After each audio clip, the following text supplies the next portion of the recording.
We are live from River Valley Room.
Good morning, everyone.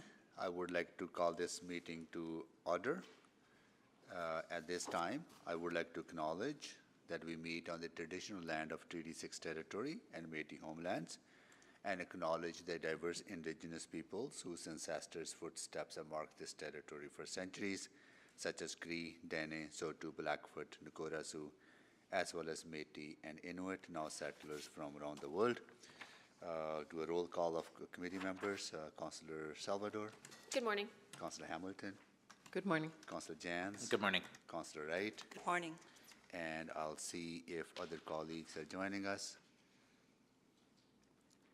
Councillor Paquette. Good morning.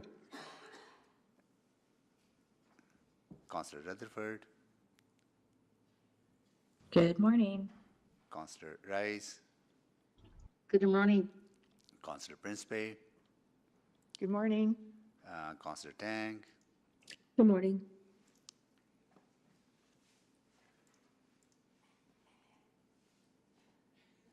I'm just going through the list. I'll come to you when I see you. Councillor Stevenson. Good morning. Joining us in person. Okay, that is it. Adoption of the agenda. Councillor Hamilton. Yes, I'll move adoption of the agenda with the following changes. The addition of item 7.4, Blatchford Business Case Goals, and item 10.1, Al Mustafa Academy and Humanitarian Society Support with Outstanding Tax Balance, and replacement attachments on item 7.6, bylaw 20570, which is the boardwalk item, and item 7.7 on bylaw 20571, which is the Revlon building item. Okay. Any questions on the adoption of the agenda? Seeing none, please vote.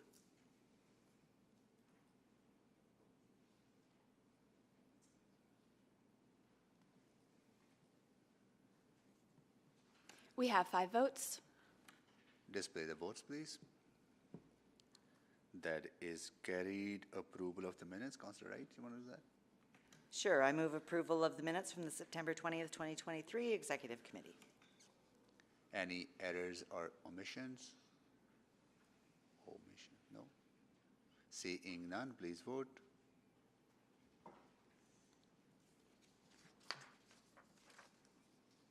We have 5 votes.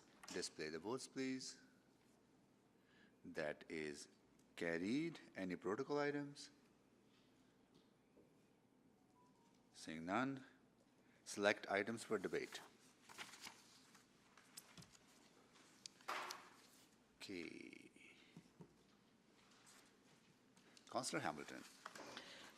I'll select 7.4 for some, I don't know, questions. Item 7.3 has speaker, so I will select that out to hear from the speakers on that. And item 7.6 and 7.7 must be, Yeah, they don't need to be selected. oh, you know. just dealt with? Okay, Yeah, then I don't have questions on it, never mind. But item 9.1, I think would be good to hear on. Yes.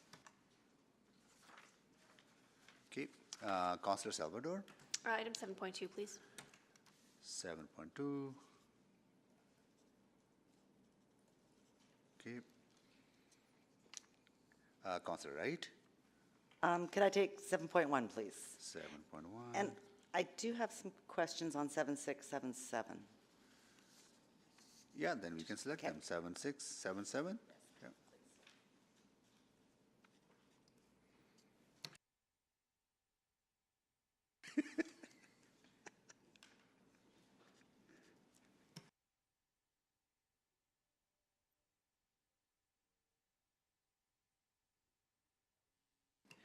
I would like to select 7.5.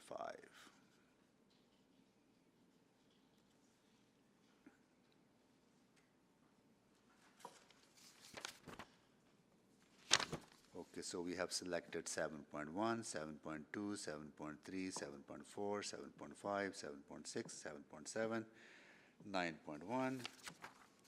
Okay. Can someone move the balance, please? That is all items selected. No, this isn't the 4.2. So those ones are just on there for information, so Okay. they were Got dealt it. with at the Okay, that's good. October 11th Got urban it. planning. Okay. So votes not required. Request to speak. Councillor Salvador, you have the, yeah. Yeah, I'll move that executive committee hear from the following speakers in panels when appropriate. For 7.3, city acquired properties. Wolfgang Schiffer from River Point Homeowners Association, remote, and Sherry Wilkinson, also remote. Okay, please vote.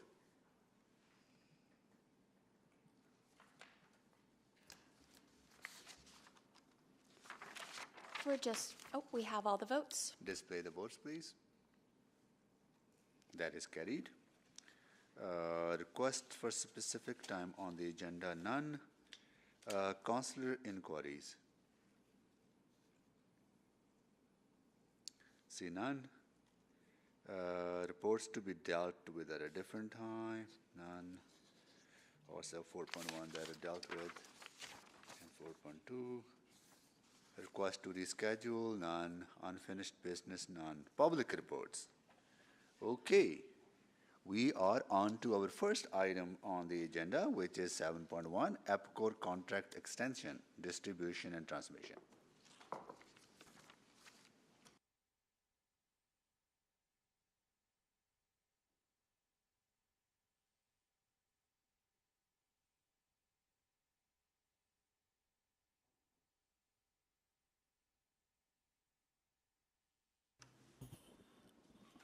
So we do have a brief, quick presentation.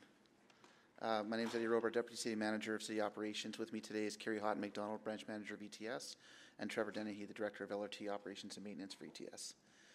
This report has been brought forward today as per bylaw 16620, which states the procurement agreements over $1 million that do not arise in competitive procurement process require approval from the appropriate City Council committee. I'll pass it over to Trevor to give you a brief presentation. Good morning. So we're looking for a 5-year contract extension with EPCOR Distribution and Transmission related to the monitoring of electrical substations for LRT service. The monitoring was previously done through an agreement with EPCOR Technologies. However, EPCOR has gone through an organizational changes, including closing their technologies division. The contract with EPCOR Technologies ended December 31st, 2022, and as a result, it could not be renewed. EPCOR Water Drainage and EPCOR Distribution and Transmission still operate. We require the EPCOR Distribution and Transmission Service to remotely monitor and control the 17 substations for the Metro and Capital LRT lines.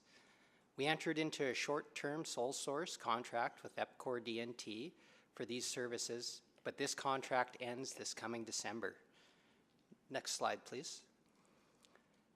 EPCOR Distribution and Transmission has a 24/7 control center that not only monitors the 17 substations for LRT, but it also monitors the rest of the electrical grid within the city limits.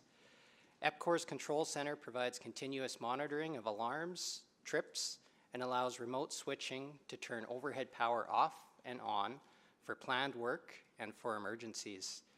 There are no other providers in Edmonton for this support. Next slide. Oh, back one. So this slide shows the timeline on how the transition took place. So EPCOR Technologies closing in 2022, the temporary agreement with EPCOR Distribution and Transmission to cover 2023, and now our request for a 5-year sole source agreement. So this contract extension will allow these services to continue to be provided. Next slide, please. So it's important to note there's no budget request with this ask. It's all managed within the existing ETS branch budget. A sole source is required because EPCOR has the hardware, software, operational procedures, and custom setup to serve the needs of the LRT. If you'd like to discuss the specifics on the EPCOR contract, we'd recommend having that discussion in private. So this concludes the presentation. We're happy to answer any questions that you might have. Thank you so much. Councillor Wright. Thank you. Just, I'm just wondering why we're going 5 years on this. So do we have to go into private for that, or? I think in the report it talks about how ETS could assume the responsibilities for some of those substations or for the monitoring. So we wanted to request a 5-year agreement so that we're not having to come back in a couple years asking for another sole source with EPCOR. Okay. And I'll just add, so during that time, we're going to do that analysis to determine is it something that we could actually transition to an in-house model?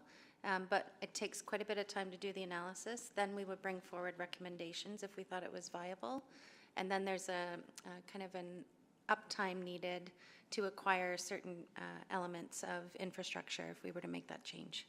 Okay. And acquiring those certain elements of infrastructure would also probably mean additional cost, right? Exactly. So I think once we conclude our analysis, if we think it's viable, we'll bring all of that information forward for council's consideration, outlining what would be required should you wish to bring that within city administration. Okay. Take your time in that analysis. Thank you. Okay. That's all I have. I just wondering. Yeah. I do have some questions related to contingency. Probably that would require us to go in camera, right? If it's related to the contract details, yes, that's our advice. Okay. Yeah, can we move in camera? Yeah. I'll move that we go on camera, subject to section 24, 16, 24, and 25 of the Freedom of Information Protection and Privacy Act. Okay.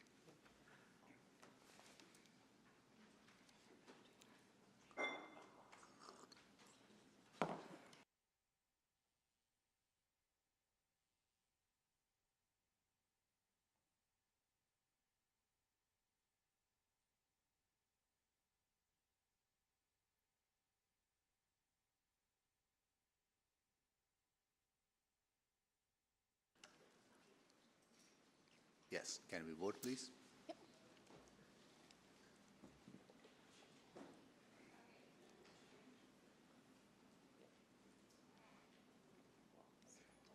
We just seem to be missing one vote. Okay, has everyone voted to go in camera? Yep, we have 5 votes. Please display the votes. That is carried.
certain price, and that's based on that amount. Sort of market value? Yes. Okay, Yep.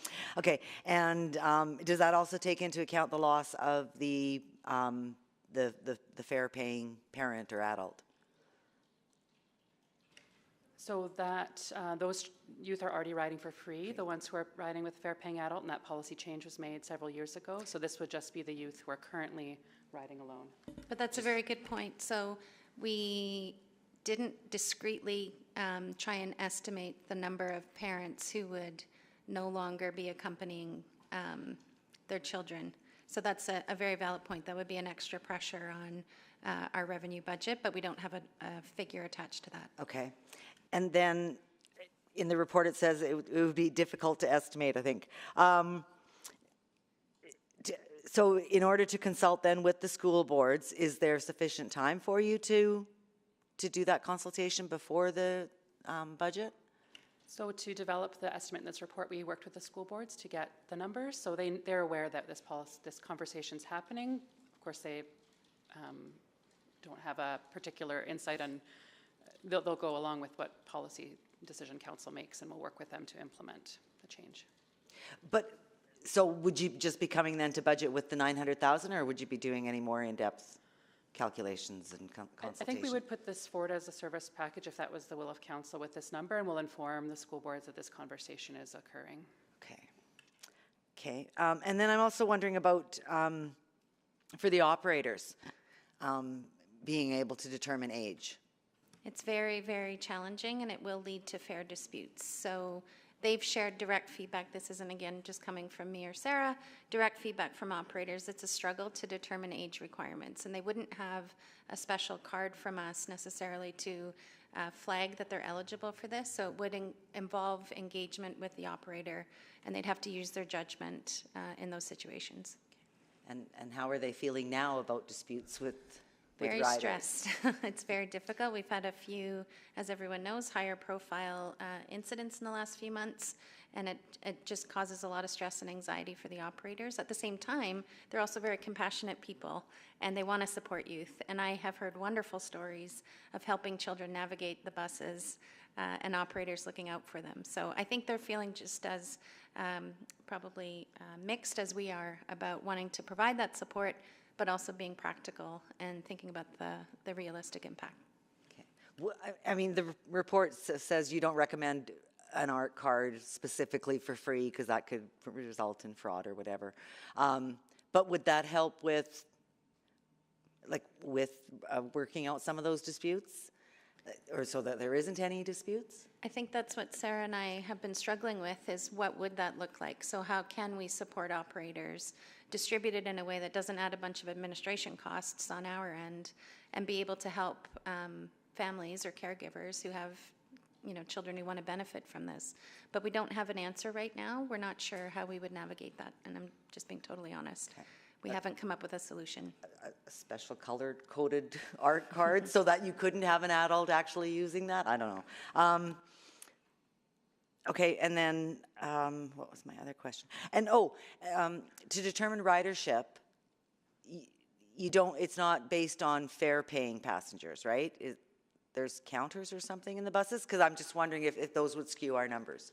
Currently, when we report on ridership, we use the passenger counters on the buses. We can use fare sales to help validate that, but our main reporting method is the counters. Okay. Yeah. Okay, that's all I had. Thank you. Thank you, Councillor Wright.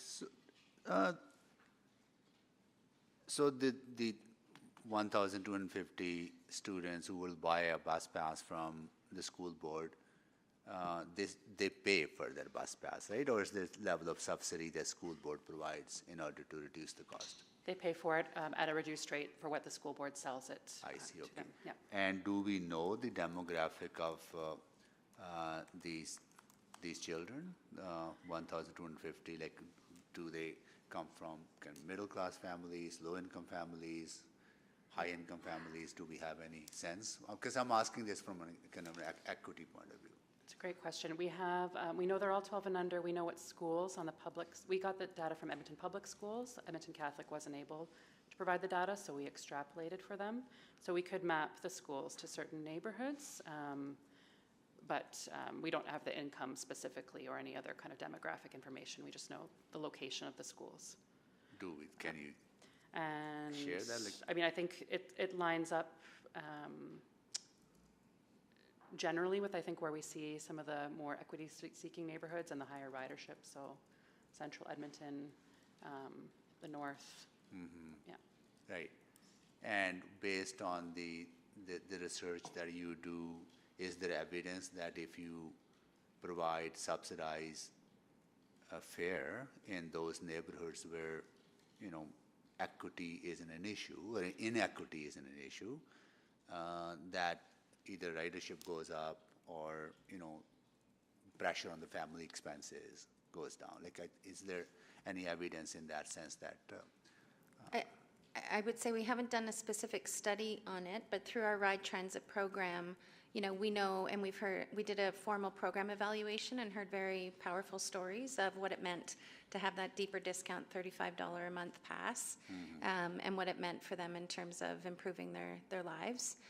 So that is our own kind of evidence that we have that providing those types of discounts has a meaningful impact for those families. Got it. So we always have this kind of a struggle, affordability on transit side, particularly for those who are low-income Edmontonians, and the frequency of service. So when the resources are very limited, if you have $1 million available, what is, if I hear you correctly, what you're saying is that $1 million more productive and more efficient use of the dollar is to increase frequency, not subsidize the fare. 100%, absolutely, and this is based on external research, and we've got all the evidence that shows that will generate your best return on investment, is investing in service, making it, as you said, more frequent, more reliable for Edmontonians to count on, and, you know, improving service benefits all. So I appreciate, again, the need for targeted investments, and I feel like we've been doing that, and now it's the time to invest in service. That's our advice, which will benefit all riders, including those who need those targeted supports. Right. I would also like to understand better, not today, but in the future, because the neighborhoods that you identified as where students will benefit in those neighborhoods, what is the frequency of service in those neighborhoods? Is it high or low, right? Again, you know, if you can increase frequency in those underserved or, would say, equity-seeking neighborhoods or For sure. households, like if the frequency is less, you can provide subsidy, but it's not going to have a greater benefit as a frequency would. Exactly. You're touching on our equity analysis of the transit network, and that's some of the changes we've been making. So the 500 weekly off-peak service hours is a great example. So that directly benefits, and what we found, and now we're looking at the social vulnerability index. We have multiple equity-seeking communities within neighborhoods that will dramatically benefit from offering that additional service frequency. Okay. And we made those tailored investments, and it's just really powerful, I think, to provide people with that additional travel opportunity so they get better job opportunities, they get better childcare, et cetera, et cetera. Okay. But you're absolutely aligned with what we've been trying to do with our equity analysis work. Okay, so investing into socially vulnerable neighborhoods by increasing frequency is more effective than providing subsidized discounted fare. Yes, Okay. recognizing we have supports in place, and Sarah's led an anti-racism review of our low-income fare programs as an example to further remove barriers. So you need both, and I Yes. think we've done a lot of fare supports, and our advice is we have to now focus on improving service. Okay, got it. Okay, thank you. Councillor Knack?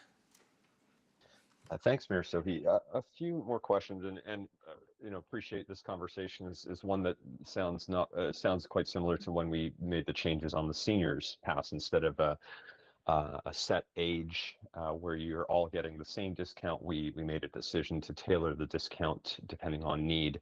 One question I do have, and I don't know if we have this answer, and I imagine it's tough in North American cities, as there's probably not many examples of this. But do we have any research about the likelihood of somebody continuing to be a transit rider if they start at a young age, and that is sort of built into the culture from the beginning, versus using it out of need, maybe when they're in post-secondary, and then what happens after that. Yes, thank you, Councillor. We have definitely found evidence of that in the research, that providing, establishing use of transit at a young age helps to create that lifelong habit. I don't have numbers I can share specifically right now, but we have found that research, and it is the case.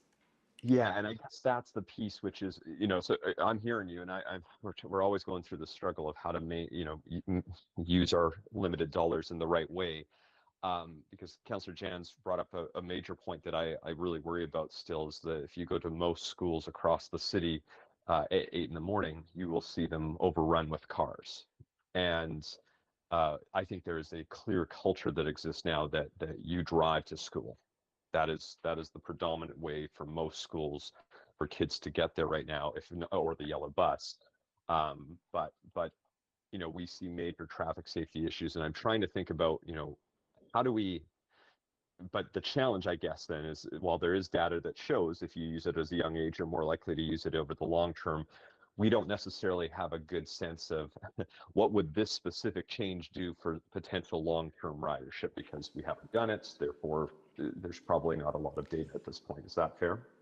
I think so, and I think, Councillor Knack, to your point and the point that Councillor Jans made about schools, overwhelmingly, we hear from caregivers that they need more service from us. So they don't feel adequately served for getting their kids to school. Looking at the number of school special routes, we have 47, that are being served, but overwhelmingly the feedback consistently is they want more service from us. So I think that is part of the barrier and part of the reason why they default to car-based solutions as opposed to using transit. Do you have any sense, and again, it's relatively early days. I think about David Thomas King's school in the community of Secord, one of the most populated newer communities outside the Henday. The school is over capacity and actually has some of the most frequent bus service in the city. It's an every 15-minute bus, I think 7 days a week now, with some of the changes about 2 years ago.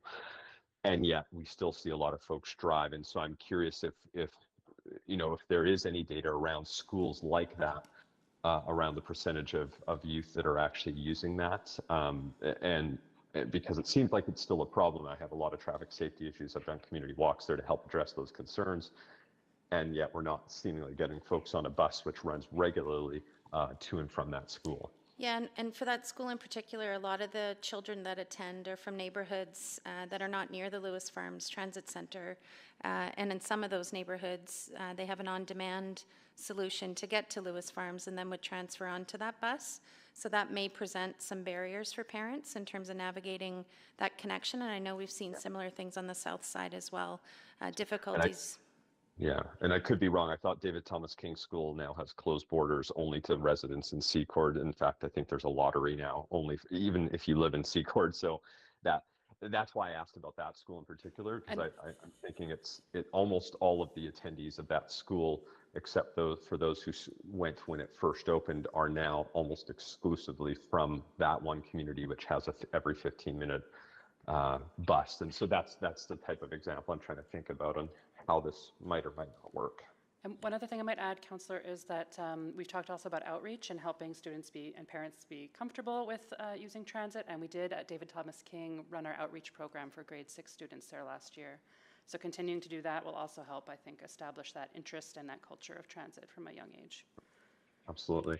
I'm going to run out of time. I'll have a few more questions just on the low-income pass and some other things. So I'll come back around. Thank you. Okay. Thank you, Councillor Knack. Councillor Salvador? Thank you. I'll move receipt of information. Okay. Moving the motion. Okay, we have a motion on the floor. Councillor Knack, go ahead. Carry on with your questions.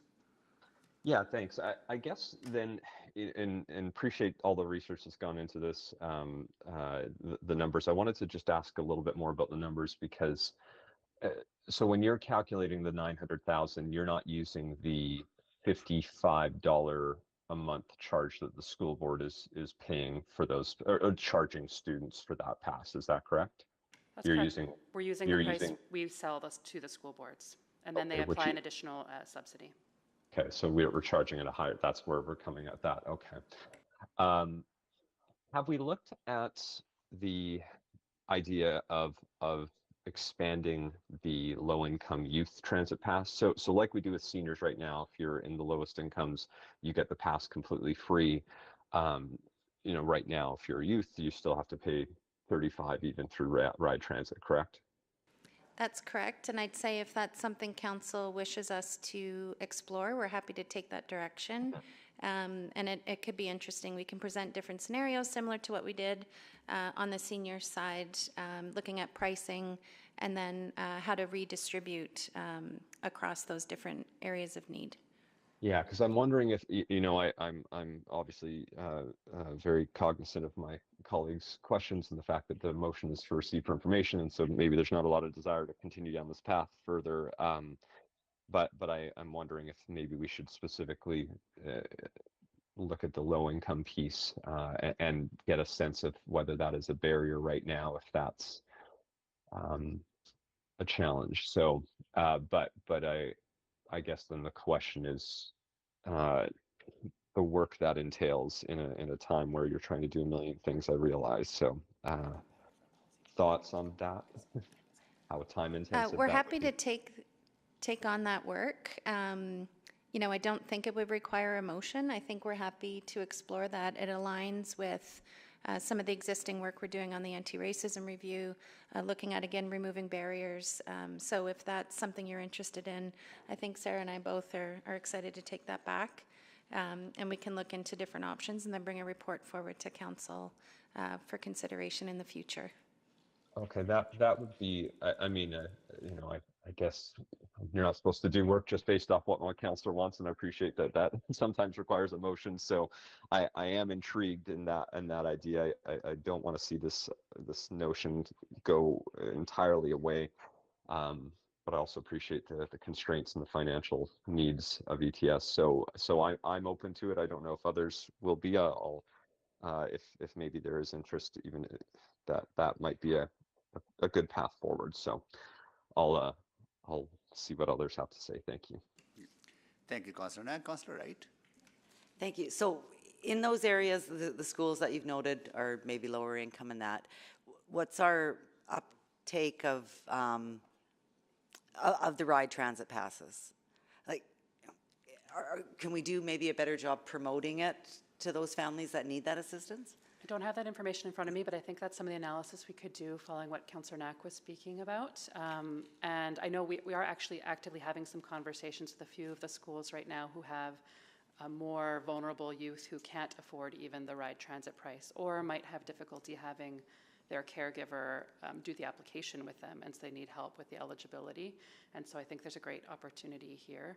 I would also say that earlier I shared that the data we have shows a lot of those schools are some of those more vulnerable neighborhoods, but there's also neighborhoods that aren't, such as Riverbend School purchases a lot of passes for youth 12 and under, and I think that connects as well with the service piece and where we have a lot of demand for school service. So there's kind of two really important pieces here. Okay. But I think in the Riverbend area, is there not some like housing, what's the proper term to use? More affordable housing or social housing? Yeah, thank you. Yeah, that's a great point. There are some more affordable housing in that area as well. Okay, okay. Okay, I think I'll just wait for more information at this time. Okay, thanks. Thank you, Councillor Wright. Councillor Paquette. Oh, thank you, Mr. Mayor. So I'm hearing that maybe, and I don't disagree, that maybe a focus should be on service delivery. And so I'm just wondering what assurance we have that, so let me put it this way. If we provided this benefit of in excess of $900,000, the argument is, well, we'd prefer to put $900,000 into better service delivery. But if this motion simply gets received for information, how does that guarantee that there will be suddenly in excess of $900,000 put into service delivery? I think that's a decision of council. So we put forward several service packages for your consideration during the budget deliberation process.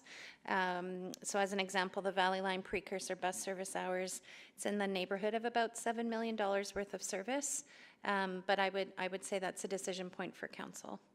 Right, but at that point, is there anything that's explicit in the potential service packages saying, well, because council did not provide this benefit to the kids of Edmonton, the families of Edmonton, that now that money is going into improved service? Is there anything explicit that will tie that one to one? No, not from administration's perspective, not in the narrative of the service package. Right. So if we're going to make this argument, shouldn't we have something like that? I can take that back and talk to finance colleagues. We've already submitted service packages, but I can certainly share that feedback with them. Yeah, maybe something for council to think about too. Because it's one thing to say something, but words are cheap. We would like to have transit even cheaper. So the next question is, do we know what the actual price is, where, as it goes lower, where it becomes not a barrier for anyone to say, I'm going to use transit? Like, what is the price barrier that might drive people away from transit? Do we have that sort of consumer information?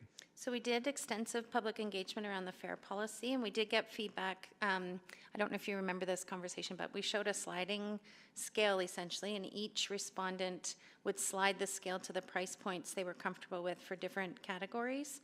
I can dig up some of those materials and maybe circulate it in a memo to council, but directly from Edmontonians, and as you likely know, it will vary person to person, but the overall theme was people wanted to provide the most discounts, the most support to those who were in financial need. Right. So, but we don't have that broken down into income brackets or demographics. Sorry, can you repeat that? We don't have that broken down into income brackets or income demographics? No, we might. I will take that back with the team because great. we did collect some of that information in the engagement. So I'll see what we can pull together for you. Okay, that would be fantastic to know. Okay, and then I guess the other question is, Councillor Knack has already touched on like getting early adopters, that sort of thing. But the thing so I'll skip that one. The next question is, when we ask for a toll to use transit, or sorry, a fare, that's for a public service that we know is economically essential to the city of Edmonton. But we don't ask for fares to use the road. And generally for City of Edmonton public parking, first 30 minutes are free. So I'm just wondering, like, why are we looking at transit in a different way than we would look at providing other amenities and services? And if it's so essential to our economy, which it is, why do we look at it differently than we do for police and fire and all of those other things? Because the other things we charge for are more recreational. So I think overall the city has a policy governing user fees. On the transit side, it's, one of the bylaw requirements is to show proof of payment. The city's had a fare policy in place. I think it goes back to the 1980s, maybe even earlier. I hear your point, and I think, to offset some of the costs of public transit across Canada and North America, there is a fare component to it. Yeah. Yeah. But, just because we've always done something doesn't always make it logical. Anyway, I'm out of time. We follow the direction of council. Thank you, Councillor Paquette. Councillor Cardinal. Thank you, Mayor. So I don't want to stray too far off the main question, so I'll just be really quick, but something that was mentioned piqued my interest. I think Carrie mentioned that there's quite a number of student passes that are purchased by Riverbend Junior High. Did I hear you say that correctly in that space? Yeah, I mentioned that, Councillor Cartmel, that's one of the schools that has higher sales of to 12 and under. Do you know if, to 12 and under, do you know about Brander School and about Tempo School? You just give me a moment. I can look. And the reason, and you can get back to me on that, it's just that all three share a lot, and that is a horrific traffic thing that happens every morning. And my sense is that a major contributor is that Tempo, which is a private school, does not purchase any of these passes, and all of the 450 students are coming by car. Yeah, that's a great point, that we only have data from the school boards, and that's who we sell passes to. So any of the private or charter schools, we don't have that data, and they would just purchase for the regular price through regular transit sales channels. And we wouldn't have that data. Okay. We won't have that data. Okay, thank you. That's all for me. Thank you. Thank you, Councillor Cardinal. Councillor Salwood, you have questions? Okay, just quickly, just want to follow up on Councillor Knack's inquiry around, that discounted fare for students as we offer to seniors. So the work that you're undertaking on anti-racism, on equity, that can be rolled into, if I understand correctly, you can roll that request into Absolutely. because it really fits into that equity and anti-racism lens. It does, and when we worked on the seniors products, what we heard again is they wanted to provide the most support to those in financial need. So we actually were able to increase the annual pass price point. It was cost neutral to then provide fare-free transit on an annual basis for low-income seniors. So it's that type of analysis and trade-offs that we can analyze, and then we'll bring something forward for council. Yeah, I think it's better done in a broader conversation instead of through a motion, because motion does trump other work, right? So For sure, we can I leave think it in. there's another drawback of that too, right? Then other stuff may fall off, right? Because then you have to prioritize based on council direction. But I'd rather see that work being done in a broader work that you undertake on an equity. Yes, we're happy to do that. Okay, got it. But it's important work though, so thank you for, if you could roll that into the work. That is about it for me. I see no more questions.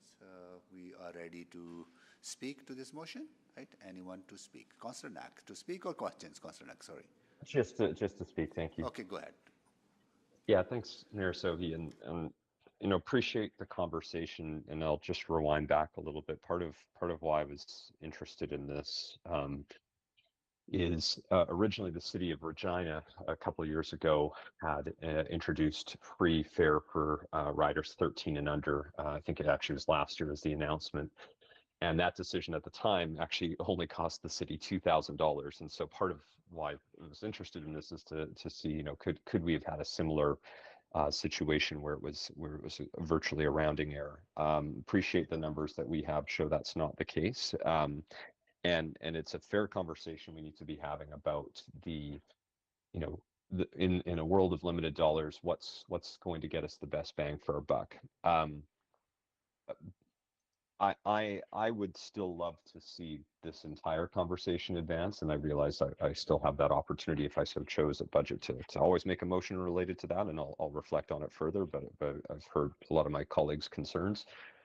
Part of why I'm interested in this so much is because of that research that we do have around creating that long-term culture of ridership in a city that I think we can all acknowledge right now is very heavily car focused.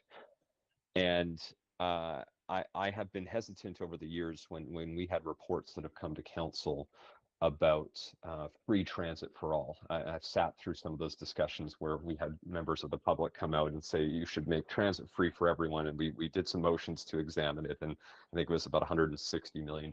And I think it was safe for most of us to say at the time that, if we were going to suddenly put in another 160 million, I'd much rather heavily invest in the service to enhance that than make it free for everyone, especially those that do have the income to pay for transportation. I've always viewed the youth piece a little bit differently because of that notion of trying to build into that culture and trying to create a long-term culture of ridership. And it's one of the areas that I do feel comfortable providing that benefit for everyone, no matter of their income, because I think that you will see a greater long-term benefits of how you can generate further and further ridership. So I don't want to see this conversation go away. I'm going to reflect on what to do on that front in the future. And I don't think it's going away. Grand Prairie just last week made the decision to make transit free for everyone 17 and under in their city. And I appreciate much smaller city than us.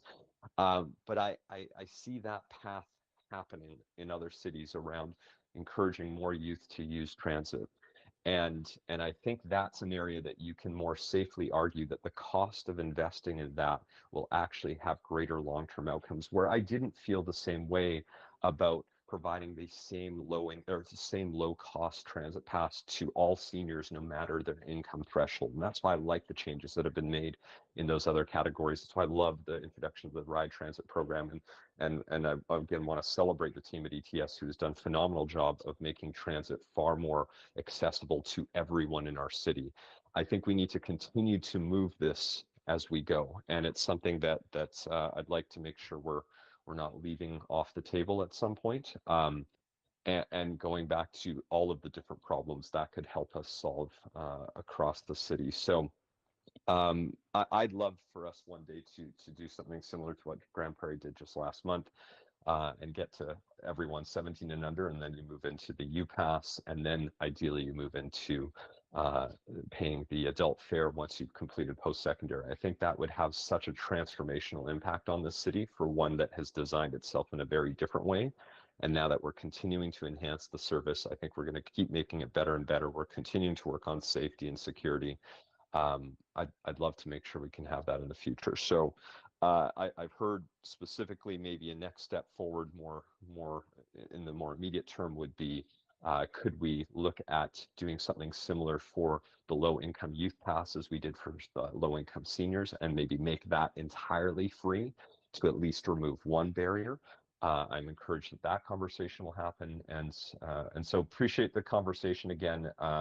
This is, I might not let it go quite yet, but I understand how folks have sort of come to the conclusion at this particular moment in time, and we'll think about it in the future. Thanks very much. Thank you, Councillor Knack. Councillor Paquette. Yeah, thank you, Mayor Sohi. So transit always a fascinating conversation. Every fare that's charged is essentially a tax, because transit is not recreational. It is a service that is necessary. And so it does definitely become a question of, like, is this an equitable tax? People who ride transit generally have a much more responsible, at least fiscally, impact on the cost of road delivery, of road repairs, simply because the more cars we have, the more we have to repair roads. And so if we're just looking through a fiscal lens, people who ride transit are actually defraying costs to the city. And yet they also pay for the privilege of doing that. And I get it. This is how it's done. But it doesn't mean that it makes a lot of sense. Things we can't solve right now is that transit is a larger question. Every dollar we put invest in transit, we get a return of $3 in economic activity, or in defraying infrastructure costs. It also helps with our climate goals.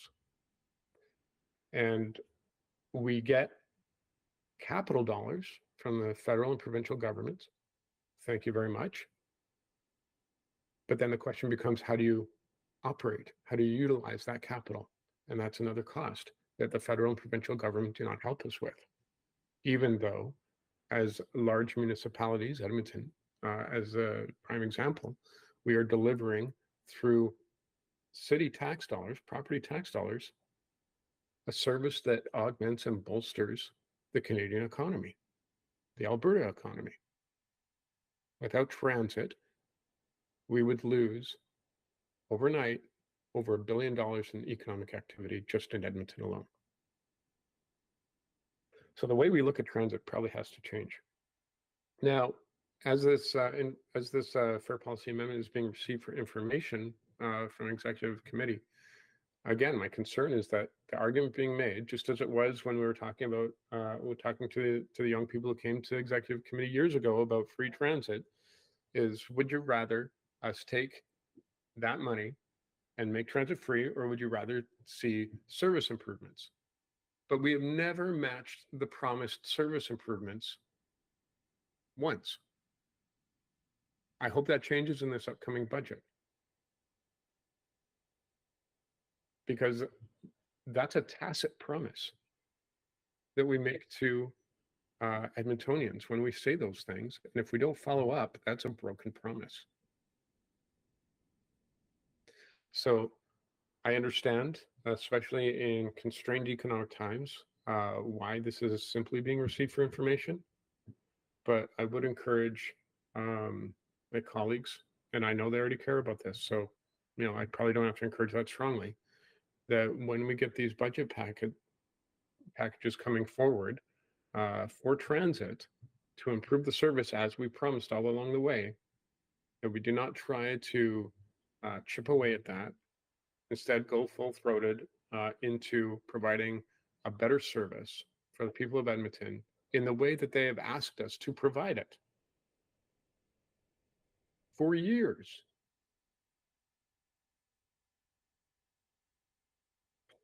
It's incredibly frustrating, and it makes me think about, well, maybe we do need a funding formula. Maybe we do need something that codifies in our budget the importance of transit to the functioning of our city, and that we provide service that matches that need and matches that contribution to the economic and social welfare of the people of Edmonton. Thank you, Mr. Mayor. Thank you, Councillor Paquette. I want to thank administration for having such a kind of very aligned clarity on where investments will be more effective, and like when I engage with Edmontonians on public transit, I hear two things. One is affordability, that it should be affordable for particularly those who are low income, and we are making some investments in that area to making it affordable. But I also hear about accessibility of public transit. A lot of neighborhoods in existing neighborhoods, but also in newer neighborhoods, don't have access to public transit. So I think that's where where the balance is. I think that's where I really appreciate the clarity on administration's part, where those resources will be more effective and get the value that we need. I admire Councilor Knack's push on this. I know receiving this report for information would not allow us to offer discounted or free access to transit for kids under the age of 12. So I am unable to support that, Councillor Knack, but I am not supporting this with full commitment that I will be pushing hard in the budget to add more service. I think we need to definitely look at opportunities such as reallocation of the Southeast Valley Line precursor bus service hours, that they're expanded into broader bus service network hours. And I would also be exploring, and I absolutely agree with Councillor Paquette, that commitment needs to be more sustained commitment, not just kind of one-time commitment. That is why I think we need to explore permanent funding sources for adding more transit, because we have a huge gap. Our population has grown, and transit has not grown to keep pace with that population. At the same time, we're also trying to enable Edmontonians to make better environmental choices, sustainable choices. So if we don't, and not we are only unable, like we're not even able to keep pace with population growth, but then how do we achieve our other objectives if we don't significantly increase our investments into public transit that help us grow our economy, that help us with social mobility, that helps with reducing emissions, keeping our air clean, and reduce congestion on the roadway. All those things that we talk in the city plan align with better investments in public transit. that is why I am going to be exploring this idea of allocating APCO dividend to on an ongoing basis for improving public transit. That's a sustainable funding source. It is ongoing funding source. Yes, it fluctuates based on the policy, but I think, or maybe other funding sources that we might have to explore. I am absolutely want to convey this to everyone, particularly Councillor Knack and Councillor Paquette and committee members, that I am committed to adding more service, and we need to explore ways to do that on a long-term sustainable way to close that gap. Yep, okay. And that's why I'm making this compromise, Councillor Knack, making this compromise of on this some little bit on the affordability side, but pushing toward more access to transit. So with that, I'll go to Councillor Rice as well to speak. Thank you, Mayor Sohi. This is actually a great conversation, and I heard lots of desire and passion how to serve our Edmontonians and in equitable manner and across the entire city. From what I heard in my area and specific South Edmonton, and also heard some like public voice, some area really and across city is under services. So I really appreciate Mayor Sohi's comments and how we can really fill out the gaps and for the under services area, specifically for the newer development communities. Because right now, for those communities, the students end up, they have to wait for like 90 minutes in the morning, or in the winter time under 30 degrees, and some like students, and for them to take public transit, they have to walk and in the dark, and that to take the public transit to go to the school, and or either wait 90 minutes and cannot get to school on time. I received lots of concerns and emails in my inbox, specifically talk about the certain area, and I believe and ETAs are aware of those areas, the parents' concerns for the safety of our kids, our students, and also for the accessibility to the public transit services and in terms of on time. And because right now, I don't think this is acceptable for our students and waiting for that long and even to go to school on time to get into their class. So this type of gap, we really need focus to fill out.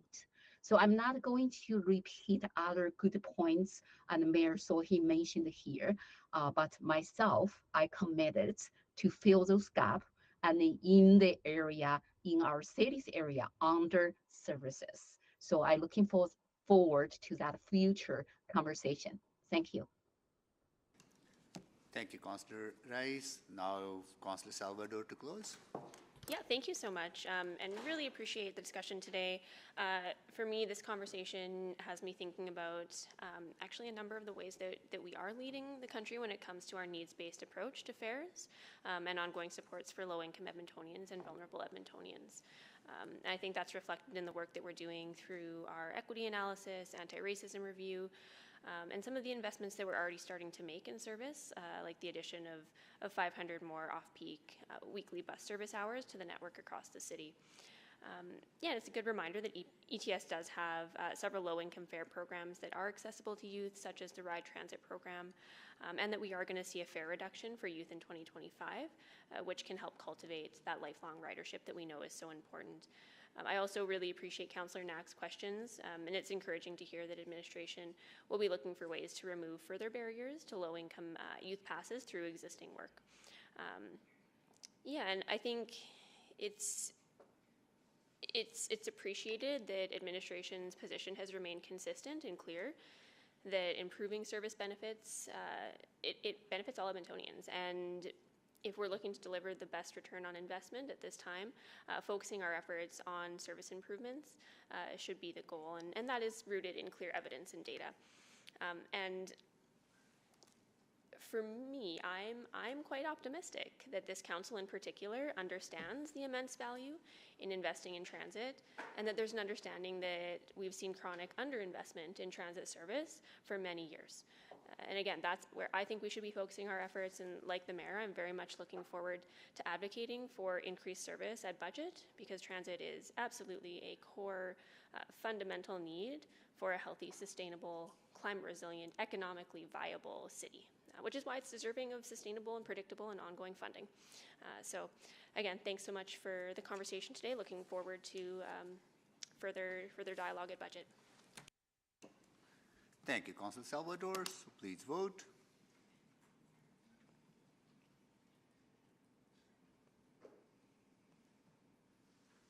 We have 5 votes. Display the votes, please. That is carried.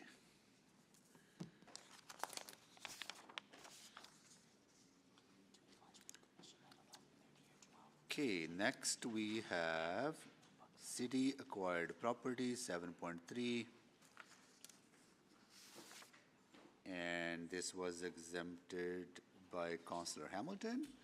And I'll go to it. We have a speaker on this as well, so I'll go to administration for a presentation. Good morning, Mayor Sohi and members of Exec Committee and Council. I am Bartosz Jiraki, Real Estate Branch Manager, and I'm joined today by Craig McEwen, Branch Manager of Parks and Road Services, Debbie Figuera, our Acting Director of Property Transactions, Salima Alebhi, Director of Business Integration from Parks and Road Services, as well as Clem Young, who's our Director for Lifecycle Management, for questions. We're here today responding to a motion made on April 17th, 2023, asking administration to outline previous history where the city acquired land from a homeowner association, as well as the cost and benefit analysis for the city to specifically acquire the property currently owned by the River Point Homeowners Association. As some background, this process began with the River Point HOA approaching the city seeking assistance in the form of the city acquiring land and associated infrastructure.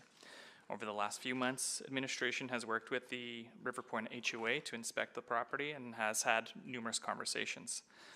For ease of reference, the land the River Point HOA is looking to dispose of is outlined in attachment 1 of the report.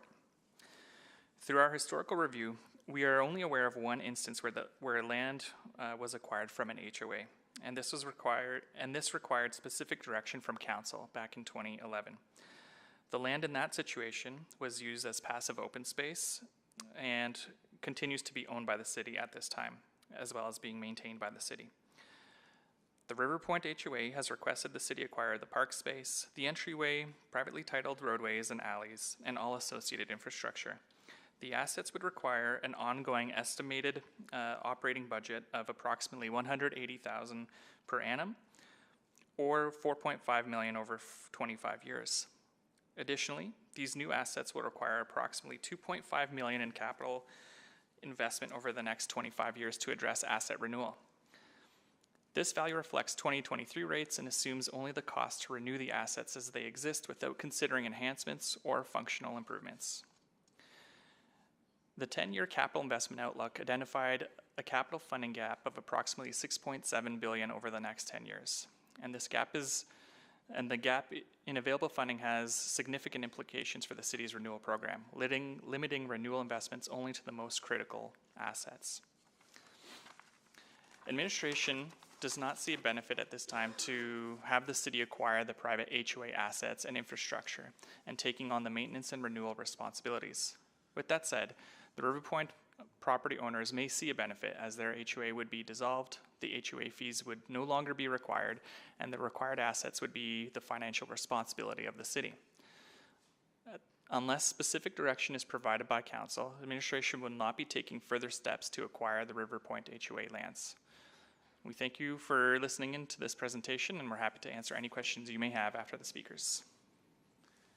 Thank you so much. If you don't mind stepping back, and we'll go to the speakers. I will call if Wolfgang Schaefer, River Point Homeowners Association, joining us remotely. Are you there? Yes. And also, also Sherry Wilkinson joining us remotely. Sherry, are you there? Our offices did reach out to Sherry, but we haven't been able to get a hold of them. Okay, so Sherry is unable to join us. Okay. All right, we'll go over to Speaker Schleifer. So you will have 5 minutes to make your presentation. Please go ahead. Thank you, Council. So just on a higher level, I'd like to review a few things here, and then I can summarize it near the end. So River Point HOA is responsible for maintaining various aspects of the property, as kind of already discussed in the beginning presentation. But when we compare with other HOAs have far greater numeric bases of houses, and the city maintains several items that River Point is responsible for. So we don't really have the upper hand or even an equal hand when it comes to other HOAs. As well, River Point's demographic has a lower capability to maintain and improve upon the current property. Given the numbers that the presenter gave, if we're looking at approximately 20 million over the course of 20 years, I think that's correct. I could be wrong, but if I could be 25 million, we're looking at an injection capital of about $157,000 per homeowner over 20 years. And if that's the expectation of the city for the homeowners to take care of that number, we're looking at a very vulnerable population that's going to just be displaced, have undue hardship, and we're going to be causing more problems. As president of the HOA, I've been looking into this property for a couple of years, trying to find ways to bring this ship back from sinking into a good steering direction. And for the long-term vision, I don't see this being viable. And it's important to realize that the city, if getting involved, would be assisting not just in one family or two, but the entire population of the HOA. Moving on shortly here, there's an HOA is having a difficult time maintaining a volunteer board of directors. We have an outdated facilities agreement. We currently cannot get the voting to improve on the facilities agreement. That's a detriment on the homeowners as well. So we're finding ourselves grandfathering in a lot of things. We can't bring up the properties to eco-friendly status. Cost of taxes, labor, inflation, and services are rising rapidly. Inflation is affecting everybody. The HOA cannot raise fees or management fees, which would hinder the HOA and the homeowners financially. Already they're being hindered. The homeowners pay property taxes that do not have any reduction compared to the properties in the area, even though we're maintaining roads and services that the city is using for other HOAs. So we're bearing a lot of the costs of maintaining the property, but we're still seeing equal taxes that does not reflect the city's promotion of diversity and equity. This is something that I would love to have you guys take a closer look at. Given the challenges, the board is trying to be proactive in dissolving the HOA before causing more delays and hurdles for homeowners that could potentially cause displacement of families. We've already have examples of that in the HOA. I want to look at some benefits here. Some benefits to the city to annex the neighborhood would be the prime real estate. We are in a great location. We know that zoning bylaws are coming into effect. This creates an opportunity for investors to come in, bring up derelict properties to a standard where rentability will be able to rejuvenate our neighborhood. A more inclusive, equitable opportunity for home buyers. Right now, we're finding that people don't look to HOAs for the first place of purchasing, so we see a longer sale time, which affects homeowners. The rejuvenation of a neighborhood also adds to the well-being of families and surrounding neighborhoods. So there's plenty of positive outcomes for the city to annex this property. Therefore, it would be beneficial for the city of Edmonton to absorb the River Point HOA to ensure that the property is well maintained. Homeowners do not bear the cost alone. The city can take over the responsibilities of the HOA and provide a more inclusive, equitable opportunity for homeowners. And additionally, the city can utilize the prime real estate once again to improve the zoning for businesses, development, rejuvenate the neighborhood, thereby contributing to the well-being of families and surrounding neighborhood. So I feel that this has a real meaningful impact to the affordability of the property. There's a lot of positive outcomes once again, and I would implore that the city take a closer look at this through a different lens rather than just monetarily. There's 159 homes that I'm trying to look after to ensure that each one of the property owners have opportunities that aren't presented to them. Let me rephrase that. The property owners have an equal opportunity that they're not currently seeing. So that's my presentation. I'm totally open for questions if anyone else would like to ask anything. Thank you so much. I understand that Sherry Wilkinson has also joined us, so I'll go over to Speaker Wilkinson. You'll have 5 minutes to make your presentation, so please go ahead.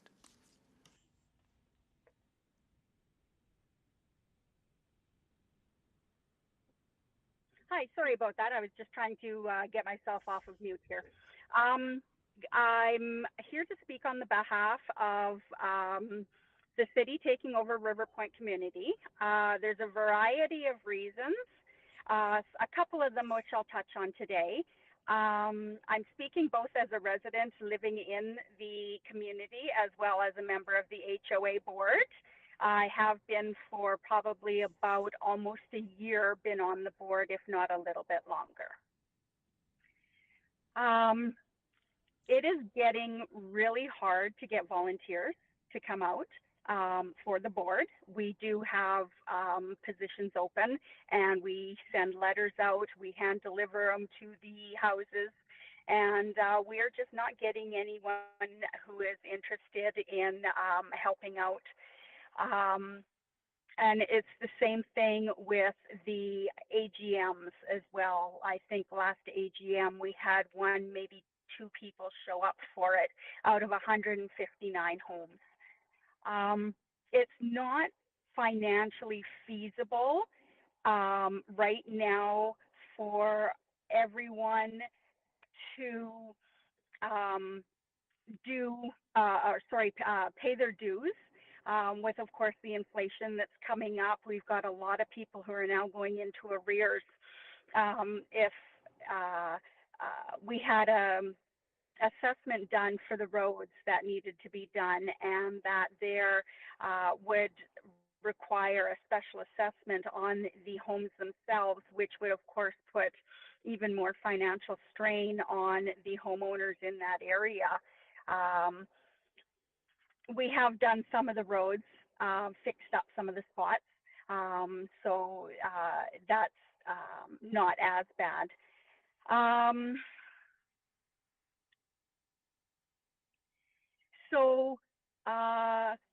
We spent a chunk of money on the roads at the end of the summer. Oh, sorry, I'm reading my notes and I realize I just already spoke on that. I do apologize. The governing bylaws are quite old. Basically, they have not been changed since the homeowners or the homes were being built. If the city did take over this area and it would be eliminated,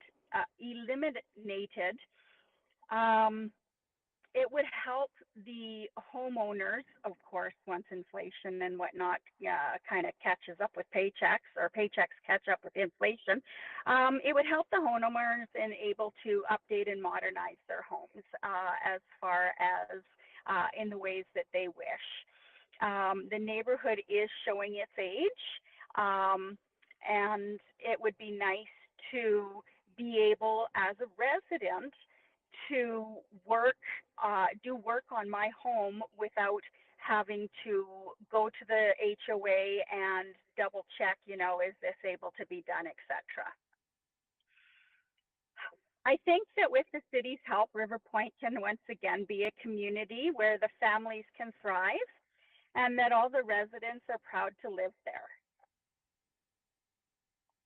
And if anybody has any questions, definitely go ahead.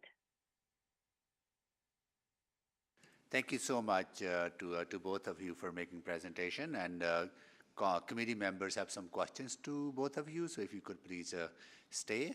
And Councillor Hamilton? Yeah, I appreciate your presentation today. Thank you for coming and speaking to the need.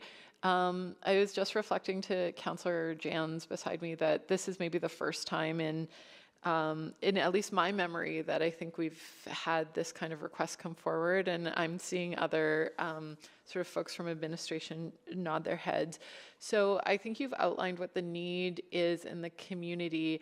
Obviously, you've read the recommendation from our city administration that we don't proceed with acquiring the private assets.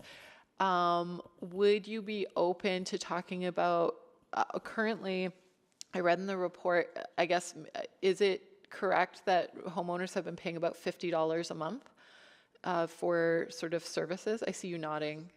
Correct. Okay, so $50 a month. And and there's 159 units as part of the HOA, correct? Yes. And does that include both operating and maintenance? And what I mean by that is the snow clearing and the snow clearing and grass mowing and, Yes. Absolutely. Yes. So that $50 currently a month, sorry to interject here, but yes, that currently is operating costs as well. But however, what we're seeing is due to the inflation, we're going to have to drastically increase that, which again is undue hardship on the homeowners. So in order to, and going by the city's own numbers, if the expectation is that each homeowner pays $157,000 per unit over the course of 20 years, that's a substantial increase in homeowners association fees.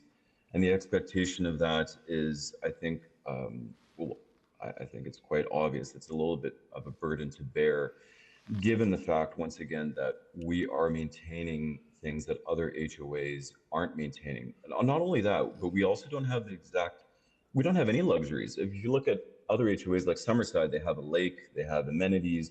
We have absolutely zero, and we're doing what we can to just stay afloat. So my position is trying to ensure the positive livelihood of all the owners, and this is why I'm stepping up to council to let them see the bigger picture of that. So yes, $50 is what we're paying. That's not sustainable. Okay, and I would agree with you, that's not sustainable. By my math, at $157,000 per unit over the course of 20 years, divided by the month, that would be about $650 per month. Correct. Yeah. Do you think homeowners in the association would be amenable to a local improvement levy of sorts? Can you go into further detail on that, please? A local improvement levy is essentially I'm going to say a localized tax that is applied to specific asset renewals or asset generation. As an example, new roads, new drainage infrastructure, et cetera. I would refer back to our position that our property taxes are equal to other homes that have the services provided to the city of Edmonton. We are at a disequal advantage since we've been paying equal taxes, but we are taken care of. So we're essentially being double dipped as the residents. When you impose a further tax to rejuvenate our neighborhood, I feel that's like a triple attack on our neighborhood. I think this is where the lens really needs to be focused on the larger picture rather than a quick fix. And this is why I'm imploring the city to take a closer look at this for the long term rather than just, hey, let's throw some capital in here and tax the residents. To me, that would almost be a slap in the face. All right. Thank you very much. Thank you, Councillor Hamilton. Councillor Wright. Hi, thank you very much. Mr. Schiffer, I feel your pain. I've got a homeowners association in my ward as well that's concerned. A lot of the owners didn't realize that they were part of a homeowners association when they purchased the property. But so this one has been in existence for about 25, 30 years, correct? This was actually the pilot project within the city of Edmonton for the first HOA, which is one of an additional reasons why we're looking to dissolve it. Due to it being the test pilot project, it clearly had improvements along the way, but we were left behind. But for those property owners, there's a restrictive covenant or something registered on title that the owners would have been aware of, correct? When they purchased? Oh, certainly, but again, I'd like to refer to due to the economy, people in our neighborhood don't go and purchase sometimes willingly. They purchase what they're available to. So given the surrounding areas, the socially vulnerable are looking to that area. If it's an affordable house, they aren't attracted to the HOA. They're attracted to, for whatever reason, the price or the value currently because, the low maintenance that we've been having. So they're forced to go in there. So we're looking at people that are moving there, again, not for the attraction of an HOA. It's just a matter of necessity. Okay. And I'm just wondering, so I worked in financial services doing mortgages and stuff, and Yeah. mostly with condos, and, you know, requesting review of financial statements, and, you know, the health, the reserve. And I'm just wondering, did any of the purchasers in the time that you've been on the board when they were making their purchase, did they request financial statements on the health of the association? Fantastic question. So just for some background information, I was also in real estate for a period of time. One of the things that I requested at the time when I made that request, that was full-blown COVID. There was no documentation for the past 2 years. I did see some numbers as soon as I moved into the area. I'm also an example of someone who moved in out of necessity rather than desire. But given my history and experience with other boards, I took this on and tried to improve it as best I could. So this isn't my first solution that I'd wanted, but given the time frame that I've been involved with the HOA, this is the conclusion that I've come to the city, because I've been on other boards, been ahead of boards, and I was able to turn the ship around, so to speak. So people are aware. And to elaborate on that answer a little bit, most people never require it because it's an HOA. It's completely different than condos. So you don't have HOA docs, you have condo documentation. So the HOA documentation is very, very on the surface, not really in depth at all. So in a way, if you wanted to say there's a lot of deception when people purchase, and at least in this HOA, I'm not too certain about others, but the information provided is very on the surface, not at high level.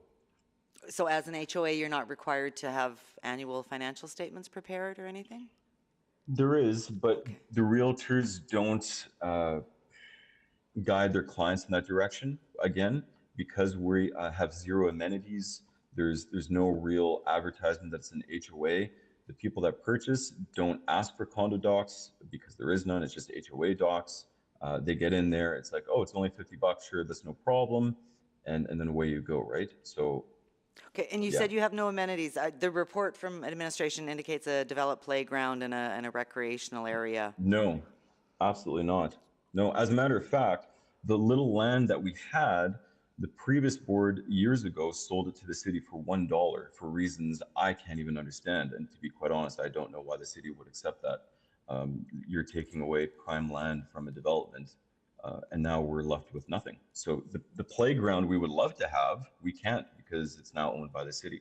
So there's no playground, there's no amenities, there's nothing. Oh, I'm sorry. Okay, I was reading from the Twilliger Town residents. Okay. Okay, I think I'm out of time. Oh, I know Councillor Hamilton talked about the $50 a month fee. Has that increased at all since It has the inception? been the same, from my understanding, since the inception. So, unfortunately, I can only do so much as soon as I moved, but it seemed to be that the problem of consistent, I'm trying to find a politically correct term, board members with lack of business acumen has been running the place for a while. And what's in the reserve fund you don't feel is sufficient to keep you going for a while? I think we have approximately $200,000 in the reserve fund. Okay. More or less.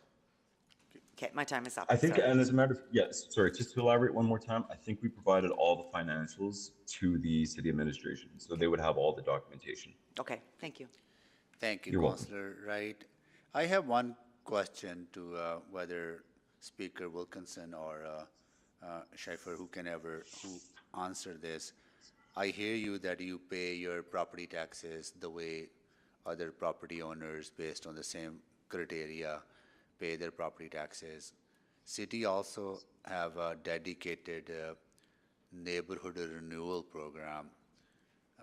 Do you pay into that neighborhood renewal program? Not that I see anywhere in our assessment. I think that would be a question better geared towards city administration to verify that. But I have a hint that it's a no. We probably don't, seeming as we're a private neighborhood. Okay, because that program allows city to pool funds.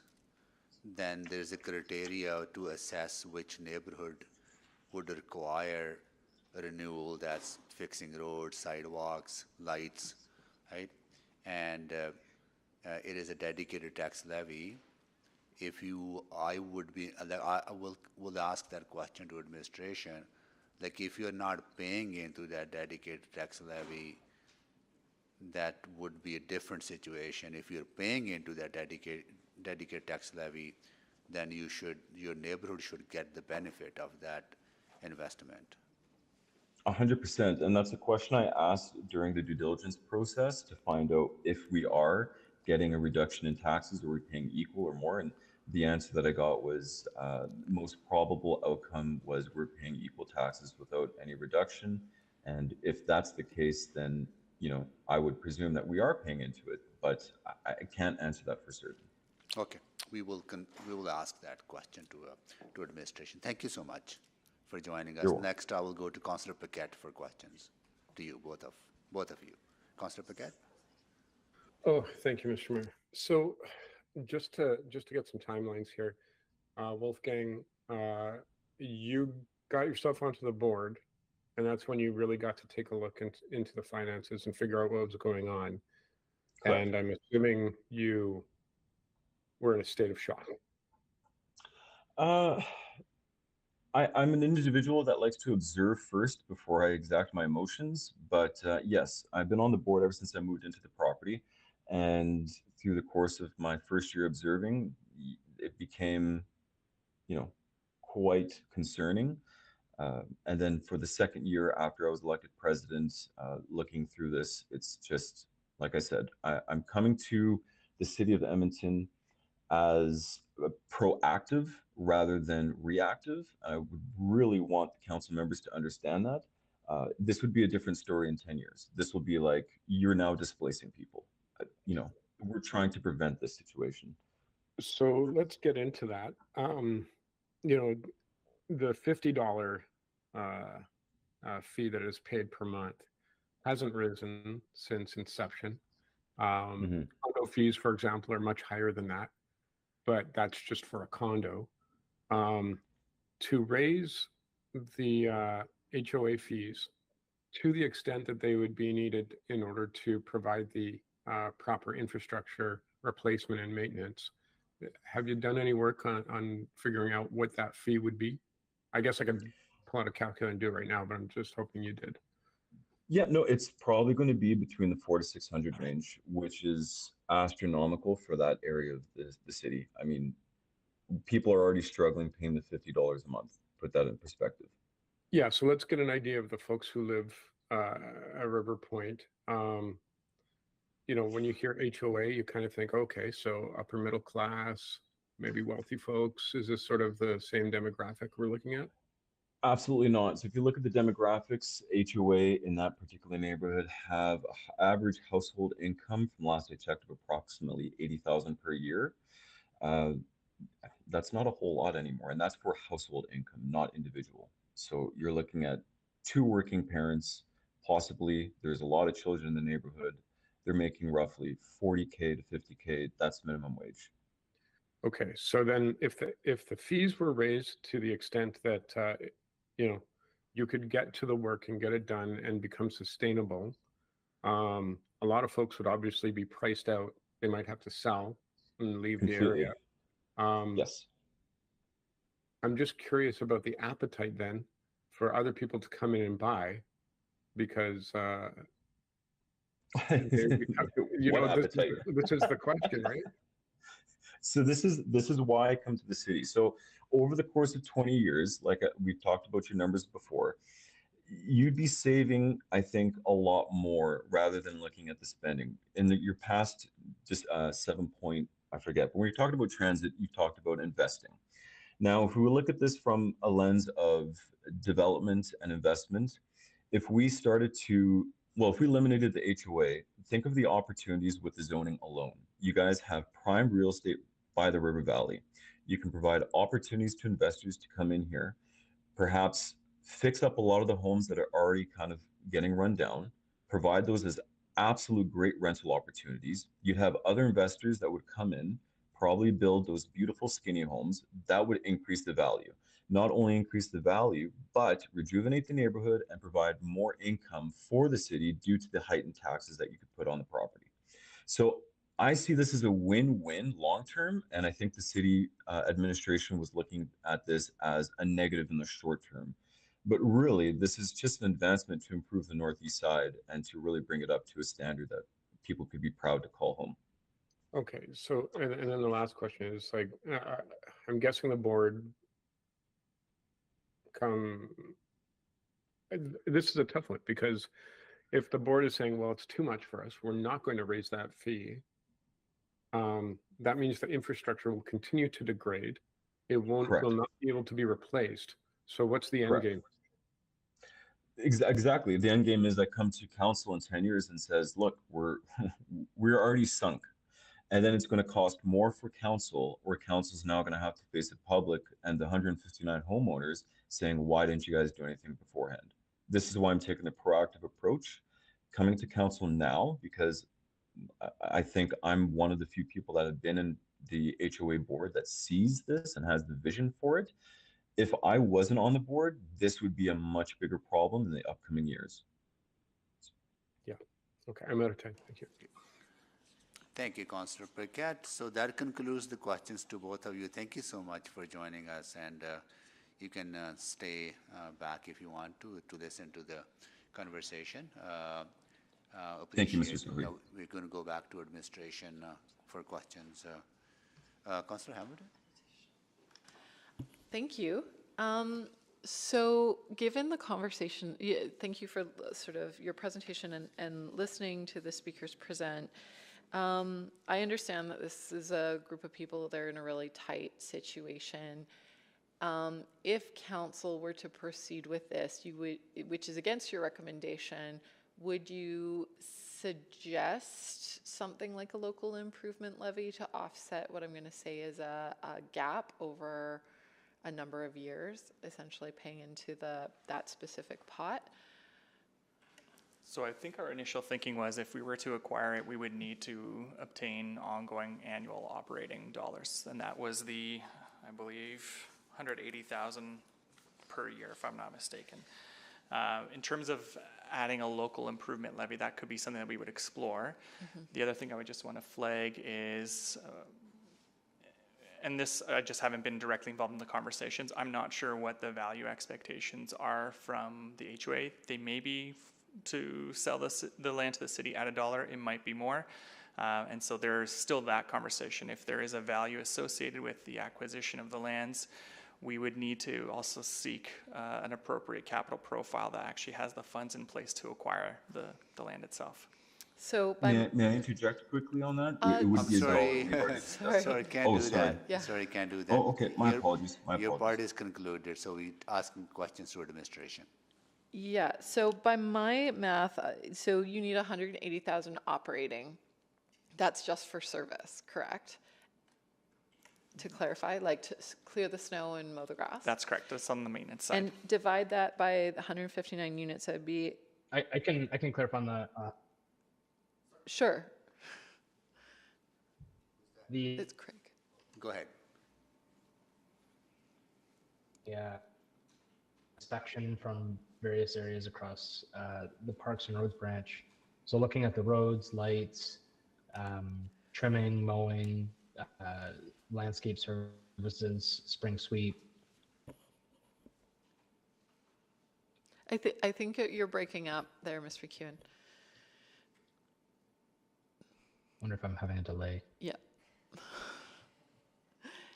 But my understanding is, and I think I get the gist, is that sort of the ongoing operating for your basic operations in the area is about 180,000 per year, and that doesn't include capital improvements or maintenance. And I'm seeing a nod from Mr. Robar in the back there. Okay. And by my math, divided by 159 units, that's about $1,132 per year, which divided over the course of 12 months is about $95. Yeah, okay, all right. So I've got confirmation that I can do division. That's the same math that we were doing. Yeah, great. So we're on the same page. So the basic operating piece there would be about a double I would say double what they're currently paying in HOA fees. And that doesn't include any, I think what the prescient concern here is that the roads are rated in poor condition. And so they would go into the queue for paying into either doing a local improvement levy, or they would have to go into the queue for neighborhood renewal. And they'd be graded against the entire rest of the city in terms of road condition. That is correct. And just on the local improvement levy, if I understand it correctly, sorry, can you just pass that to me? Typically, what that means is that we would be able to use some of those funds, but that's for the capital side to actually do the actual construction work for the road itself. Mm-hmm. Sorry if that's confusing. Nope, that's helpful.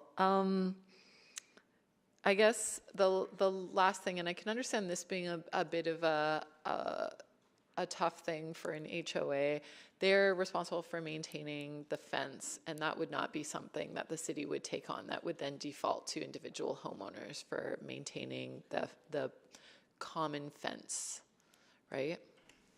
That is correct. Yeah, and that's been an issue in other neighborhoods as well, when either there isn't an HOA or the developer leaves the neighborhood, and that common property needs to be maintained. Which begs sort of a larger question on sort of I'm going to say the operational costs of things that happen at the development stage. I'll listen to other questions. I'm not sure that there's a clear path forward here, though. Thanks.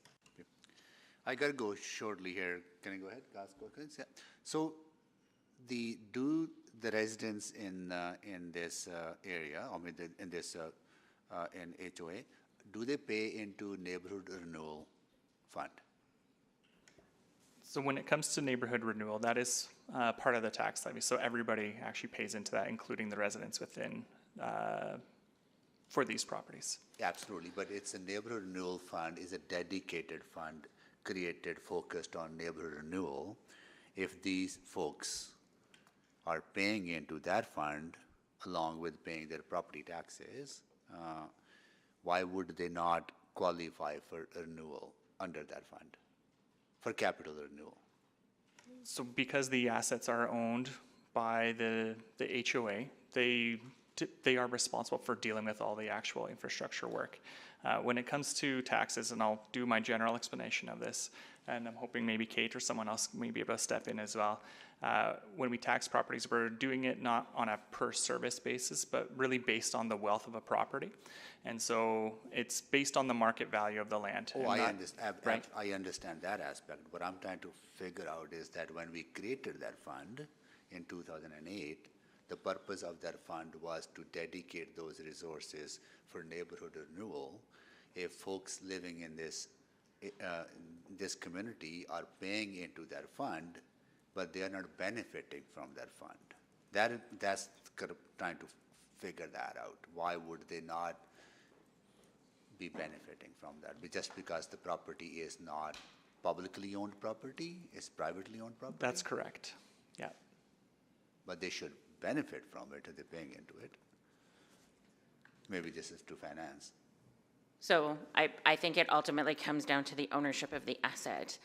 And I would just say the same thing about a local improvement. We can't local improvement an improvement to an asset that we don't own.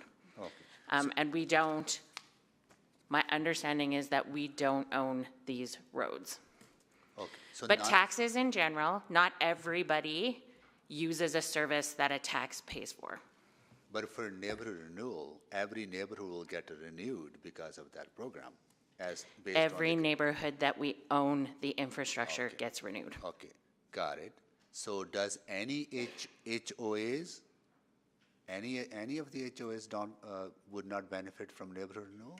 It really depends on the assets that are included in the ownership of that HOA. So if they're, and I'll just be honest, I don't have all the knowledge around the different HOAs within the city of Edmonton, but if there is another HOA that owns their own private roadways, any individuals within that HOA would still be paying into the tax levy.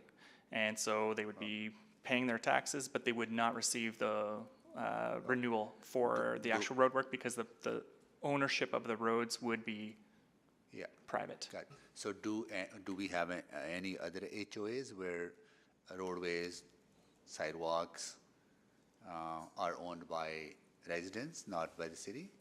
I don't know off the top of my head, but another general example would be even a standard commercial property where somebody develops the commercial retail units, they'll have their own road right of way, not road right of way, they'll have a road that's built and access that is all privately owned. And so in that situation as well, there is no maintenance or capital dollars that the city would be contributing. That's up to that private owner to actually do that work. But I just don't have the background right now around what other HOAs are like within the city, if there's others that actually own their own private roads. Okay, because I know how property taxes are assessed, right? But it doesn't feel kind of fair that somebody's paying into a neighborhood renewal fund, but they're not benefiting from that fund because the property that needed to be upgraded is owned by them, right? So I understand that, but I just I'm not getting to the fairness part of it. I guess I would just caution that you can apply that logic a lot of different ways, including if I never use a rec center, should my taxes be used to build a rec center? Like, I understand. I think we just have to be cautious that taxes are applied for the greater good. And neighborhood renewal is part of taxes and is used to renew the city's owned assets. I would see neighborhood as a kind of dedicated tax levy, which it is, right? Isn't it? It is a dedicated tax levy, right? It was raised through a dedicated tax increase, and it is captured and held at amount in the levy in a reserve. Okay, got it. Okay, I got to go. So, Councillor Salvador, can you take the chair and carry on with the proceeding? Yes, thanks. I have the chair. I'm just going to go ahead and take my round just because it builds off of those questions. So I will say something, and I would love administration's feedback on it. When I think about a dedicated renewal, I think about that being for communities that all Edmontonians have the opportunity to benefit from. And I appreciate the example of a rec center. All Edmontonians have at least the opportunity to potentially benefit from that. I don't see that that's the case with an HOA because of the private ownership. Do all Edmontonians have the opportunity to even use that infrastructure? So in this situation, like the roads that the city would potentially acquire are really dedicated for this neighborhood. If I'm not mistaken, I don't want to call it a gated community, but there's only one access point. And so it's really just local roads. There aren't any collector roads or arterial roads that would be provided here. So it really is for the primary benefit of the residents in that location. Okay, and just going back to some of the math, I know the speakers were mentioning around, I think it was $600, $650 increase a month.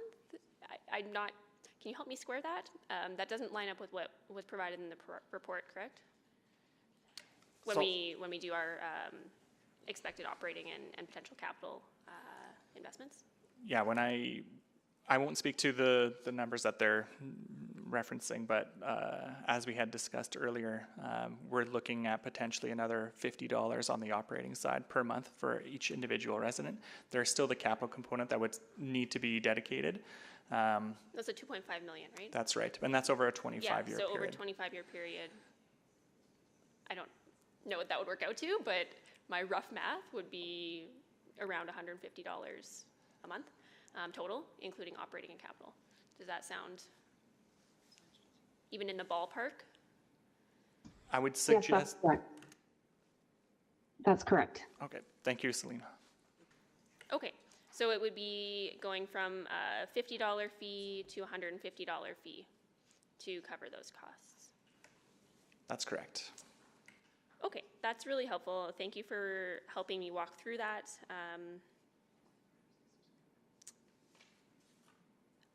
I don't have any further questions at this time.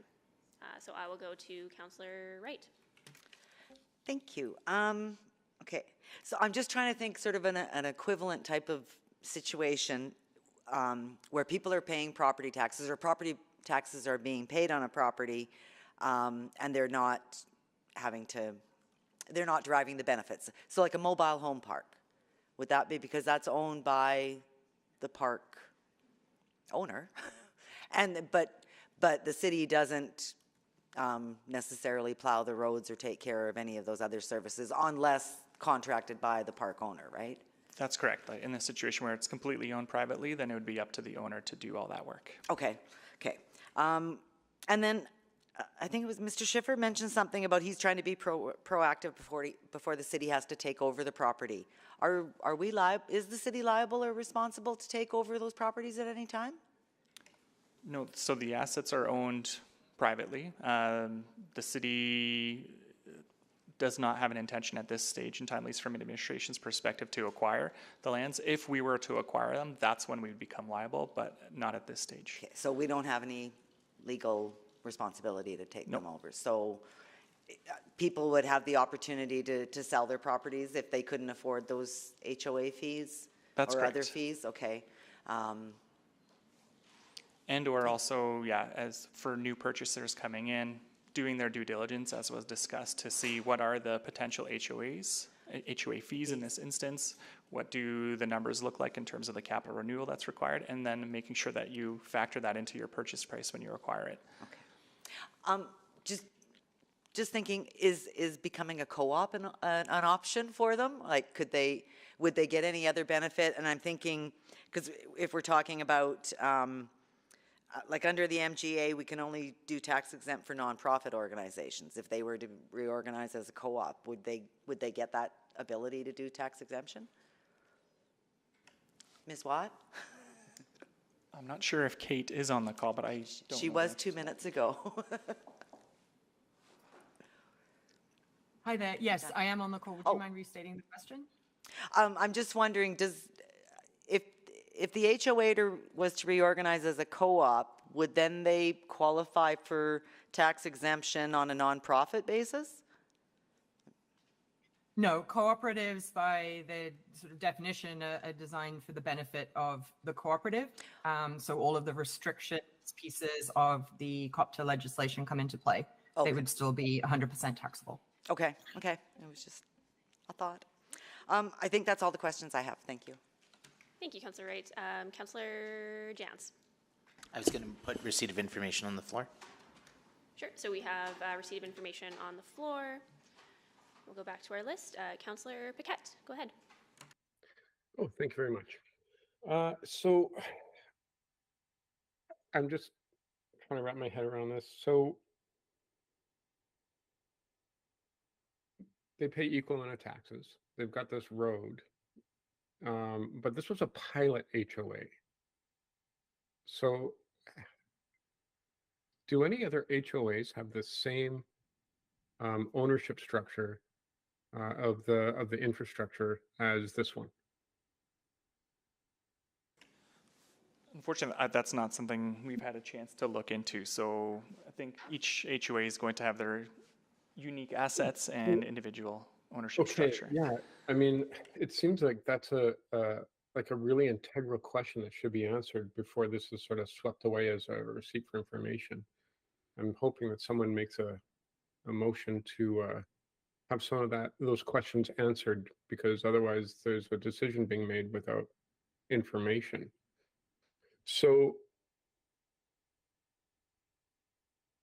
they pay the full taxes. They have a road that they cannot possibly replace. What happens in the future when this road just becomes unusable? As a private asset, it is something that the owner, in this case the HOA, would need to prioritize and complete the renewal work on their end. And at the income level that folks are at, that doesn't sound very likely. That's the challenge here. So I get the administration perspective, which is good, but I'm also looking at the community perspective and the human perspective. So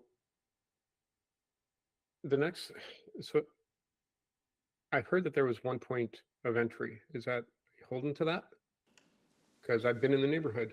I've driven right through it from north to the south, Yeah. in and out. So my mistake on that front, I was thinking of the one entrance at the north side, but I do believe there might be another one from the neighborhood on the south. Yeah, there is. I'm very familiar with the neighborhood. If I may, just to answer your first question around, are there other instances similar to this? Maybe the best example I could provide, similar to what I was trying to articulate before, is around individual condo corporations, where as they develop and you create a condo ownership structure, there are private roadways that would be built in those larger parcels, and those would also have to be maintained and renewed by the condo corporation. So somewhat similar to this as an HOA. Condo corporation, sure, but not an actual HOA. I just, without knowing all the different HOAs that are out there, I can't answer the question on if there's another HOA similar to this. Yeah, so it'd be good to know that answer.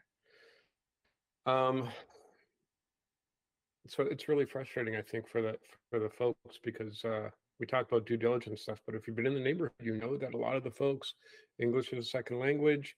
They thought they were getting into something that was really good, and this is an HOA that is crumbling. So what happens when they default and they just can't do it anymore?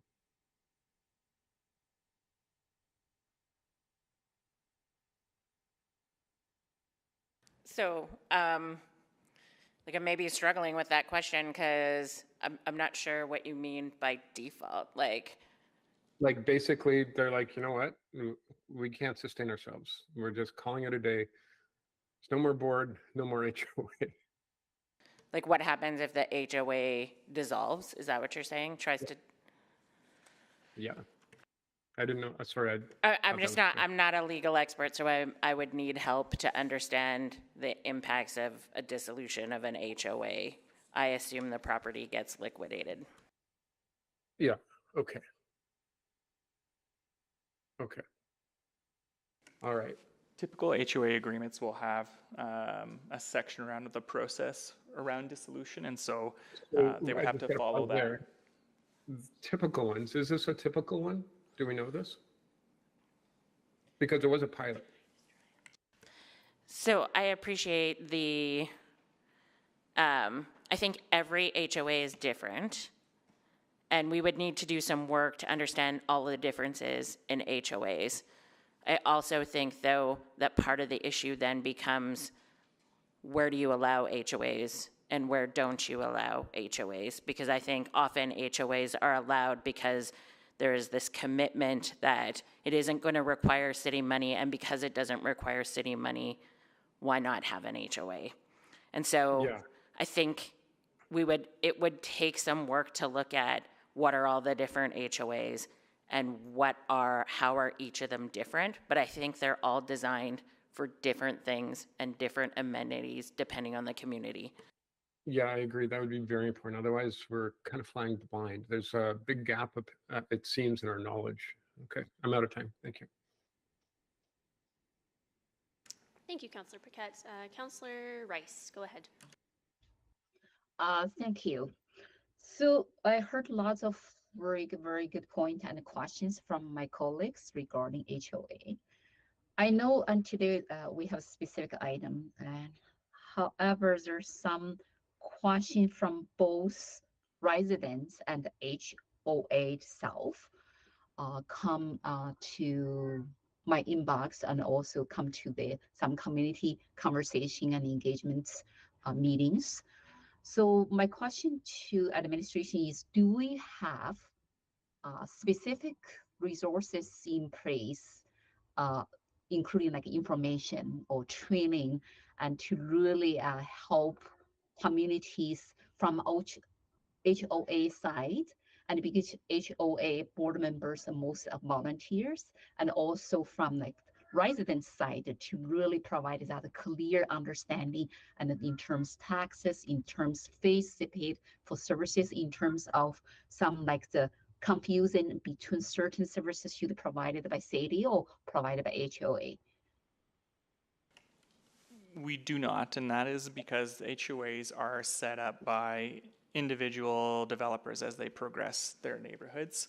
And so in those situations, a developer would outline the specific property that would be put into the ownership purview of the HOA.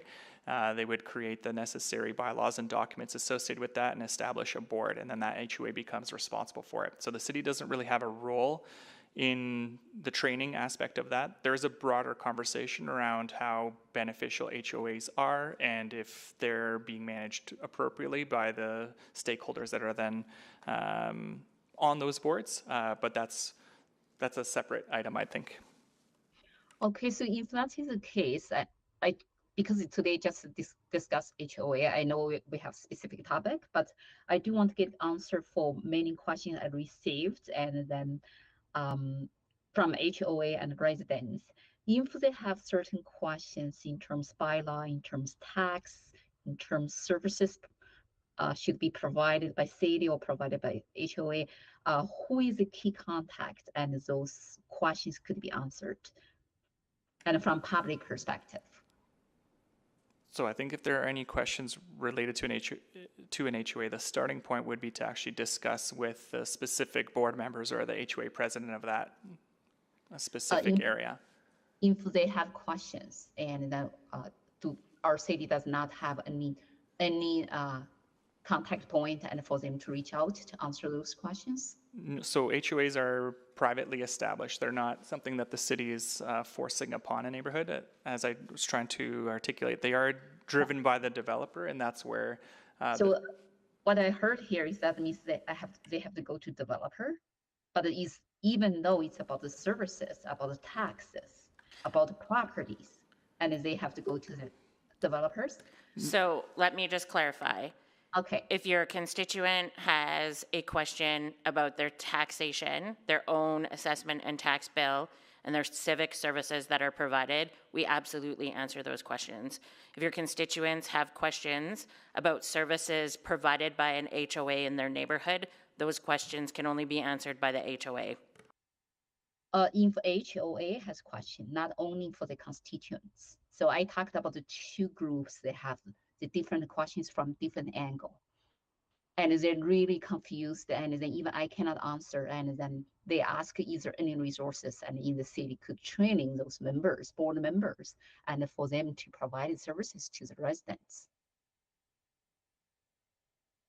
So is your question, if the HOA has a question about services the city provides, who do they ask? About the bylaw as well. And so I know my time is going to out, but I do want to follow up on this, because this in terms of HOA's bylaw, when developers set up HOA, and what type of bylaw, and what's the city's role and in this HOA. So I just leave there. It seems I cannot get an answer right now, but I will follow up. So just to clarify, I do think I'm willing to make this statement. The city doesn't have a role in the HOAs. Does not have any role, and then even in terms of provide services, provide like some like bylaw support or any other type of role to answer the questions from both HOA itself and residents, and actually the property under HOA. So it will depend on the question that's being asked. If it's a question around city services and taxation and whatnot, the city absolutely would play a role. And maybe as a quick starting point, 311 could be a way that a resident can ask that question. But if it's a question related to the HOA, the city does not get involved in the establishment of the bylaws and what governs the specific HOA, including what assets are included in that. And so that's where the board of the HOA would need to play a role to answer questions related to those aspects. I will follow up offline more. Thanks, and Councillor Rice. Yeah, thank you. Thanks. Councillor Rutherford? Yeah, thank you. Just focusing on the decision before us today and this specific thing. I guess to administration, was there any discussion about sort of a midway point, like acquiring the roads but leaving the parks in the responsibility, like the park spaces in the responsibility of the HOA? Like sort of like the middle ground there? To my understanding, I think we've been focused on a conversation around all the assets that the HOA was looking for the city to dispose of. So not necessarily a middle ground, but I can follow up with a team on that. Yeah, I think for me, I think this whole conversation uh, brings up so many questions about HOAs. You know, yeah, it's just fascinating. I guess you estimated 180,000. That's just operational. That's not capital, right? Correct, yeah, that would Annually. be an annual operating, so that's maintaining the roads, alleys, curb gutters, sidewalks, streetlights, poles, cabinets, wiring, curb cuts, signs, concrete trails, paths, flower beds, fencing, things like that. Yeah. Whatever the city standard is. That's right, yeah. So we'd essentially be adding all of this to our existing inventory. Okay, and then one of the speakers mentioned about how their bylaws are really outdated and making it very limiting to even make decisions. When HOAs are established, is there any way that when these kind of things are happening, because again, I understand this was a pilot, especially, have we added mechanisms for HOAs to have an easier time revising their bylaws to do the work they need to do? So for Does my question make sense? It does. I would just suggest that the HOA controls their bylaws and through the board. If they see that there are opportunities where they see changes could be made that would make it easier for them to manage the HOA and do the work that they need to do, that would be within their purview to review that and work through their typical governance structure to achieve that. Yeah, but this seems like a very small number in this HOA compared to, like, when I think of like Summerside. Like getting those quotas, those numbers to even revise bylaws would be a lot easier. Would it not? Like 159 seems pretty small in comparative to other HOAs. In terms of the number of units?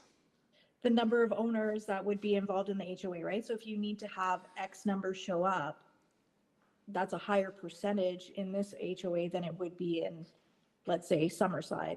No? I don't know if I can answer that just because I'm not aware of the full scope of the other HOA agreements that are out there and the number of users that are included in that. Yeah, I would suspect that it's on the smaller side of HOAs. Is that a fair statement? Sorry, 1 second. Would you mind repeating that question? Is this HOA on the smaller side of the HOAs in terms of the number of units in the HOA? I don't have the answer for that. I did, when we were putting the report together, we tried to get a better understanding of how many HOAs there are. It's not something that the city tracks, and so that's unfortunately an answer I can't provide. The area may be smaller than other HOAs that exist because it's a fairly localized spot. However, the asset ownership that's included amongst HOAs is going to be different. And so I can't necessarily speak to whether there's more assets within this HOA versus another one or less compared to another one. And maybe just for clarity, I just want to make sure that we're all clear that bylaws that you're asking about are not the city's responsibility. It's not a city bylaw. It is the bylaws of the HOAs, which are the clear responsibility of the HOAs. Yeah, no, I appreciate that clarity. I'm still struggling a bit, but I'll stop there for now. Thank you. Thank you, Councillor Rutherford. I'll just ask one more here. So I know earlier on in the presentation it was mentioned that we've really only stepped into this space once in the past. Was that right? That's correct. As far as we're aware, yes. Right.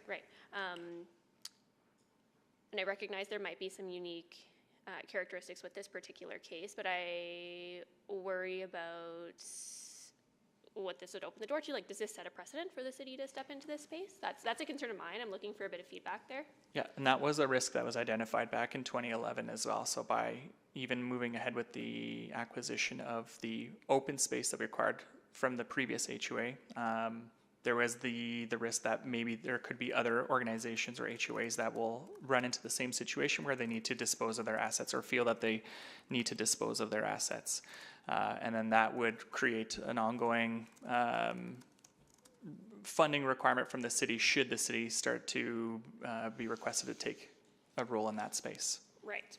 Does the city have the authority to even determine whether or not HOAs are created, like if a new one is created? Or is this completely outside of our control? I'd maybe look to law for assistance on that, but I'm not aware of how we would be able to control whether a HOA exists on private property. It's Kim Thurston with law, and that's correct. We don't have any way to control that. Okay, so we have no way to really control whether or not an HOA is created. We're already starting to see issues bubble up around the sustainability of some of these HOAs and requests to see city support. I guess this for me opens up a broader conversation about, like, is there an opportunity to have a broader conversation about HOAs and the way that they're being managed, and to set clear parameters around what is the city's responsibility, what is HOA's responsibility. Like, in my mind, does that not already exist through legal agreements? Or is there a need for further clarity, or does that clarity, is it there? Presumably that clarity is already within the actual HOA agreements in terms of outlining exactly what the responsibilities are of the HOA, including if they're to be dissolved, what the next steps around the disposal of assets would be, and the responsibilities of the board in terms of the decisions that they can make to either increase fees, lower fees, or make sure that they're managing the assets within their purview. Okay. Does the HOA in this case have the ability to carry out, like, redevelopments, densify, add additional dwellings to the development? So just looking at the map of the assets that we're speaking about here, primarily what's being discussed is what I would title as road right-of-way, although it's titled land at this stage in time. So there's not really an opportunity to redevelop on that land. There is one block parcel that might have an opportunity to be redeveloped. Maybe I should clarify. I'm not talking about the specific right-of-ways, but redeveloping a single-family home into a duplex with basement suites. Like, do those opportunities exist for property owners within the HOA? It would be governed by the zoning bylaw, and so if the zoning allows for that, then unless there are additional restrictions that I'm not aware of within a specific HOA agreement, I don't see why that could not happen. Okay, that's helpful. And I already asked the questions around potential opportunities for the HOA to increase fees. So I'll go to Councillor Wright and then Councillor Hamilton. Just a question to clarify. My understanding is that homeowners associations are sort of registered under the Alberta Societies Act. Is that correct? They would be incorporated like any other corporation, and then the documents that we were talking about earlier, they would establish bylaws, and then they may also have some contractual obligations for the residents of the community, which would be a contractual obligation, often registered as a restrictive covenant against their titles. Okay, but I'm just, Councillor Rice was asking about where could HOAs go for information, and I'm just wondering, is Service Alberta a resource, or corporate registries? They could go to Service Alberta, and then I would also suggest that they may need to seek independent legal advice or their financial advisors. They may work with a management company or things like that. Okay, I just wanted to check what other options they had. Thank you very much.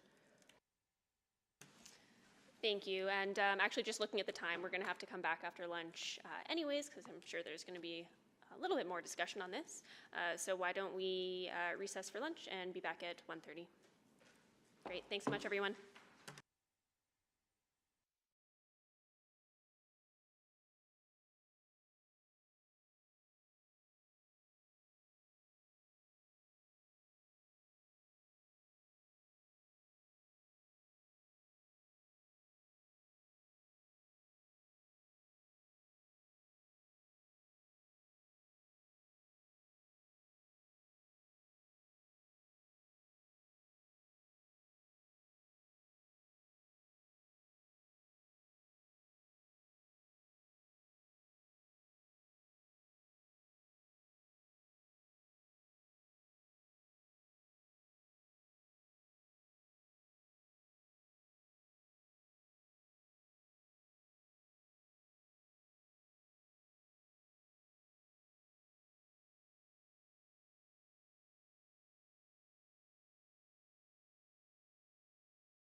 Okay, are we ready?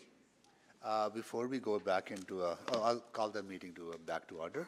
On 7.6, 7.7, Councillor Wright has just few questions. Are the folks here for that item? Because we could actually, once we deal with 7.3, we could actually deal with 7.6 and 7.7, those, so people don't have to wait around. Are those folks here? I don't see them on currently, but I can certainly Is committee would send- be okay that once we deal with the 7.3, then we deal with 7.6 and 7.7, and we can let the folks know that they can come? Yeah, I will reach out to them. Okay, is committee will be okay with that? Okay, cool. All right. Okay, we're back, and I will do a roll call of committee members and council members. Council Salvador, Good afternoon. Councilor Hamilton, Hello. Councilor Jans, Good afternoon. Councilor Wright, Good afternoon. and let me, Councilor Stevenson is here, Hello. and I'll go through the list of online. Councilor Paquette, Good afternoon. Councilor Rutherford, Good afternoon. Councilor Rice, Good afternoon. Councilor Cartmel, Councilor Cartmel. Hi, I'm here. Thank you. There you go. Okay. Councilor Hamilton, you're next. Thank you. So where we're in the agenda, Councillor Jans has received this for information. I don't necessarily have questions, but I was reminded by some of my colleagues that we did talk about HOAs. I'm going to say on the flip side of this, we talked about HOAs and them doing maintenance on behalf of the city, and that was part of a report that came in March of this year. This isn't really for you to answer. I'm sorry, you have to be in front of me while I ask this question, but do you see, maybe someone from Urban Planning and Economies on the line, or maybe even Mr. Robar, there seems to be an overarching question here, not necessarily about what the city does with HOAs, but we seem to have, I'm going to say one level up, a need for some policy and direction around sort of the overarching relationships with these types of, I'm going to say, private entities that are operating in the same space. Would someone care to comment on whether or not that is a policy or I'm going to say an opportunity for clarity that we should be looking into? So I'm you can not take, seeing anybody from the UP. I do think maybe that's something we could potentially get back to you on. Yeah. There might be some benefit in looking to that, but unfortunately, I just don't have that information off the top of my head right now. And that's fair. I think the notion is a little undercooked at the moment, so I think that would probably be more appropriately made as a notice of motion at a later time. What I think I want to come back to on this specific item is if committee receives this for information, I'm conscious of the arguments that the community members have made about the acquisition of the assets in the community.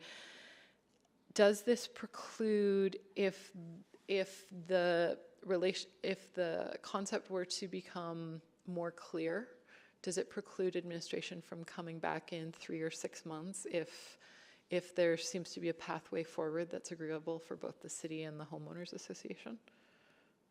Do you mean by that if there was a separate motion made around like a policy, and then from there we would look at acquiring the land, or just in general we would have continued conversations with the HOA to see if there's another middle ground that we could work towards? I'm thinking the second one, that it continued conversations, find a middle ground. Because I guess I heard in what the community members said, they're not really interested. I would say there's still a lot of questions in the air about who is paying for what and whose role is what here. So I'll let you comment on that. My suggestion would be that if we were to go down that path, before we would go towards any agreement, we would need to have council approval around budget associated with that. So we might be able to have some ongoing conversations, but but I don't know that where it's going to lead toward a situation where the city would recommend taking on the assets and still acquiring them. So that's maybe something to consider. Yeah, and why I put this out there is because if the negotiating conditions were different, price of purchase, local improvement pieces, sort of I'm going to say clarity of where that infrastructure was coming in terms of the prioritization, that has the potential to change your recommendation, correct? Or am I misunderstanding that? I don't know that that would change your recommendation, primarily because in this specific instance, the way that this whole property was developed was different than a typical subdivision. Okay. The infrastructure and the assets and the roadways themselves are much more narrow than a typical standard road. And so it was built based on the time when it was built and under different circumstances, of course. And then with that, we would also be taking on understanding what all the necessary infrastructure costs would be. So even if we found a middle ground, it's not necessarily a situation that I would recommend to committee, primarily because this is an HOA that we're dealing with here, but there are many other circumstances like this, such as condo corporations, which would run into the same type of scenario where they own all the assets. And if they run into the same type of issues around maintaining them, it does open the door towards the city looking to acquire more and more of these spaces that are privately owned and should be typically managed by the owners in those cases. And I'm okay. All right, that's helpful clarity. Thank you. Thank you, Councillor Hamilton. Councillor Wright. Thank you. Because this and others are privately owned, do we really, like, from a governance, I guess, perspective, do we really have oversight over them? Like, so. No, we don't. Okay. So should we be spending the time and money doing any further assessment? That is part of the consideration. So that's where we came back with the suggestion that we would not pursue any further conversations around this unless council did want to direct us to do that. And we will go through and follow through on any direction from council. But our recommendation would be to not pursue that any further. Okay. And that because that could also then create precedent going forward for other, like you said, even condo boards and things like that. Okay. Okay. Thank you very much. Thank you, Councillor Wright. I just need clarification on my previous comments that I made before the break.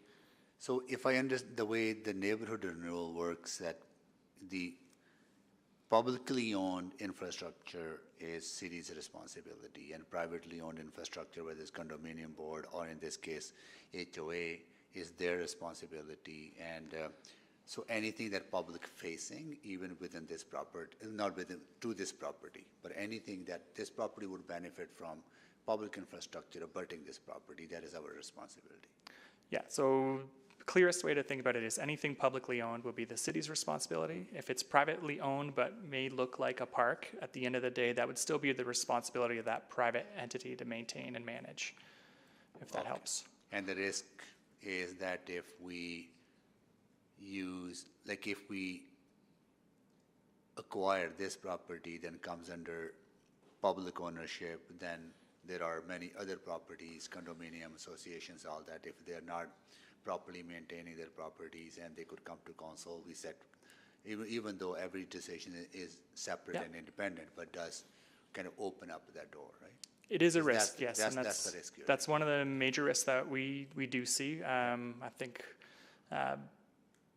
the more that council decides to maybe step into these situations, it does open the door ever slightly more to other circumstances of a similar nature coming back and then requiring the city to consider whether or not we should be taking on assets that were previously privately owned or not. Okay. So that's something we don't have a scale of in terms of what the magnitude is, but it definitely is a risk, and that's where our advice would be to, in this situation, not go down that path. Okay, but we still have HOAs that, they may have a levy for some amenities, but the roadways are owned by the city. And correct. Then those are city responsibilities. Yes, so as an example, my understanding of the Terwilliger town, where there was or potentially still is an HOA, the roadways were public at that point in time. They would have been dedicated as part of the subdivision process, so they became under the city's ownership. And then some of the park space was the land that was discussed at that stage where the HOA did not want to manage or maintain that any longer. And then that's what the city had acquired. And that land is slightly different than what we're referring to here, as it's potentially more accessible from a park and open space perspective than road right-of-way that's privately owned. Okay, got it. Thank you. Okay, thank you so much for that. It's more clear for me now. Thank you so much. Councillor Paquette. Okay, I'm just, I believe Councillor Stevenson hasn't had an opportunity to ask questions yet. You haven't had a first round, Councillor Stevenson? Go ahead. Sure, just twigged something for me. Would the property have to subdivide for it to become road right-of-way that the city could acquire? We could acquire it through a road plan of survey and put it into road through that mechanism instead. Okay, just wondering if that, if subdivision would trigger any MR contributions or anything like that?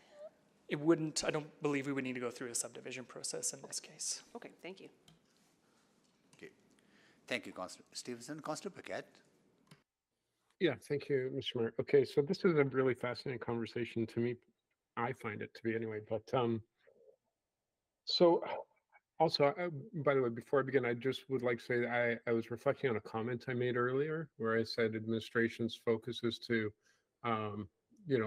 serve the organization and that councillors serve the community. I didn't mean it that administration doesn't also serve the community. So if that was mistaken, I just want to put that out there. That was unprompted, but it was something that was bothering me in the back of my mind. Okay, so I'm a little bit, okay, so is there a mechanism where if the city were to take this on from from River Point, that there would then be just like any other improvement, like any renewal, where there is a little bit of an extra fee for the homeowners in order to pay for the infrastructure uplift. Would that not make the city whole?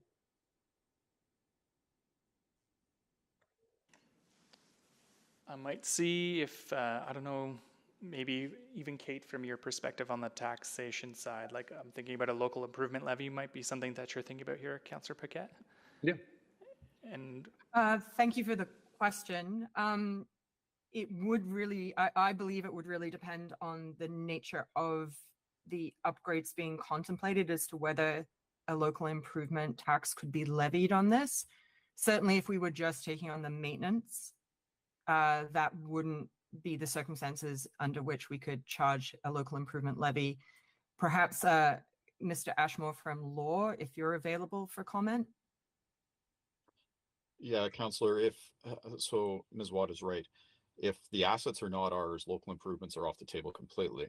Sure. If the asset is ours, then it would depend entirely on the nature of the redevelopment. So any type of ongoing maintenance you cannot use a local improvement for. Yeah. Technically, I am talking about, I'm not talking about maintenance. Yeah, if you're, I wouldn't if even you're suggest doing for maintenance. if you're doing a complete restructure, so rebuilding the road, for example, you could technically do a local improvement. Yeah. Okay. So I'm just trying to think of the equity piece here, where it's not a wealthy community. That's not what we're looking at. There's not a gated wealthy community in any imagination whatsoever. And so there's this equity piece where they've been paying their taxes. They've got this these roads right through the middle of it. So they've been paying these taxes, but they're not going to ever see infrastructure improvement through the taxes they're paying, ever, not once. But if we were to take this on at some point in the future, and I don't think it could be imminent simply because of our budget constraints right at this moment, but if we were ever to take this on, there are ways for the city to be made whole, because we're talking about like decades of lifespans here rather than just a few years. So there is a way to structure this. So you take the just correct me if I'm wrong, you take some the infrastructure costs away from the HOA, just put it into, an improvement levy, and Bob's your uncle. Like, I guess I'm failing to see how that wouldn't work. Counselor, the one thing I can say is you have to remember local improvements can have a petition against them. The actual residents might say, we don't want to take this on as a tax. So then, again, no harm, no foul, because there's no improvement happening. Correct. Right. So I'm failing to see the risk to the city if we already have mechanisms that we already employ. The only difference would be transfer of ownership. So I guess I'm confused there about how the city could ever lose in this scenario. Well, so the one way the city could lose, Counselor, is if the infrastructure becomes so degraded, it could create liability on the city. For example, potholes that aren't being fixed or vehicles that are being damaged. So we are no longer able to use a local improvement because there's a petition against it. We would still have the obligation to ensure that the roadway is maintained in such a way that it does not cause Okay. damage to individuals using it. However, if the roads are in that condition, then they qualify for renewal. They do, but that does not necessarily mean you could use a local improvement. It would be the Sure, exact same. but they're already paying It into it and have been for decades. Okay, I'm out of time. Thank you, Councilor Paquette. Okay, so that concludes the questions on this item. Are there more questions on this item? No, that was a member of the public who wishes to speak. Yes, I am sorry to the members of the public that the process doesn't allow for members of public to be responding to councillors' questions or if they have any additional thoughts to share with the committee. I'm sorry, the process designed to be in a way that we hear from you. You make a presentation, then we ask questions at that time when you made the presentation, not once that presentation is concluded. Sorry about that. So that is it on this. We have a motion on the floor. Now I'll open the deck for if anyone desires to speak.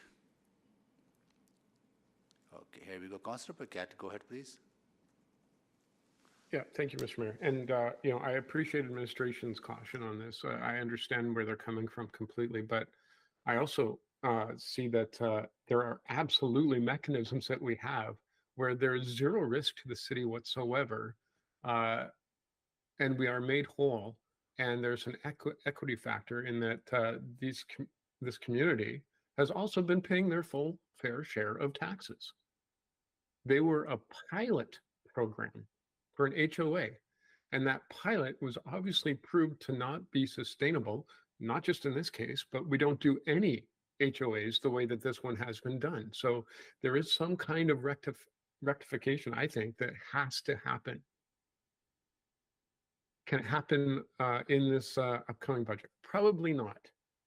But that doesn't mean that we shouldn't be asking the question and we shouldn't be gaining clarity on how we deal with situations like this and HOAs, frankly, across the city and how they should be structured. This is actually, in my view, a very important learning opportunity and moment for council and the city and communities overall.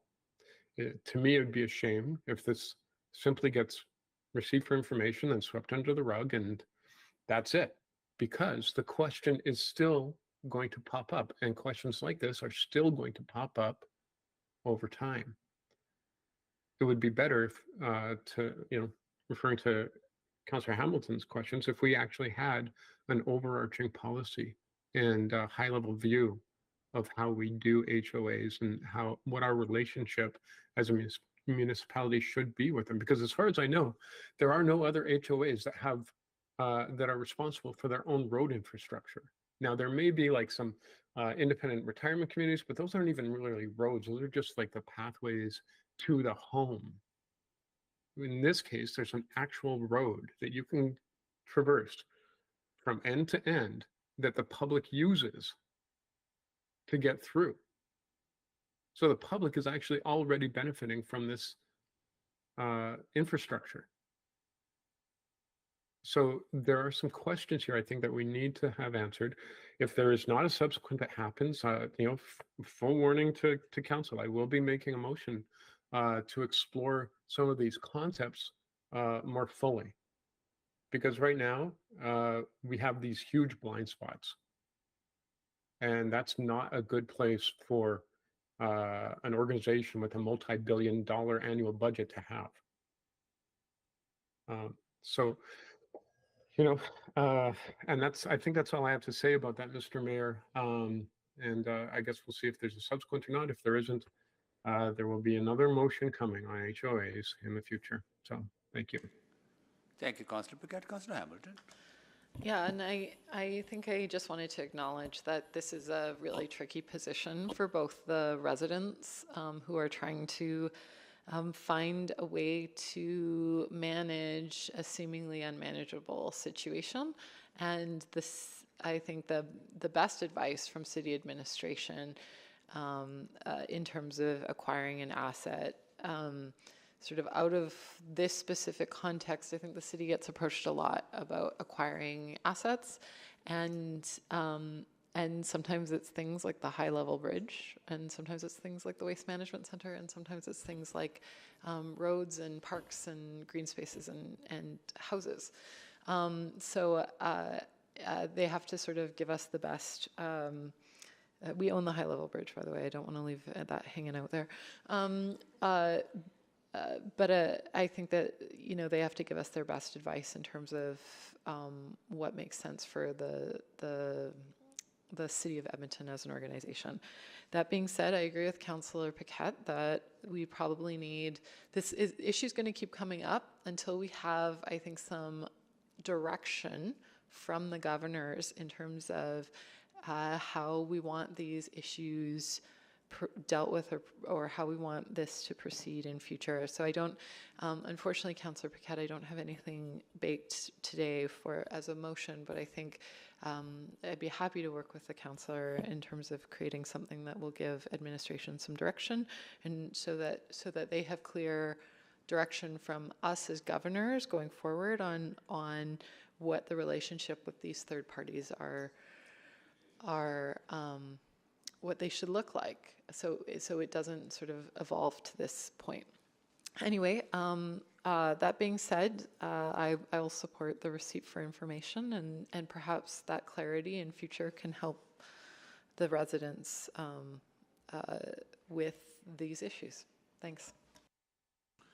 Thank you, Councillor Hamilton. Yeah, I agree.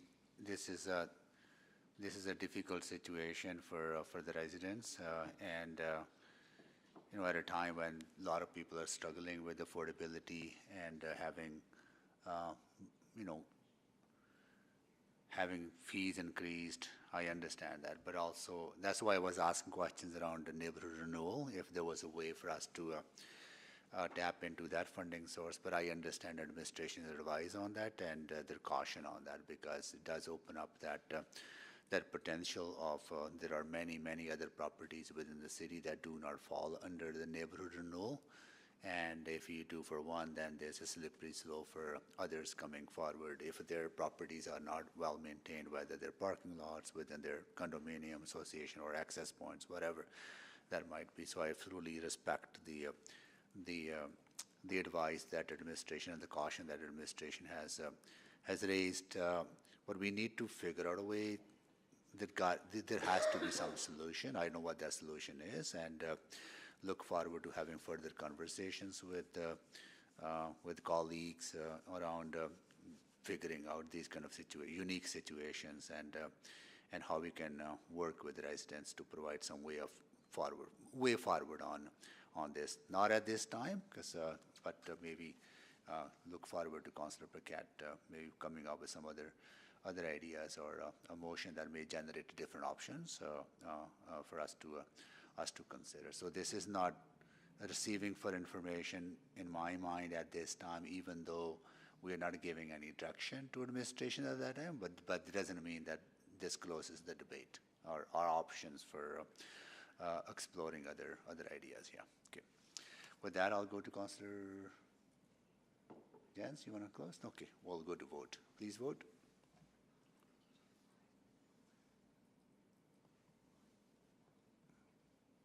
We have 5 votes. Display the votes, please. That is carried. Are the folks here for 7.6 and 7.7? Oh, here you go.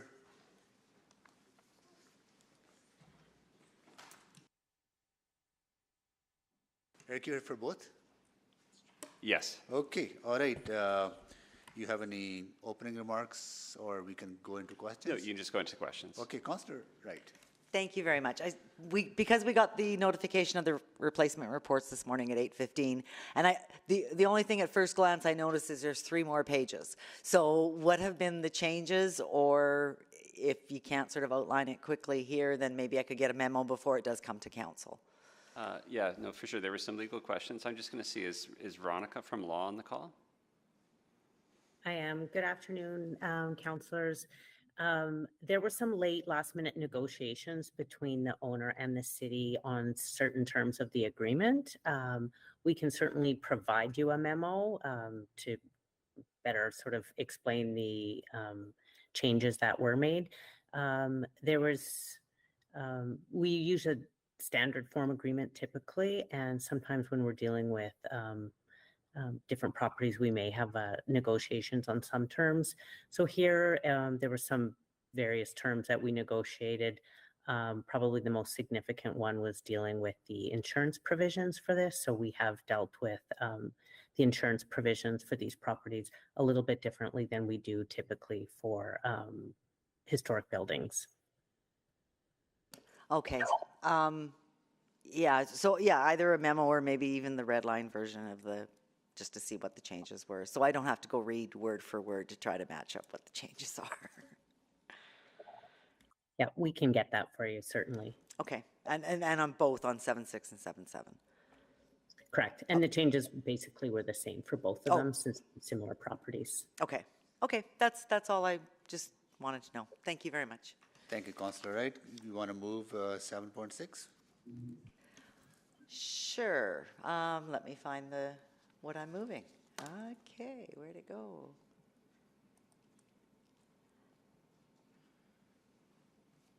There you go. Oh, okay, sorry. So I guess I'm moving. Well, this is a recommendation to City Council that bylaw 20570 be given the appropriate readings. Yep. All right, so anyone to speak? Seeing none to close, please vote.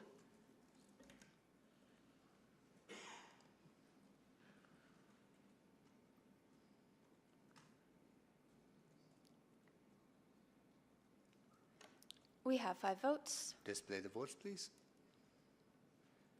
That is carried. And now on to 7.7. That's right. And moving, recommending to City Council bylaw 20571 to designate the Revlon building as a municipal historic resource. Yeah, be given 3 readings or appropriate readings. And with the appropriate readings, yes. Yeah. Okay, all right, please vote.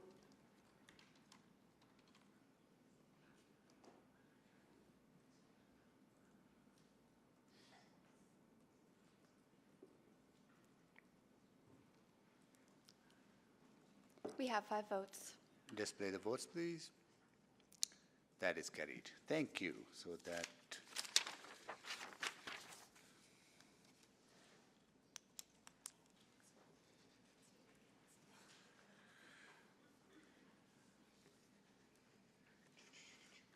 okay, now we are on to item 7.4, Blatchford business case goals.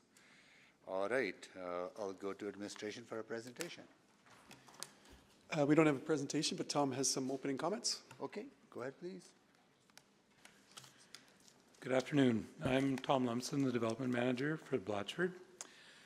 Based on Council's direction, administration engaged an external third-party appraiser to undertake a comprehensive housing market review for Blatchford. As part of this work, the appraiser analyzed how quickly land is being sold, if the land sale prices are appropriate, and how the pace of home sales and home pricing compared to the general Edmonton housing market. For the purpose of this exercise, the appraiser needed to compare Blatchford to existing neighborhoods in Edmonton. However, as noted in his report, it is critical to consider that Blatchford is a highly unique community guided by public policy, proceeding under a specific government-imposed guidelines designed for societal benefit. The community has several unique factors, including its size, location, sustainability requirements, and density goals. Given the uniqueness of the neighborhood and Council's vision for the land, the appraiser found that it is not surprising that the development has not proceeded in the same way as a strictly market-driven land development. However, when considering Blatchford's specific guidelines and unique aspects, the pace of development and land sale pricing was found to be reasonable, with market acceptance improving. The appraiser also indicated that the overall pace of home sales in Blatchford is reasonable, and the home price for the products built to date is appropriate. They did note that additional product types and lower price points would entice more purchasers. While the pricing of the homes has been found to be appropriate, according to market conditions and evidenced by the high proportion of homes sold, administration evaluated several approaches that may support home builders in lowering the price of their homes.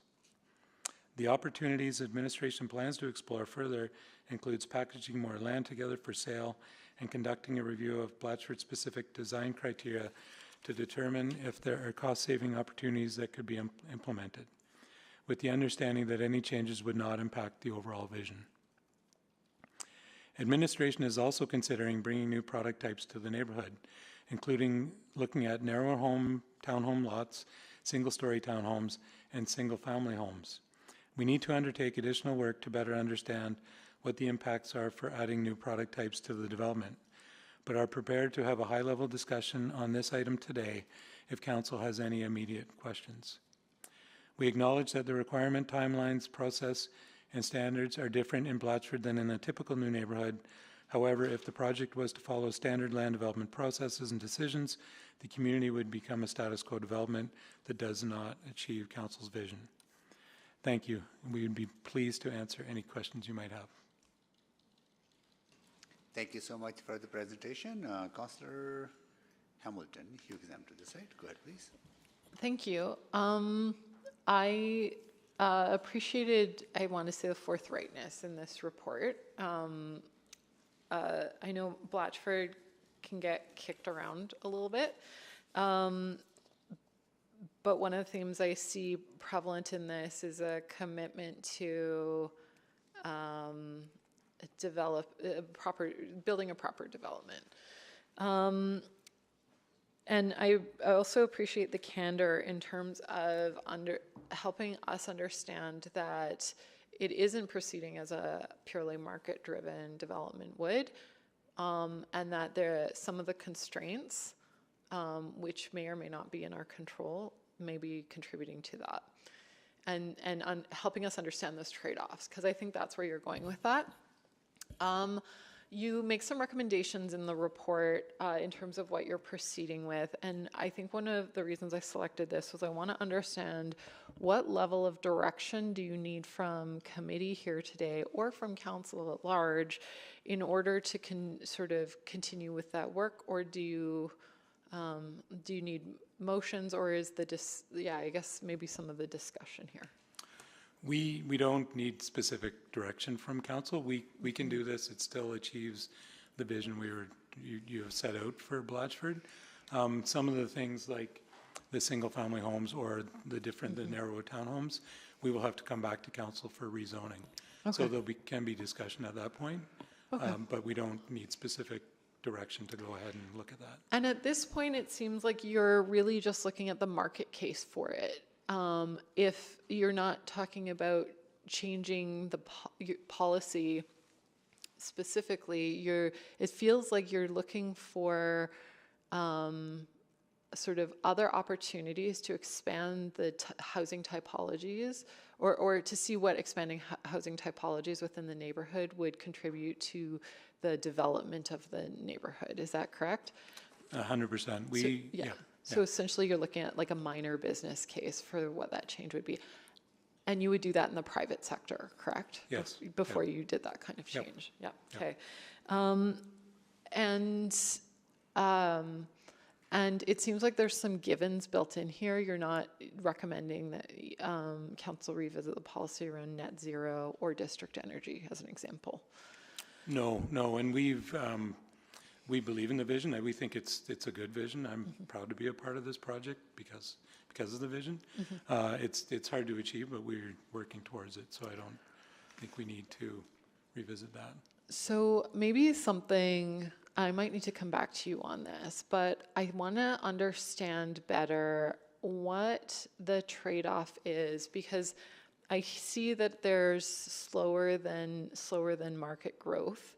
I also know we're in a housing crunch, and I also know that as long as there aren't people living on that property, you don't have people using transit, you don't have people paying property taxes, you don't have the sort of net benefit to the area or the city. So perhaps, I don't know if you can comment on that, sort of what the trade-offs are, because one of your key recommendations is not lowering the price of the land. So you're looking at other market factors in order to get people living there. Does that make sense? Like, essentially what's our opportunity cost? Yeah, there's opportunity through, like, I'd mentioned this last year when we got these motions. Right now, it's townhouses are the biggest thing you can buy. It is the biggest thing if we agree to do single-family homes. There's going to be apartment, there's going to be multi-family townhouses. Yeah. That pricing is going to come down, so more product types will come and different product segments will be approached. The appraiser or the consultant that did the report for us recommended we look at a variety of housing types, only kind of reviewing what we have on site today. We have currently under construction, like I said, a townhouse site that they're targeting in the 400s for their townhouses. Once they're done construction, those will come to market. Once we have some 4 to 6 story buildings, those prices will be even lower. And maybe I need, and I'm going to need to come back on an answer on this, but the opportunity cost of not having, like, essentially waiting until the market meets where you want the land to be versus getting people living there now. So, and that's a more complex question I'm going to have to come back on. Thanks. Okay. Thank you, Councillor Hamilton. Councillor Salvador. Yeah, thank you. Yeah, so attachment 2 of the report indicates that there's a wait list for townhome products. That's correct, right? Our builders have wait lists, yeah. Okay. And then in attachment 1, 83 lots are on hold or pending with specific builders. I guess why are we not able to move that product faster? Is it is this production problem or a product problem? That's what I'm trying to understand. Yeah, and so our recommendation number 7 deals with like our zone. So our zone is custom with the first homes that were built. There was process and time to figure out what the zoning meant when they brought it in, because we have custom zones in Blatchford. So we're working through that. We also have architectural controls. We have a green building code. The green building code seems to be a zero impact to the builders in terms of timing. But there's certain things in Blatchford that we are looking at and we continue to adjust that will help bring the timeline down. Okay, so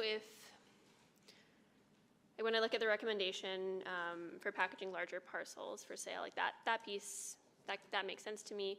I guess I'm trying to understand why we would be looking to allow single-family homes, because I assume the parcels we have wait lists for the townhome products on, those would be the ones that we'd be converting over to single-family homes. Correct, and we would achieve the densities and energy use. Otherwise, we wouldn't do single-family homes.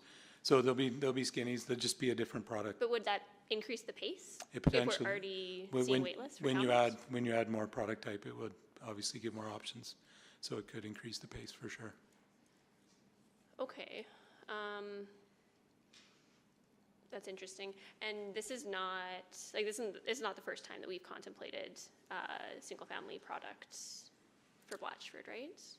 Well, it's the first time I know of it. Like, our zone literally says it has to be a 3-plex is the smallest thing you can buy in Blatchford today. Like, that's what the zone dictates. So again, if we want to go after single-family, we would have to come back with a new zone or adjust the zoning.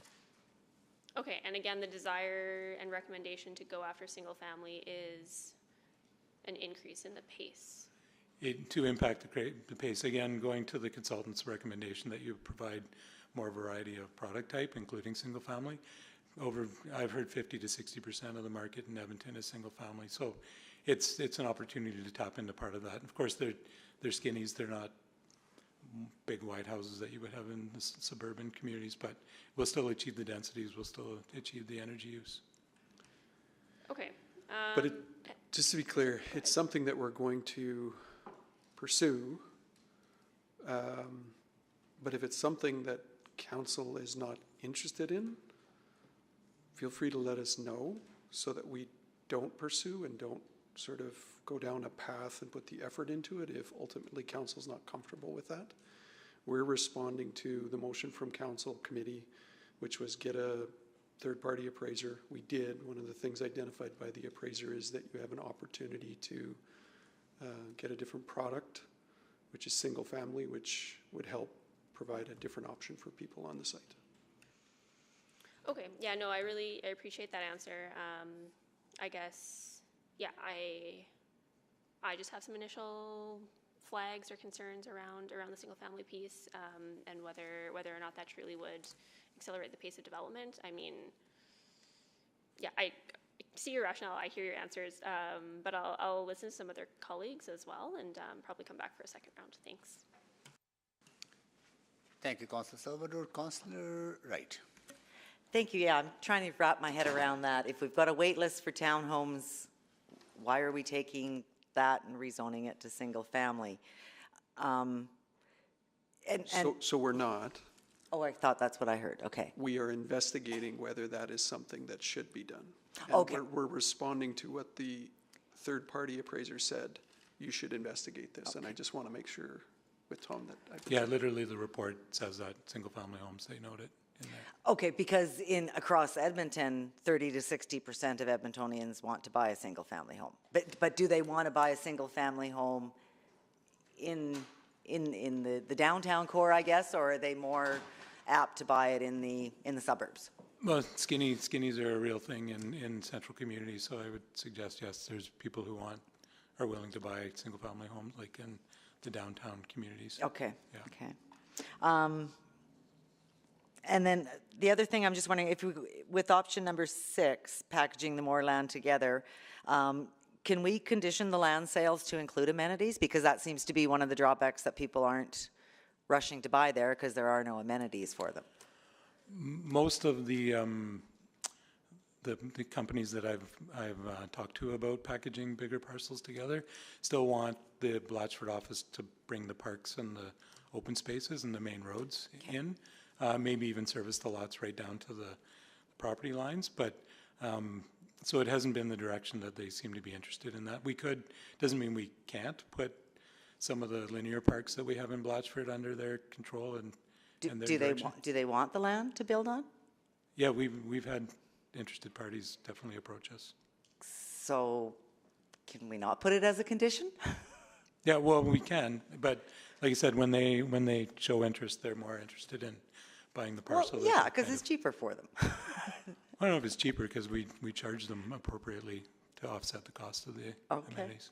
Okay, I just think, yeah, if they're in there anyhow building, they might as well put in the amenities that the people want. So, and then I'm just wondering, with the economic conditions, interest rates people think are high, but that's relative when they were up at 20% in the 80s. Is that going to slow down the market anymore or slow down sales? Well, it definitely impacts the market generally. It's not just a Blatchford thing, but overall. Okay, thank you. That's all I have. Thank you, Councillor Wright. Councillor Jans. Thank you. So I just want to make sure I'm understanding this correctly. There is a wait list for homes on Blatchford. Our builders have wait lists for the other future stages that they're building into. And why is there a wait list? Why are we not opening that up now? Well, the pace of development, we have to get approvals, we have to build stages. This is no different than when I was on the private side. You had to get approvals, you build a stage of development, they build through it. If there's interest, they'll take a list of people who are interested in buying homes. So what if I'm on the wait list now? How long till shovels? 6 months? A year?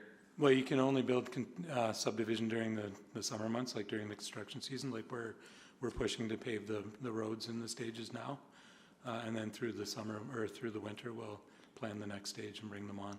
So and there's registration also involved. I could go into a long story Well, about I guess, how long it takes. I guess that, I mean, that, if, that's great news, right? Yep. There's a wait Oh, yeah. list. That means as soon as May, there could be things getting built. Yep. Or on their way, right? Yep. So, 100%. so the administration from, the recommendation is stay the course? If that's what, like I Yes. said, yeah. Okay, thank you. And so this wait list is, what you're telling us is, it's not a bad thing, it is a indication of success or interest, and therefore, if everything gets permitted and all the i's are dotted and t's are crossed, we will be moving ahead in May. Yes, or even in the winter, they can build homes through the winter too. Yes, this is, and if you're okay, Tom can speak to, with his private development experience, just the sort of the normal course of this, how this unfolds, that this does happen in private sector developments where there is an urgency to get stages done to allow those wait lists to be reduced, and then the next wait list starts based on the next stage. So it's like that leapfrog approach that our developers take. So as I get, and maybe I'll follow that one up offline, but I guess what I'm trying to understand, reading attachment 2, it sounds like there's not a problem here. Am I misreading that? No, I think this was a check-in that we wanted to bring back to council. Our committee, we committed to do that. It's an independent review. It identifies that there's uniqueness that Blatchford bring, which we've identified, and through different conversations with council, there's been a commitment and an ongoing commitment to the vision. We're continuing to proceed on that basis, but there are also some things that they identified which we think we need to continue to improve on, like reducing the architectural controls, and not reducing, but streamlining. Adjusting, yeah. There's an element that, they suggest to look at single family as a way to provide more inventory for users. So those are things that we would look at. And for any of those bigger decisions, Tom has indicated that it would come back for council because there need to be a zoning decision. So if nothing happens right now, Blatchford continues building in May, and there's a wait list, there's interest, things are moving. If what I think the question is if we want to see even more building, the logjam is on our permitting side. Is that right? I wouldn't suggest it's a standard course. Like I was on the private side for 12 years. There's always time to get from raw land to a home built, and it's not different in Blatchford. It takes time to get the community built and the houses built. There is a uniqueness in Blatchford that through the first couple of stages there was sort of a longer time to get approvals because it was different roadway configurations, it was different servicing configurations.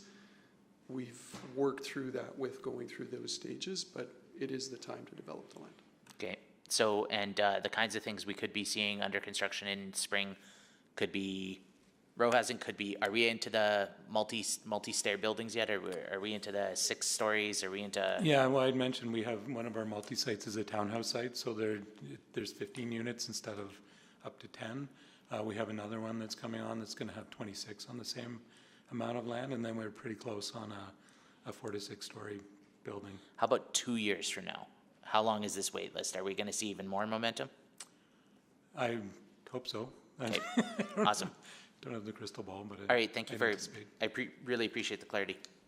Thank you, Councillor Jens. So one thing I noticed, I might be wrong, that it takes longer for actual units to be built than, say, in the private sector. And one of the things was that inspections were not being done on time, or there was delays in from the planning side on or having enough people going in there to actually check the units, and people not being familiar with the better enhancements around sustainability. And can you elaborate on that? Not in great detail. I can tell you that, like I said, the zoning is custom. So when our first home builders applied for their permits, there was some learnings from the city side in understanding what the zoning was meant to mean. So if you wanted a variance, a standard zone, the development officer could just. Is that resolved now? Like it's definitely, like Adam said, we're moving forward. They've gone through a couple of rounds, so it's getting quicker.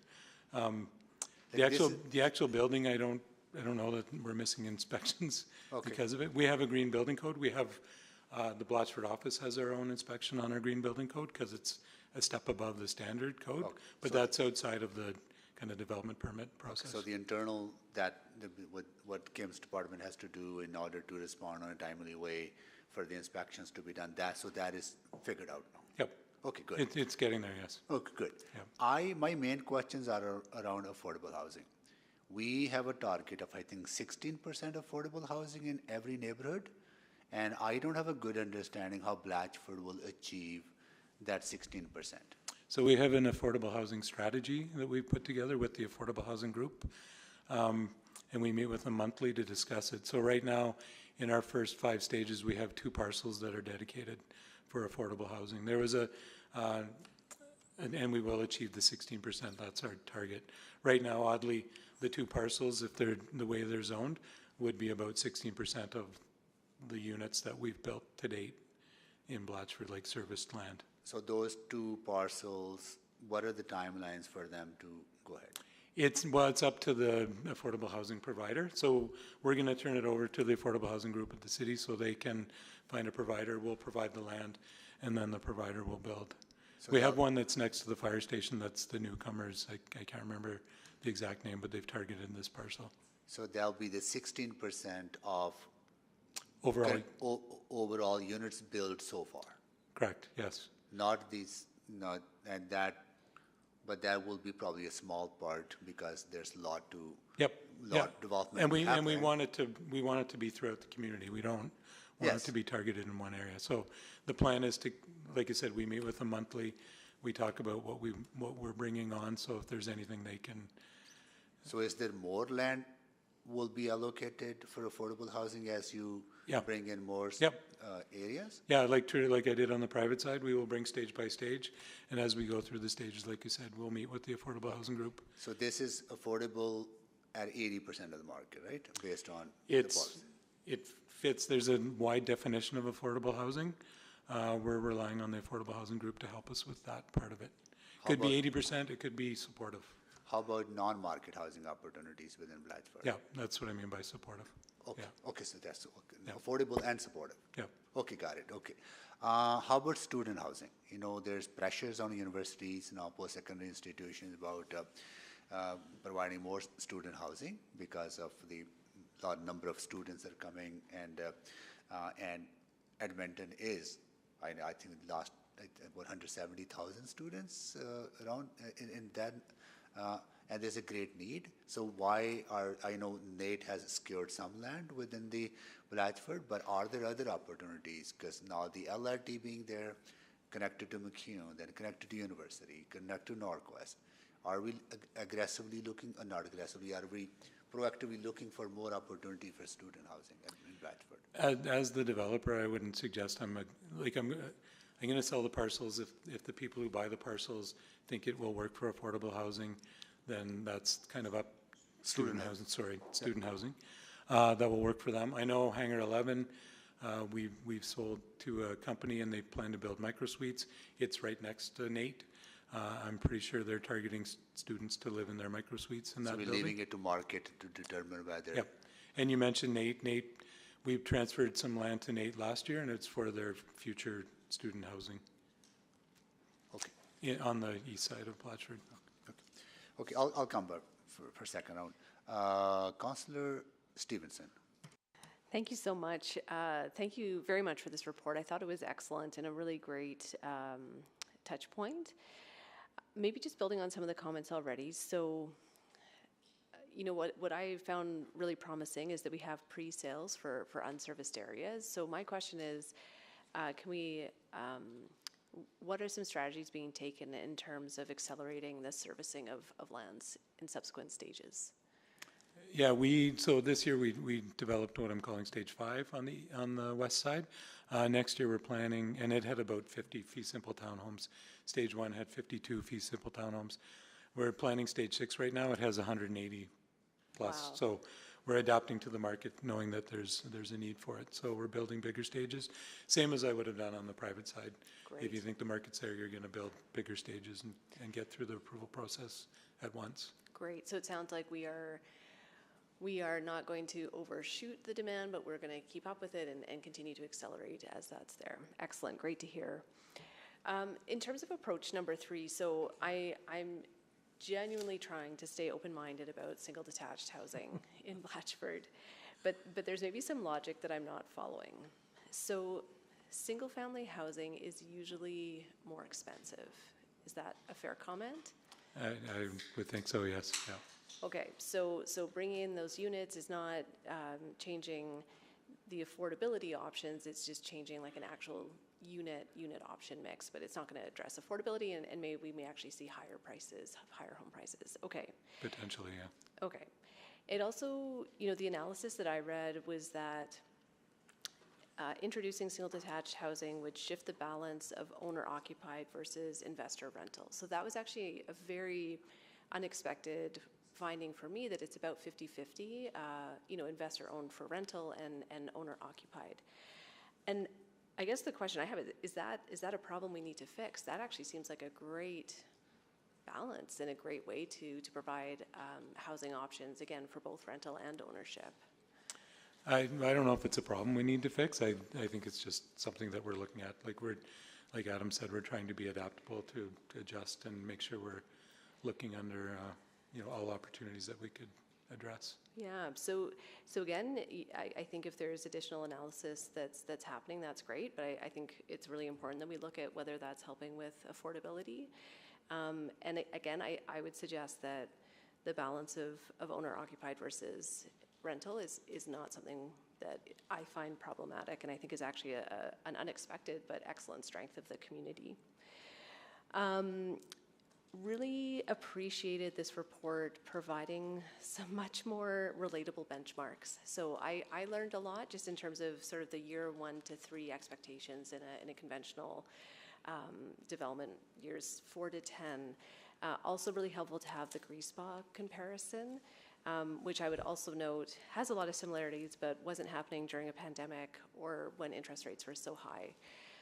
So I found those benchmarks much more useful and relatable compared to, you know, the initial kind of wildly optimistic business plan.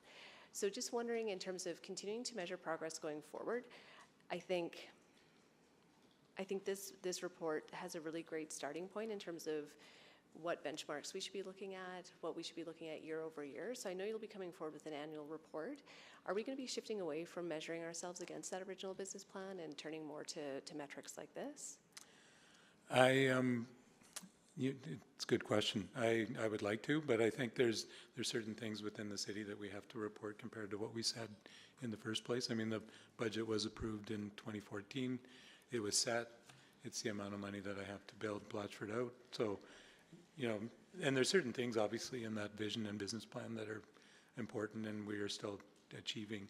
It's the timing is the one thing that was a little offside. Great. Well, I think yeah, not to throw the baby out with the bathwater. I think, you know, maintaining those important reporting metrics in the original business case, but hoping that we can start to look at some of these benchmarks, a bit more of the standard industry benchmarks moving forward. Just in terms of approach 7, you know, I understand, I spoke to some builders where there was, you know, potentially at times maybe conflict between the architectural standards and the green building requirements. You know what, I'll just come back. I'm running out of time, but thank you. Thank you, Councillor Stevenson. Councillor Cardwell. Great, thank you. So I'm not sure if is there a map that can be thrown up? I'm sorry I missed the presentation, but if. I only had opening remarks, so I don't have a map, sorry. So that's okay. So I just want to sort of tease out this demand question a little bit more, first of all. So right now, today, work is taking place to complete the servicing of Stage 5. Correct, is that right? Yes. And when Stage 5 is complete, there's several townhome lots available. Yes. And builders have already purchased those lots. They haven't purchased them, but we put them on hold for them, and they will purchase them as we work through the agreement. Same as we did with the first ones. Is it fair to say they have first right of refusal on those lots? Yeah, from the private sector, we would call it like our builder group.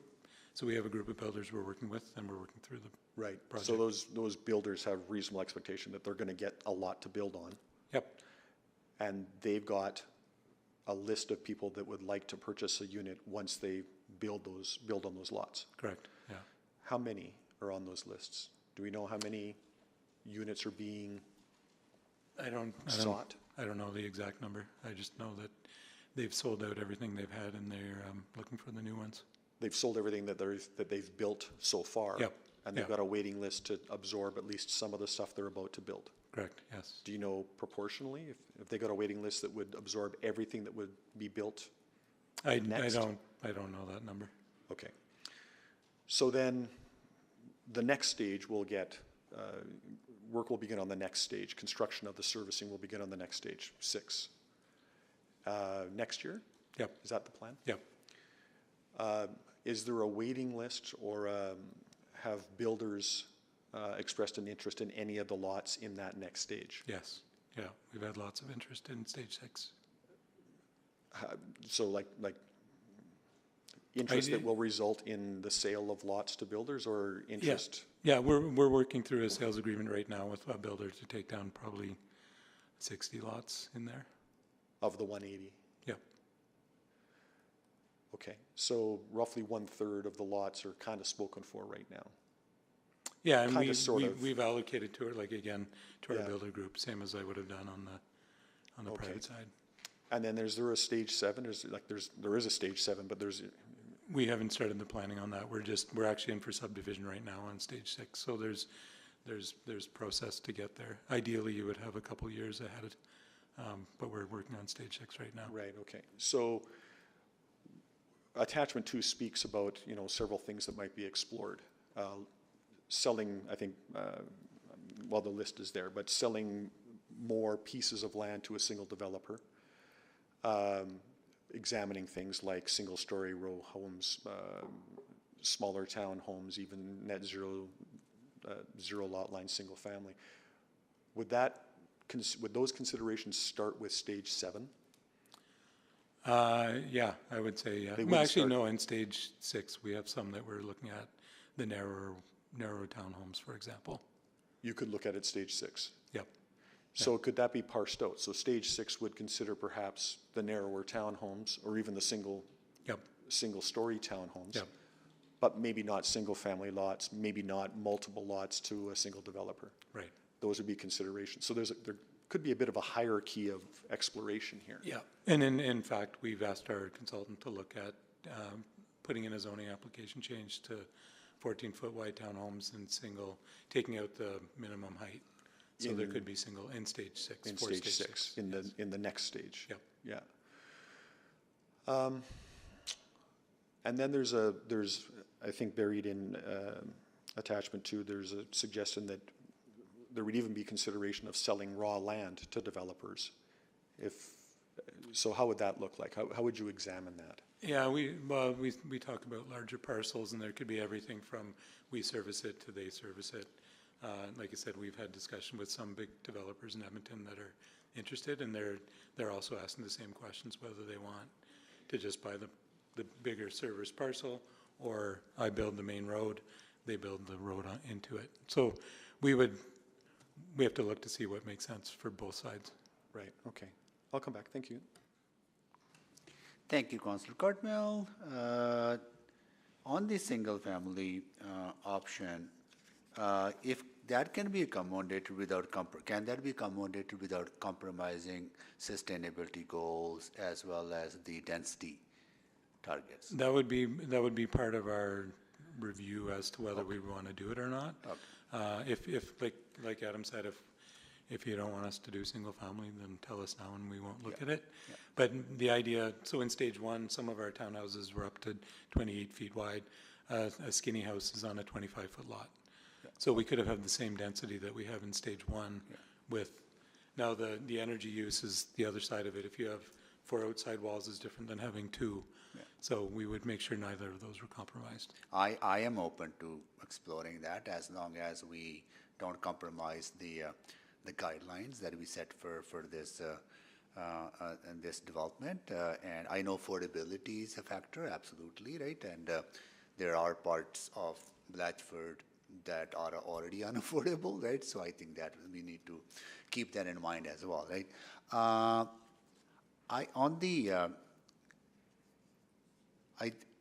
so can you provide, like maybe through a memo or some information? I really want to understand the phasing of the 16% of affordable housing.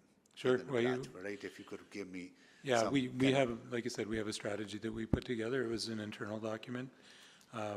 We could probably give you something on that. Yeah, if you could, Yep. I wouldn't mind. I also wouldn't, I know this report gives us more information about the kind of comparing to private sector, how much time would it take for the private sector to develop and how much time is Blatchford taking, is taking longer because of city policies and the things that we want to achieve. I also would like, can you give me a sense, like if this was a typical private-led development without aspirations around sustainability and density, architecture, and all that, right? Where would we be? Everything being equal, are we 2 years behind, 1 year behind, 5 years behind? Yeah, it's a good question in terms of, it depends on the market, of course. Of course. I worked on a community called Chappelle, which is southwest Edmonton. It was about 500 acres. There'll be about 8,000 people living there. It started in 2010. They're still working through it. So, and I don't know actually how far along they are. I think they're getting close to finishing all those properties. So it'd be 15 years. Blatchford, we looked at originally from 2014 to 2038, which was 25 years. So maybe another 10 years. I think the big thing, and it really set home last year when we were here, 30,000 people compared to 8,000 people is different. Mm-hmm. Blatchford's not a suburban community. Yes. It's a very dense community. We're building something different, and there's nowhere to compare it to. There's nowhere in Edmonton. Grease Spa, you can't even compare. I think their targets are about a third of ours. Yeah. People compare it because it's a government-run development. It's close to the core of the city, sort of, but it still has single-family homes, and it's not even close to me. I think it's halfway. Mm-hmm. Yeah, I think the reason I'm asking this is that Blatchford has become that political football, right? And I want to help you actually communicate more accurately, right? Yeah, throw the touchdown. Right, and right, and because there are vested interests out there in the private development industry that want city to completely get out of any sort of development, and so I think we need to counter that narrative. Narrative out there is that Blatchford is a failure, right? Or it's too slow. But when you do compare, as you provide that context of various other developments, I think you get up your game on communications, and we can assist you in that communication if you give us the tools to communicate. The third-party report does provide that information. Yeah, it does, yeah. So happy to chat with any of you about how we can collectively ensure that appropriate information is out there. I will say, when we had a report here, I can't remember when, the question was asked to the private development industry, would you build in Blatchford with the current vision? And the response was no. Yep. So unless there's a change in the vision, Mm-hmm. it's been made clear by private development that they're not interested in this. So. Yeah. And the vision is given to you by council, right, on behalf Correct. of Edmontonians. And council has reaffirmed each time we've come here on Blatchford that the vision should remain. Yeah, good. Next, Councillor Salvador. Yeah, thank you. If we're talking about memos, would it be possible to include like an updated staging map in that? We can, but as I kind of alluded to, like stage 6 is going to be twice as big as stage 5. So I can give you the stages that have been built, obviously, and what we're planning in the next year or two. Yeah. Right, yeah, and I'm just trying to keep a pulse on, I mean, I feel like I bring it up every time, but with Blatchford Gate, I know there are opportunities to accelerate there, and would just love to have that all in one place so I can get a good handle on things. Yep. Is that an option? Yep. Yeah. And when we were here talking about Blatchford Gate, I think I mentioned those residence parcels where Nate is, it's only a couple blocks from there. So Yeah. once they are able to build, there'll be definite activity over there. Yeah, great. Okay, just on the affordability piece, like what are, and I know you can't give me exact numbers or anything, but what do we anticipate that gap would be between a townhouse style product and a single family home in a neighborhood like Blatchford? I don't know. It's up to the builders. They put the price on the house that they sell. So I really couldn't tell you. Okay. I guess based on what I've seen in market, these ones start at 625 or something like that. I would guess it'd be another 100,000 at least. Right. And just from green building standards, striving towards net zero, like I can see a scenario where yes, the single family homes are still meeting that, but like there are inherent losses when you are separating structures, correct? Yep. Yeah. Okay. But it's you can engineer it for sure. Tim can probably tell you that. Right. The life cycle cost though and everything, and yeah, no, Yeah. I think that's important to consider as well. But just going back to a question that Councillor Jans had asked, taken as a whole, given all the information that's in front of us right now, there will be a commitment to sort of continual improvement and acting on recommendations if they are in line with the vision that's been reaffirmed by Council for Blatchford. But at this point, it really is stay the course. There are no glaring problems. Is that correct? Is that a fair assessment? Yes. Yeah. Okay. That's all. Thanks. Thank you, Councillor Salvador. Councillor Hamilton. I was just going to move receipt of information. Thank you, Councillor Hamilton. Councillor Stevenson. Thank you. Maybe just a quick clarification from an earlier statement, Mr. Laughlin. You mentioned that the private industry said that they wouldn't want to build in Blatchford, but they didn't want to be the developer for Blatchford. Sorry, but they're very interested. Develop, Yeah. different, yes. Okay. Yes, no, I think you're right. Yes, there's lots of builders that are keen in Blatchford. It's an entity to come and take over the development of Blatchford as it relates to the current vision that council has for it. Excellent. Yeah, and I think it is really exciting to see the growing interest of who is investing and the builders investing in Blatchford. So very, very excited. In terms of going back to Approach 7. So, I've heard from some builders that there have at times maybe been some conflicts between architectural standards and green building requirements. So an architectural requirement that actually makes a building less energy efficient, for example. So is that what the work of Approach 7 will be, rather than reducing or eliminating quality standards? Yeah, it's to look at our process and make sure we're being as efficient as we can be. And of course, I've never heard that one about the green building code against the architecture, but I have heard green building or architecture first development permits, because it's two different processes. So we want to make sure that they can get through it as quick as they can. And we've reduced our architectural controls. We've made it more succinct. Right. Yeah. And so when you say reduce, in terms of you've streamlined, you haven't necessarily a fine We distinction took a thick book and made it more straightforward. But it was a streamlining, not a watering down. Correct. Of those Yes. standards. Yeah. Perfect. Great. Really pleased to hear that. I think that's it. I will speak to this when we close, but thank you again so much for the report. Thank you, Councillor Stevenson. Councillor Cardwell. Thank you. Sorry, a few more questions. So just picking up where I sort of left off, Stage 6 is already at the subdivision stage. The city's already in for permitting, essentially, for subdivision of Stage 6. Yeah, we have our application in for Stage 6 subdivision.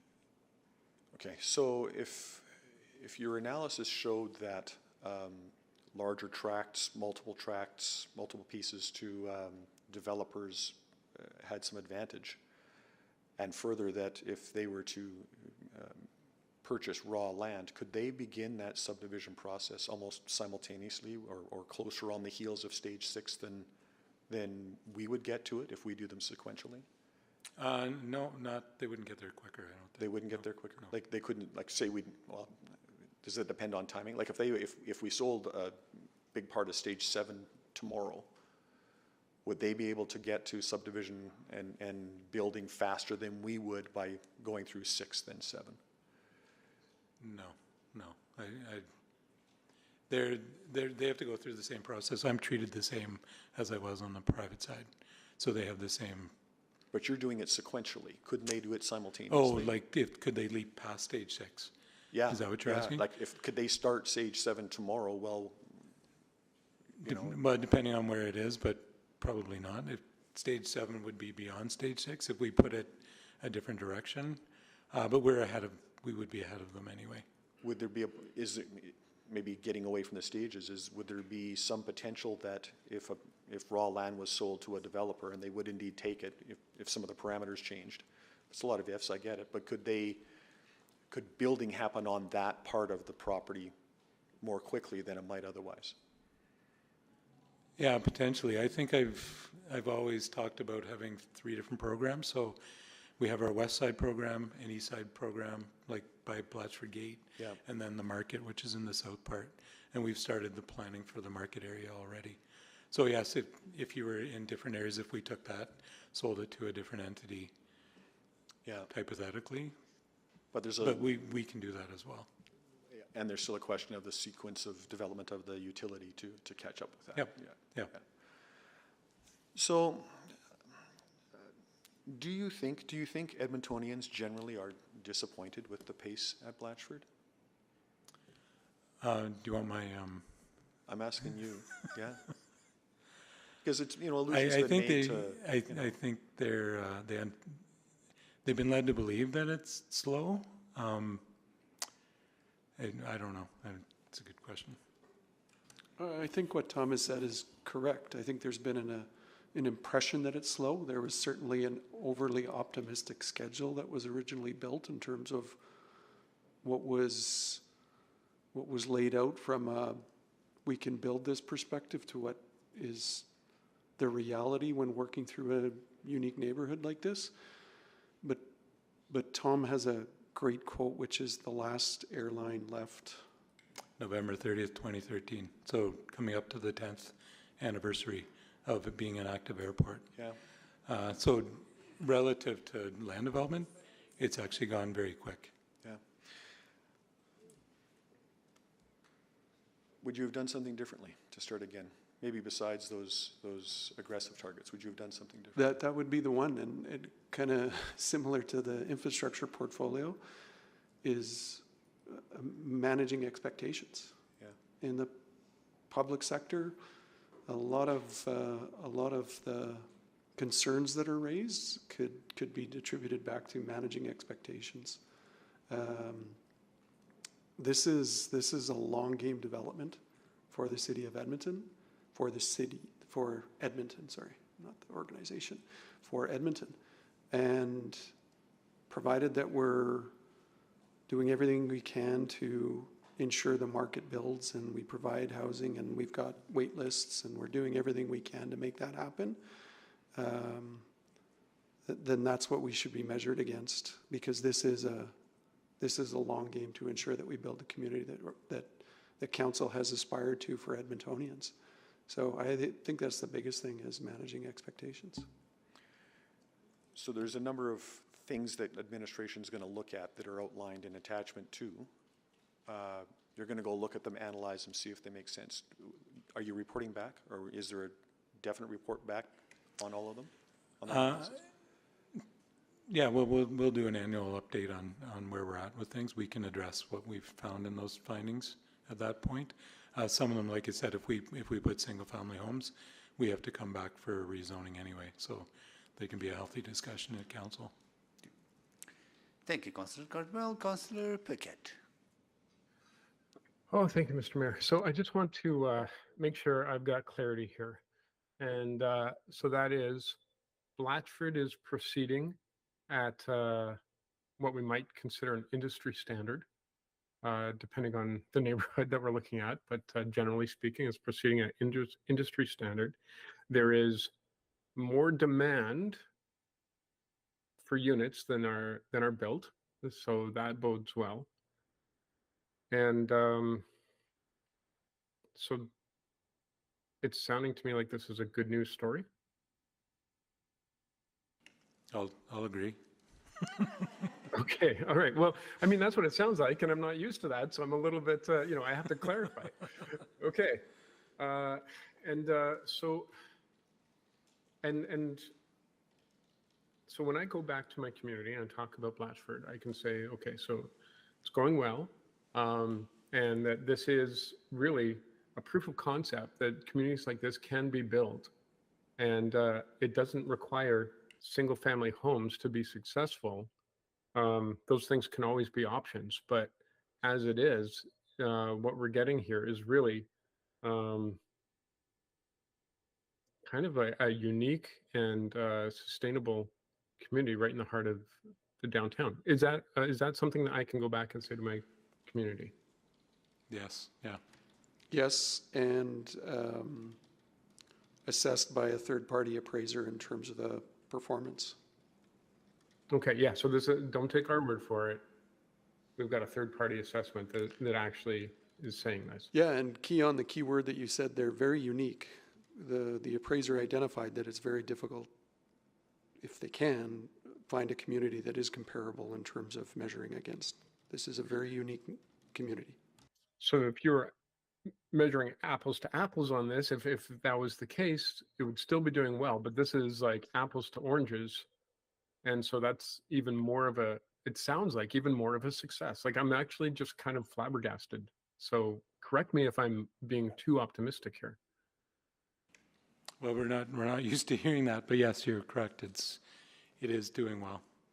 I can quote a presentation I saw where, and this is a Toronto thing, the land around the CN Tower in Toronto took 25 years of planning and 25 years of development. And like I just said, Blatchford, the last plane took off in 2013, so we're less than 10 years of planning, and we have people living there. We have over 60 families living in Blatchford now. So we've got 60 families living there and a lineup of families who want to live there.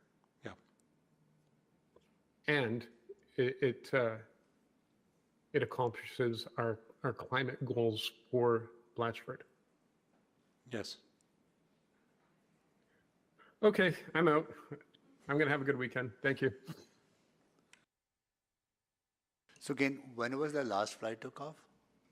November 30th, 2013. So, like I said, just coming up on the 10th anniversary. Okay. I think it will be helpful for us as elected officials to have some, evidence-based talking points that will help us counter some of the narrative that has been perception out there that Blatchford has been slow, right? And, I think your office should look at some of those, what are those misperceptions are, and if you could provide us some tools to counter those, then that becomes easier for us to and so I'll leave that to you, to your office, and Adam, working with our communications. Happy to. Yeah, right, so do so. Okay, yeah. That's it, Councillor Cartmel, sorry. Yep, promise this is my last round.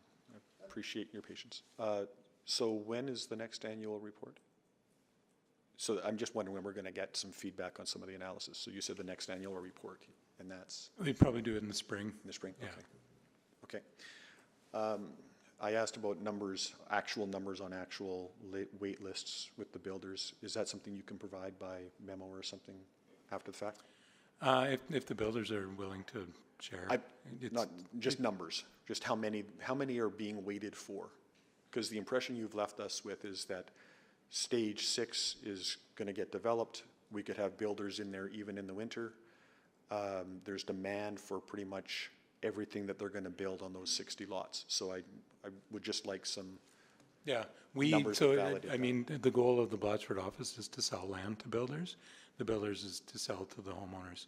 So again, if the builders are willing to share, like they're the ones who have told us they have wait lists of people who want to move into Blatchford. Right. So we would have to ask them for that information. So you've left us with the impression that steady as she goes because there's lots of demand.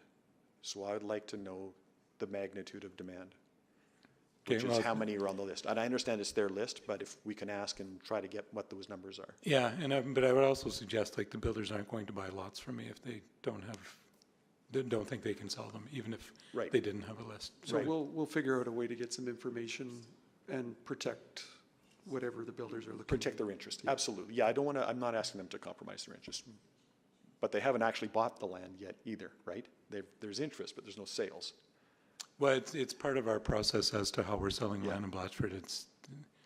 It's trending there, yes. Yeah, but we don't have their dough. We have the dough on pretty much all the lots that we have registered. There's a long process through being able to get. We'll figure out a way to. You know what I'm asking for Yeah. here, right? Yeah, I want to get a bit of an order of magnitude. On the marketplace, when do we expect to see some building in there? How far away is that? Do you have a sense of that? Yeah, we've had discussions with our consultant as to bringing on a stage right next to where the LRT is going to be opening. Yeah. The planning will probably take the better part of next year and then start construction in '25. Which would serve the Blatchford Gates developments that. No, should be Blatchford Market and Nate Station. Sorry, Blatchford Market. Yeah. So the south end, yeah. Oh, yes, one more question. So, the demand that apparently is out there, is it conditional on some of the analysis points that you've suggested? So let me say it this way, are we seeing more uptake and more interest in the next stage because administration has said, well, we'll look at single-story townhomes, we'll look at narrower lots, we'll look at single family. Is that driving the interest, or is the interest already there? The groups that have the waiting list would be builders that are already building. They would be selling what they have. Right. There is interest in some of this stuff, like we're being pushed by an interested party to look at 14-foot townhomes, right, single-story townhomes, things like that. And is that part of the pent-up demand that you're speaking to? Well, it broadens the opportunity, like the choices that people would have. It also broadens the affordability because a 14-foot townhome is obviously less expensive than a 20-foot townhome. Okay, again, I'm just trying to figure out how much of again, you said there's people are waiting to build, there's waiting lists to buy the units. Are those waiting lists to buy units that right now today could not be built because we haven't altered the lot width as an example? No, the builders that we're talking about are like existing. No, existing builders building the same sort of stuff. Yeah, the information in this report wasn't shared in advance of the public release of this. Okay, that's a better way. Yeah, okay. So all of the stuff that Tom has just talked about was pre this report, or any contemplations that we have in this report. Outside of the potential analysis points that are listed? Correct. Yeah, okay. Thank you. Thank you very much. Appreciate the answers. Thank you so much, Councillor Cartmel. So that concludes the questions on this item. Now we will open it up for council members to speak. Please sign up. Councillor Stevenson. Well, thank you. This was a really exciting report. It was really great to have this objective assessment of the progress that's being made at Blatchford. And I think it affirms that the pace has been steady and appropriate for this type of visionary approach. And again, I think exceptional in its progress in many ways. So my favorite quote is that it was 7 years from a plane landing at the airport to the first resident moving into Blatchford. That is exceptional, and something that I don't think we can discount. And I'm excited to see the ongoing momentum. Again, just knowing stage 6 is going to be almost triple the size of our last stage, I think, again, speaks to that great momentum that's building. I really appreciate all of administration's work that has led to this success, and also the commitment for ongoing improvements in processes. I think, a number of the recommendations in terms of looking at the larger land sales make great sense. Looking at the narrower townhouse lots, I think those are all excellent pieces in terms of continuous improvement and refinement. I remain pretty skeptical on introducing single detached homes. I don't want to preclude analysis. I think, I want to make an evidence-informed decision and one that is based on objective analysis, but I'm just not clear what problem it's solving. Our townhome lots are selling briskly. We don't see them sitting idle. Single detached housing will be more expensive. It will likely come at a cost premium compared to the other housing options in the neighborhood. The current approach is leading to what I think is a very healthy mix of rental and ownership options. And even if single detached housing can be engineered to meet energy requirements, it will come at a higher embodied carbon cost. That will take more material, more energy to build and produce. So again, my mind remains open, but those are the types of questions that I will be asking and need to have addressed. Yeah, that was as far as I got in my notes, but wanted to just, again, say thank you.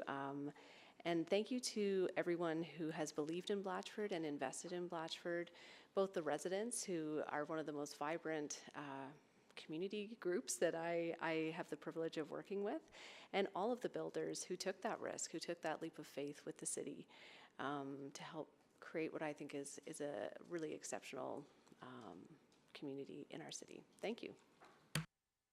Thank you, Councillor Stevenson. Councillor Cardwell.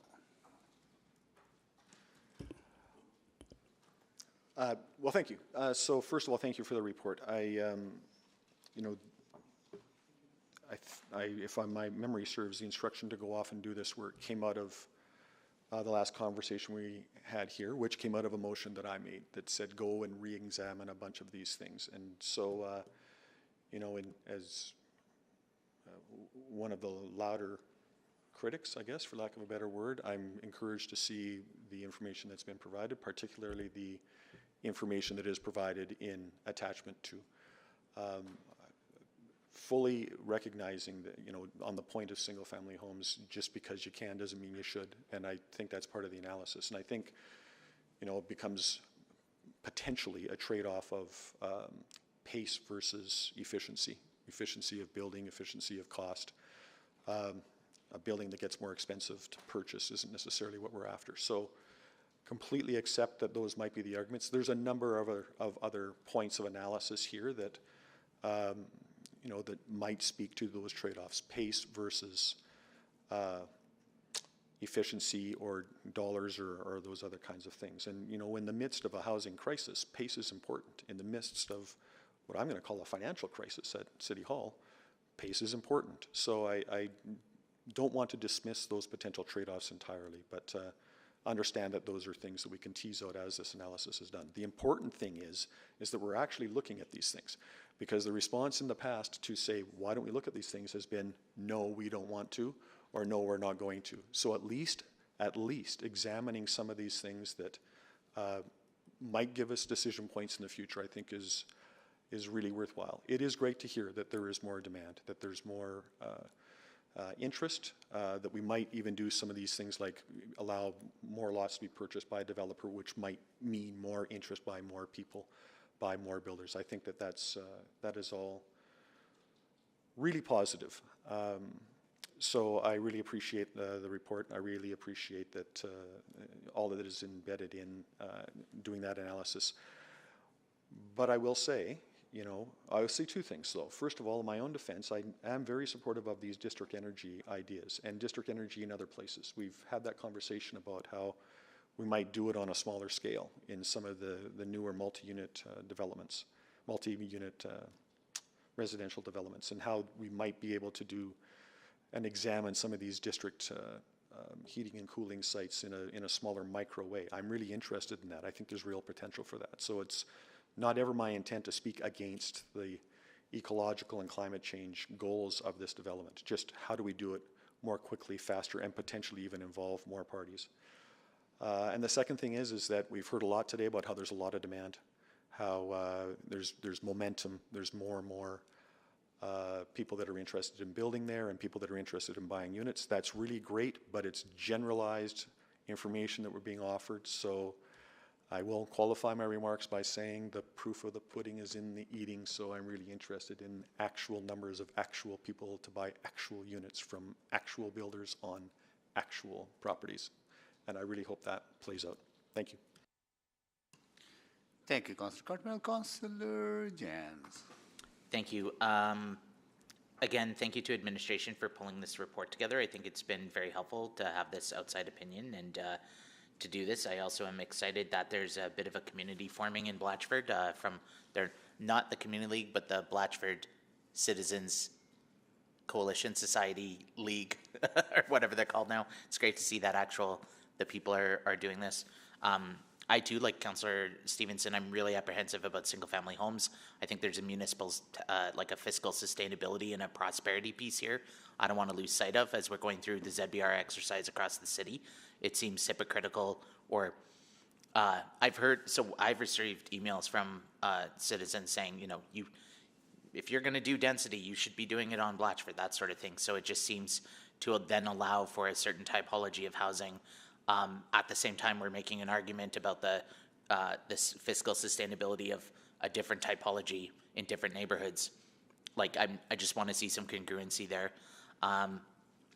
Finally, one quick reflection that I was left with by a veteran developer in the city said, when I was asking them about what they thought of this report, they said every single day that Blatchford is not an airport, even if it stays as a grass pasture for the end of time, it already has benefited our city so well. Just look around downtown, look at all the development that's happened, look at all the other things that have happened here, which I thought was a really interesting reflection too. So I think some folks who are still living in the past about, well, we never should have closed it, never should have, you know, we should still be sending little planes off of there. I think it's worth reflecting on that as well too. So when we think about the success of Blatchford and the development potential, we need to measure it far outside Kingsway. So thank you for the team and thank you for the work. Thank you, Councillor. I think that's a very good point Councillor Jans is making. When I go back to that debate of closing the airport, which was pretty heated and divisive debate in the city, but one of the main reasons was to remove height restrictions for our downtown. So we actually do build up instead of spreading out, right? So I think that's all this ICE district development, all the towers probably would not have been possible if we had still had the airport, right? So I think a very important reminder for us to continue to talk about. I also want to thank Councillor Cartmel for pushing for this information. This is very good information that allows us to answer a number of questions that were on our mind and also on the public's mind that we needed to provide some answers to. I think this gives us a good tool to build on the communications that we can have with Edmontonians to deal with some of the lack of clarity around how fast this development is growing or is slow, and some of the other challenges that people see. I think very good information, and I will actually, if we can look at single family without compromising the vision of Blatchford. Why not, right? Why not explore that? And if we can look at some of the changes to landscaping, why not look at that, or some of the aesthetics? Again, not compromising the vision. I think we need to have that open mind. At the end of the day, we may not make those decisions, but I think that keeping that option open is, in my mind, is important. So look forward to further conversations on this. Councillor Paquette. Councillor Paquette, go ahead. Oh, thank you, Mr. Mayor. So, just some brief comments. As I was listening to this conversation, I couldn't help but think about how maybe Blatchford has turned from an airfield into a launch pad. And what I mean is that when you see a rocket taking off from Cape Canaveral or wherever it may be, once you see the ignition happening, you see just like a whole lot of smoke. It obscures everything. It's all this steam, but that's energy being built up. And as that energy is directed, you slowly start to see that rocket rise. And it looks almost excruciatingly slow, and you wonder, how is that ever going to reach orbit? And then as that energy is further directed and the rocket continues to rise, the speed increases, the momentum increases, the inertia increases. And, maybe that's what we're seeing in Blatchford. There was a lot of prep that had to go into that, a lot of reclaiming. And here we are after a pandemic, after a downturn in the economy, after all of the challenges that we've seen in Edmonton, and yet Blatchford still continues apace. It's actually an incredible good news story for Edmontonians, and something that can be looked on with pride. So I'm really grateful to administration for doing this work and continuing. I'm grateful to council for holding true to the vision. I'm grateful to Councillor Carmel, as Mayor Sohi mentioned, for making this motion so we could tell this story to the public. It's astounding. Look, it's not often when you feel like you can go to the public and just give a 100% great news story, and that's what I feel like this is. And there's been a lot of shade cast over Blatchford from folks for whatever reason, but to see the facts laid bare is really really great to see. And yeah, I would love to see those numbers too, just like Councilor Carmel said, but I understand that that could be private information that could not be shared with the public, because that's nothing to do with us. That's private companies and their business information. So I get that. But yeah, just a huge kudos to everyone all around. And I look forward to seeing Blatchford continue to grow. And obviously it's going to grow according to the vision, which is phenomenal. So stay true, hold to the course, and well done, everyone. Thank you, Mr. Mayor. Thank you, Councillor Paquette. Councillor Hamilton to close. Yes, thank you. I think it's been a good conversation, and as always, allows you to check in and make sure that council's vision for the area is calibrated to where it's going, and I think that that's been productive in the conversation today. And I think maybe something that we're more sensitive to than we would see with other land development applications is that oftentimes council will hear amendments to NSPs, amendments to areas that have already been zoned, because there is a need for a change in built form. And so I think we're experiencing sort of, I'm going to say, the early stages of those kinds of conversations. I appreciate that committee here today is open to the idea, though apprehensive, about including the single detached. And maybe one thing I'd look at there is, and it's I think it dovetails with what Councillor Jan said. We're talking about zoning bylaw, and a lot of people are talking about densifying a lot of our neighborhoods where there isn't housing options. You only have the single detached housing option. Something I sort of offer to residents is that you need sort of mobility in terms of the housing types in your neighborhoods, in your neighborhood, and it should be relatively close so that you don't have to find a new grocery store and a new school and all those different things that we need over the course of our life. And we talk about it often in the context of these neighborhoods that have low density and only one type of housing, but I think it can work both ways. You can also, in this case, we have a lot of that missing middle type density, but I think what administration has identified is that there's still demand for the single detached product, and that it's worth investigating whether or not that is a fit for the community. So I do look forward to hearing that, and I think that the conversation helps us understand that we're that we're building complete communities from the beginning, not just sort of hoping for them after the fact.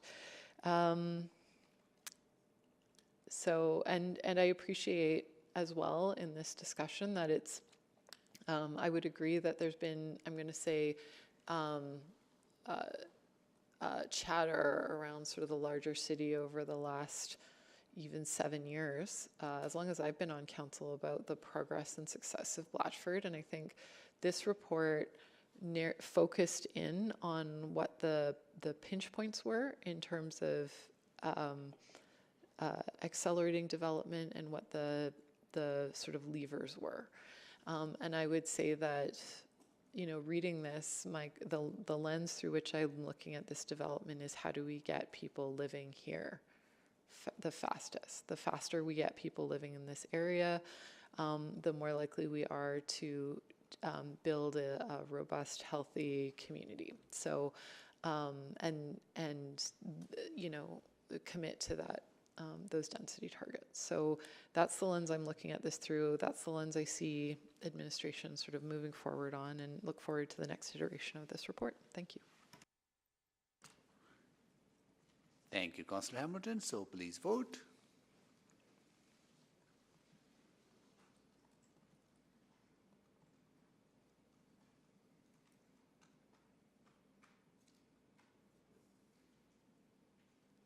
We have 5 votes. Display the votes, please. That is carried. Okay, next item is employee psychological health and safety programs and practices, annual update.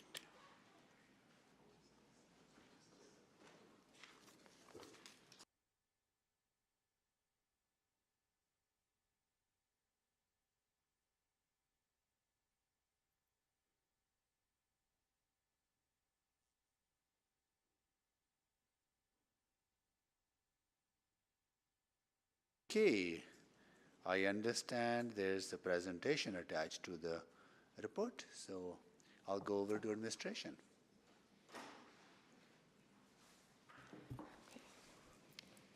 Thank you, Mr. Mayor and committee. We have a very short presentation for you today. With me here is Sindel Taylor, Branch Manager for Workforce Safety and Employee Health.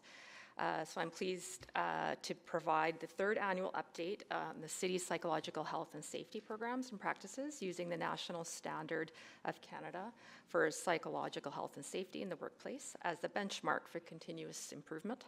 We refer to this as the standard in the report and throughout this presentation. So I'll now turn it over to Sindel to go over a bit of history of psychological health and safety at the city, how far we've come, and some specific improvements in the past year.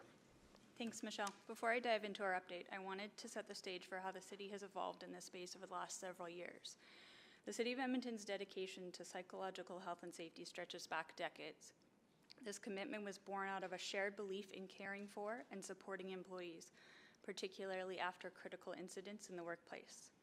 The city took concrete steps like establishing a chaplain's office, implementing an employee and family assistance program, and developing a peer support program to provide resources and emergency support for employees and leaders.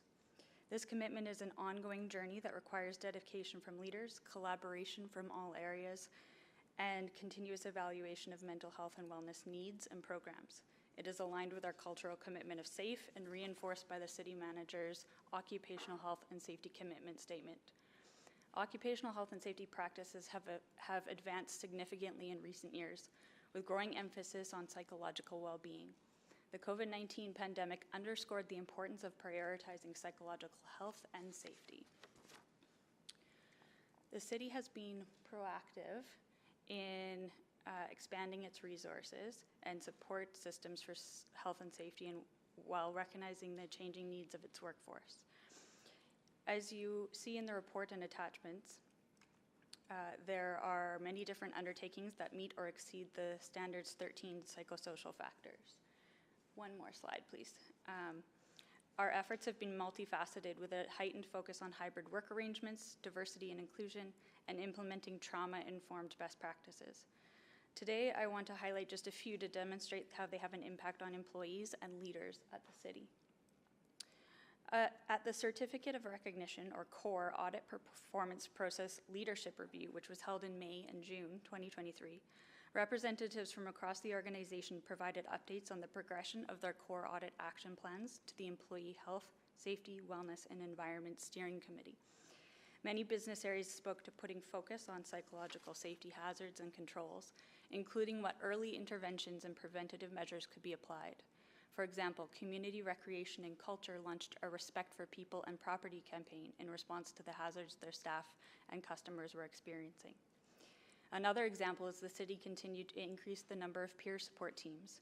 There are now over 200 trained peer support members. In January 2023, an in-person event was held to bring them together to learn, connect, and share experiences. Many expressed the event was meaningful, that they felt supported with the training provided, and took comfort in knowing they could rely on one another. Members also reported feeling confident in their ability to help someone who was experiencing a personal or work-related challenge. Finally, we have 2 new employee resource networks, ABLE at the city, which launched in April, and Armed Forces at the city, which launched this month. These networks are dedicated to supporting employees with disabilities and those with ties to the Armed Forces personnel, respectively. These ERNs were employee-driven and required a robust business case prior to being approved for launch. This indicates the city is responding to the diverse interests and needs of employees. Next slide. At the city, meeting and exceeding the standards is a fundamental component of our overarching occupational health and safety program.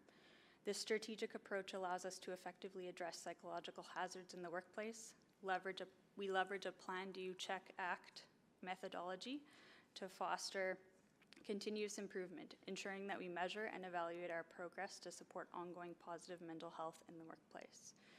Our commitment to excellence is further evidenced by our external audit process. As you'll recall, in April 2022, the city was awarded a certificate of recognition, signifying the presence of a robust health and safety management system. Looking ahead, we are embarking on a pilot psychological health and safety audit with the Edmonton Transit Service Branch next week. This audit will encompass a document review and virtual interviews. The insights gathered will be carefully examined, and resulting recommendations will be considered for application citywide. In addition, the standard references establishing an internal audit process to ensure compliance with its mandatory elements. The city is actively exploring various evaluation, measurement, and auditing approaches, underscoring our dedication to advancing and refining psychological health and safety.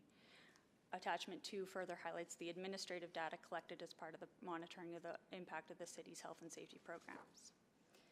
As highlighted in the report, the city is dedicated to continuous improvement in workplace psychological health and safety in compliance with the requirements of the Occupational Health and Safety Act. We will remain vigilant in implementing guidelines and adapting strategies to ensure the workplace meets or exceeds benchmarks.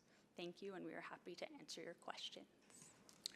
Thank you so much for the presentation and also the work that you're doing, all of you, to supporting employees for their psychological and physical well-being.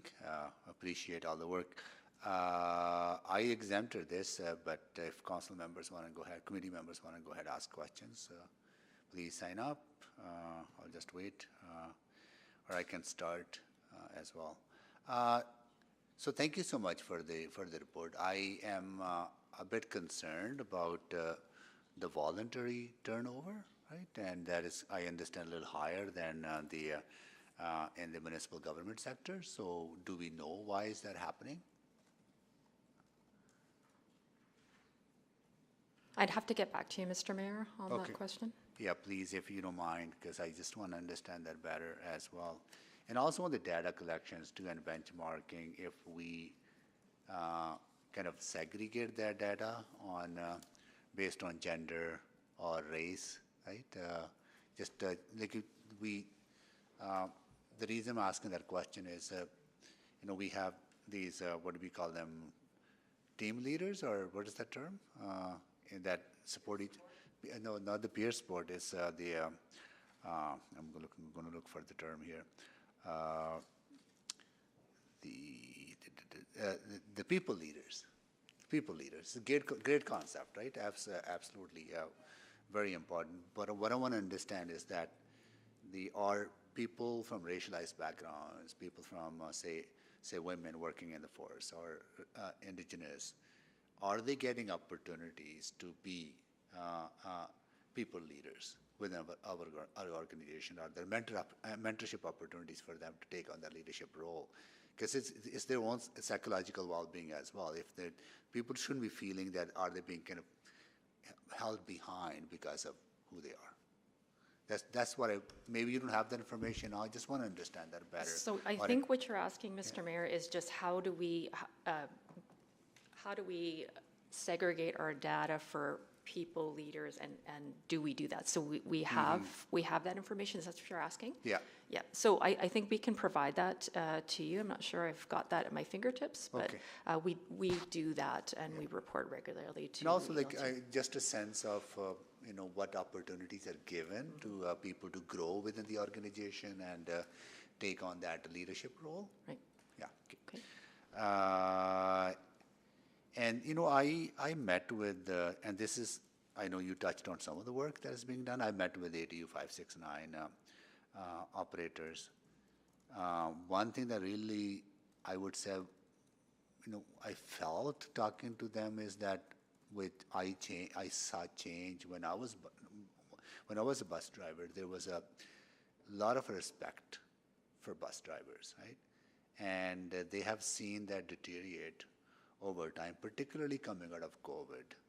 People with mental health issues and other issues, and the frontline workers, whether they're ETS drivers or firefighters or police officers, which is not in the scope, but they have seen that kind of deterioration of their respect, right, for the work they do, and how are we supporting employees in dealing with that? Well, there are multiple factors of that, and I believe you heard from Ms. Houghton McDonald about the campaigns that they were undertaking or looking at, similar to community recreation and culture, to reinforce the respect across the city.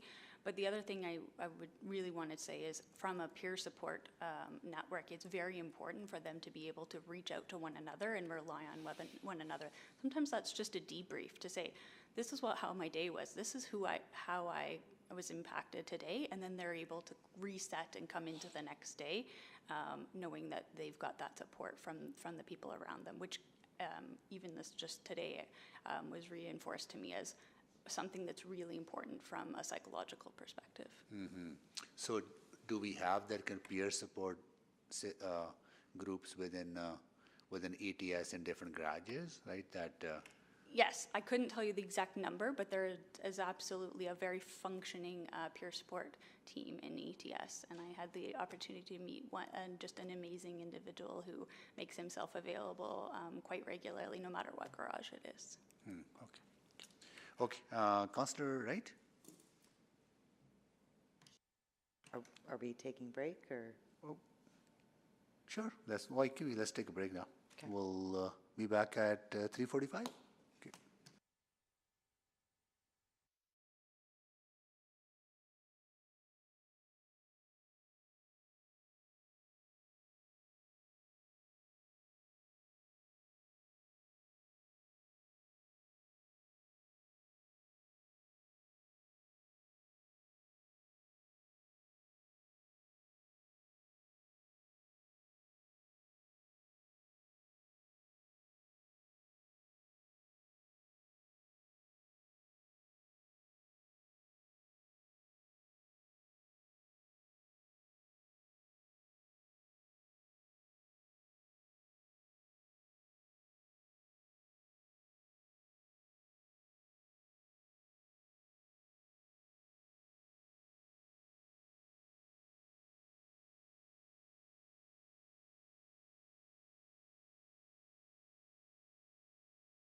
Okay, we are back.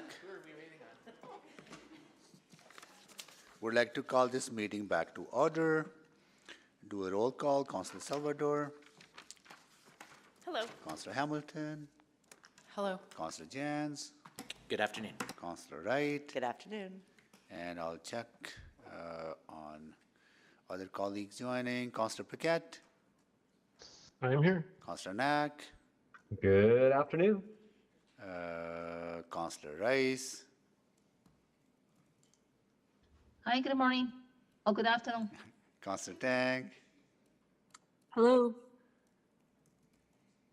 Councillor Cardmell. Good afternoon. There we go. Okay. Councillor Wright, go ahead, please. Thank you. So this programs and practices, I think this was, our request was included in our last budget for this, is that right?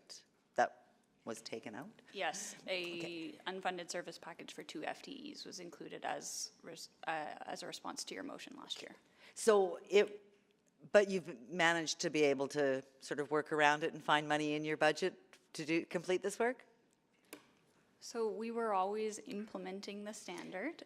What was asked from committee last year was to formally adopt, and that would mean doing every single mandatory element, which we have not done.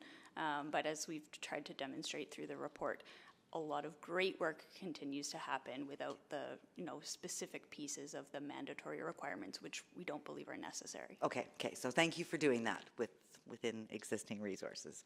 I'm just wondering, as for factor number 1, it includes a bunch of different components, and really all I can see is the reward and recognition and reward component.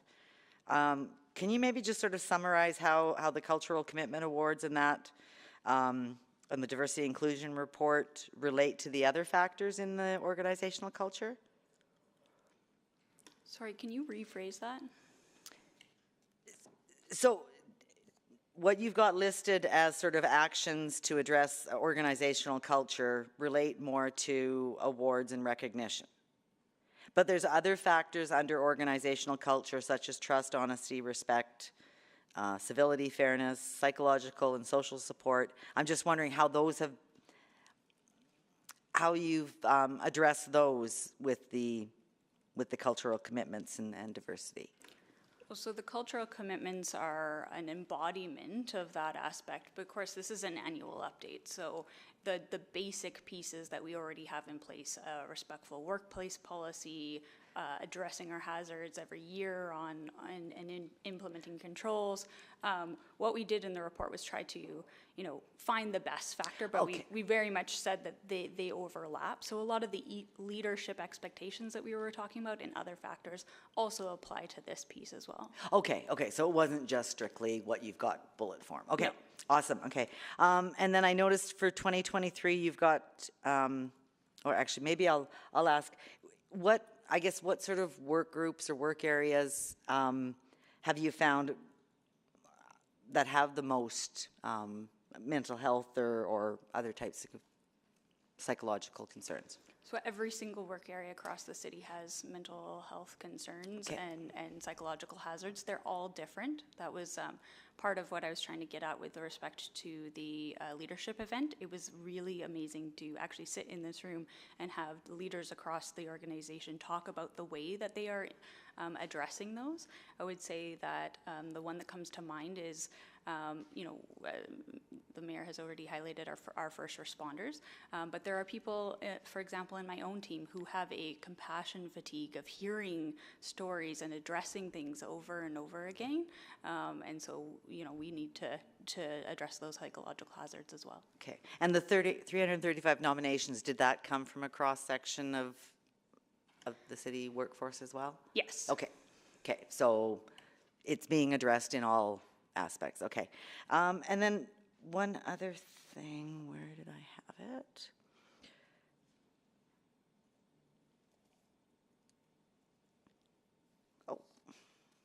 Oh, I'm just wondering, the two, what is it, I can't find it here now.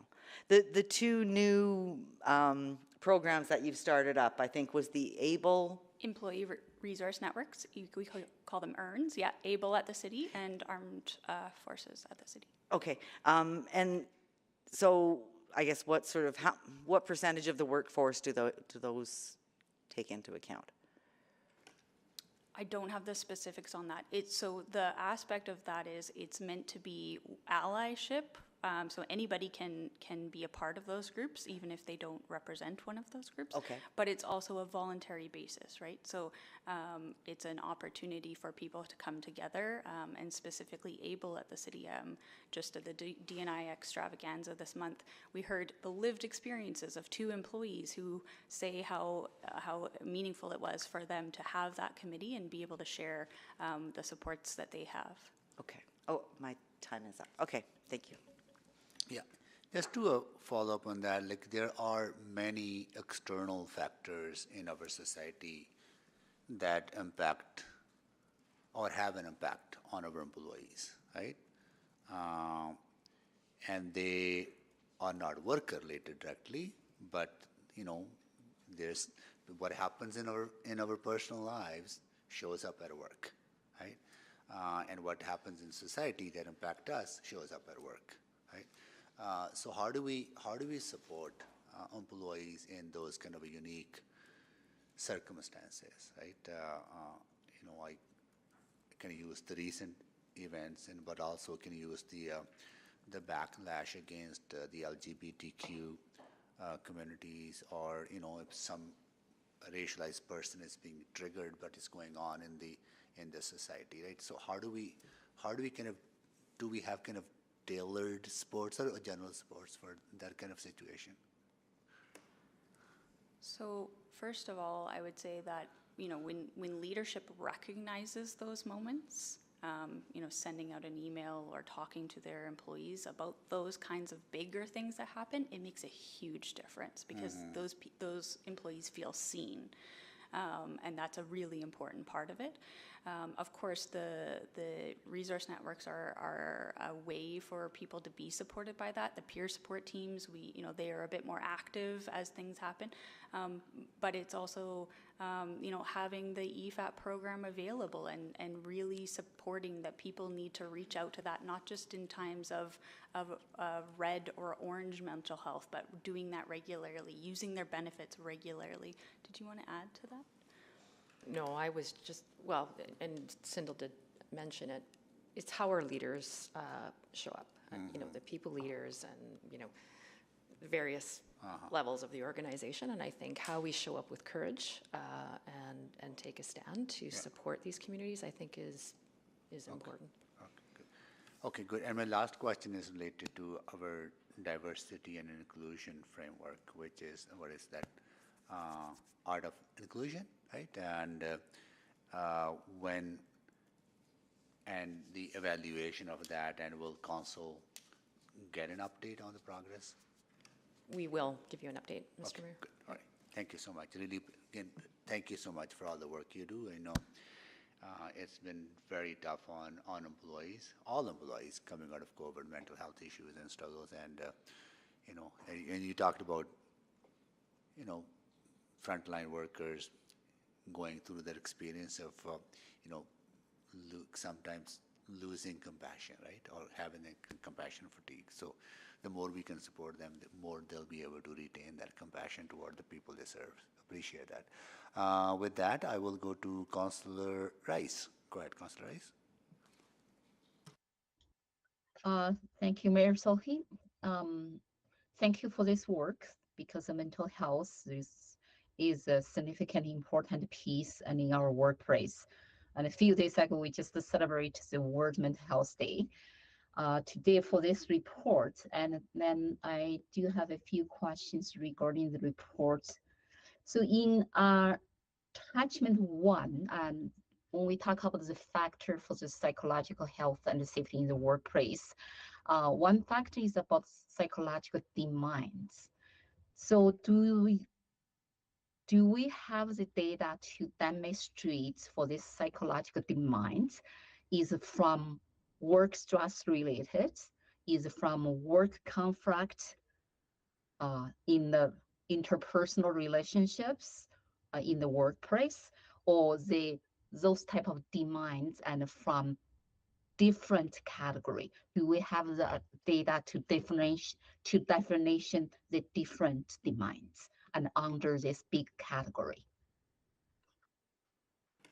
Counselor, I think what you're getting at is there are multiple factors in the workplace demands. We try to get at that in the different questions in the engagement survey that we do. So we ask different facets of that, and to try to ask, and then the comments are very important as well, to review those in terms of where is that.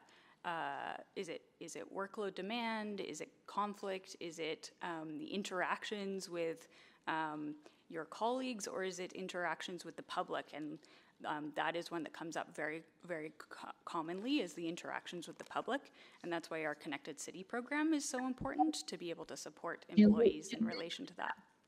Do we have that data specific, say, in this category, and how many percentage is come from workloads, or how many percentage come from like conflict, and how many percentage come from different factors? Do we have that specific data to demonstrate that demand? We just finished the last survey. It closed on October 3rd. So we are just analyzing that data right now. I can't speak to the breakdown percentages. Okay. Yeah, so looking forward to that breakdown and for that information, and because that will provide the evidence how we address those like mental health demands and in our workplace. So thank you for that. Next question, and do we have the data specific to demonstrate and in our city's diversity, how many different backgrounds, specific different culture background or language background as an employee working in our city? And then based on that data, and what specific the program or opportunity, and for those employees who come from different culture background, different language background, and to support them specifically for those psychological demands.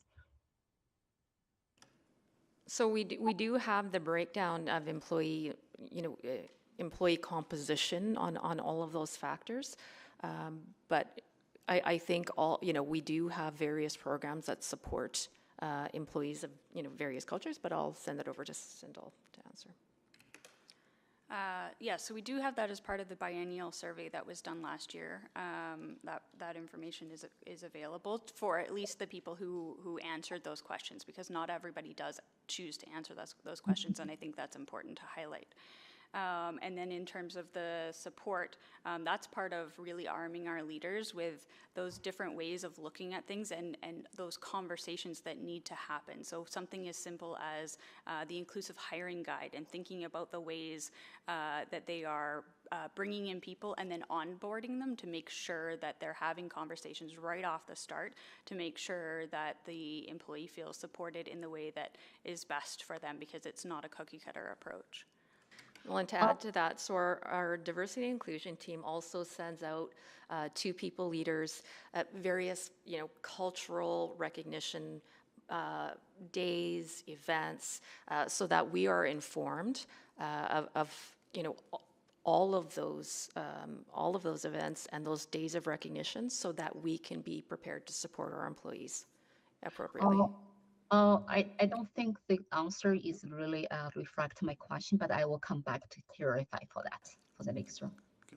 Okay, thank you, Councillor Rice. Councillor Wright? Thank you. So just sort of getting back now to the Armed Forces at the City program, is there a concentration of need in certain areas? Like I'm thinking like with peace officers, or? It's just across the city generally. Okay. Yeah. Okay. And then on the EFAP, with our utilization rates sort of lower than average, how do we determine if there's if it's effective? I know previously what we had home. Previously, we had Homewood Health, yeah, and then LifeWorks got bought by TELUS. It's okay. Yeah. So we I would love to see our rate be above 10, but we've had multiple conversations with LifeWorks and now TELUS Health about the myriad of things that are offered by the city. So although our utilization is less than the industry, it's actually above the provincial industry. Yeah. I tell anybody, anywhere, anytime that you absolutely should be utilizing EFAP regularly, and more importantly than that, we also have psychological health benefits as part of our program. Don't leave money on the table. Just the way you go to the dentist regularly, you should also be utilizing your psychology benefits regularly. Okay. And like, you know, given the diversity of our workforce as well, you know, do they have access to counselors and whatnot that speak their language, that know their culture? So that's definitely a piece of what we work with through TELUS Health. It takes a little bit of time if you're looking for somebody specific, so you might not get that in this exact same time frame, but definitely if you want to go that way, that's available for you, or as I say, using your benefits. And we also have tailored resources. You know, for our Indigenous employees, that's a completely different program that we tailor to them so that they get the individualized support that they need. And that is through TELUS Health? It isn't. It's separate. Okay. Yeah. Okay. All right. Okay, that's all I have then. Thank you. Thank you, Councillor Rice. I would go back my earlier question. Let me explain this way. Hopefully, it can come across clearly. So because in our workplace we are multicultural place, and we have so many people with employees with different background, different culture background, different language background, speak two different language. And for those employees work in the workplace. So my specific question is the data demonstrate in any psychological demands and listed as one of the factor, like what is the percentage actually could reflect that diversity due to the different culture, different language cost for this psychological demands. So do we have that data, and based on all the demands there? So I heard, yes, that breakdown will come out, and based on last survey and who answered the questions.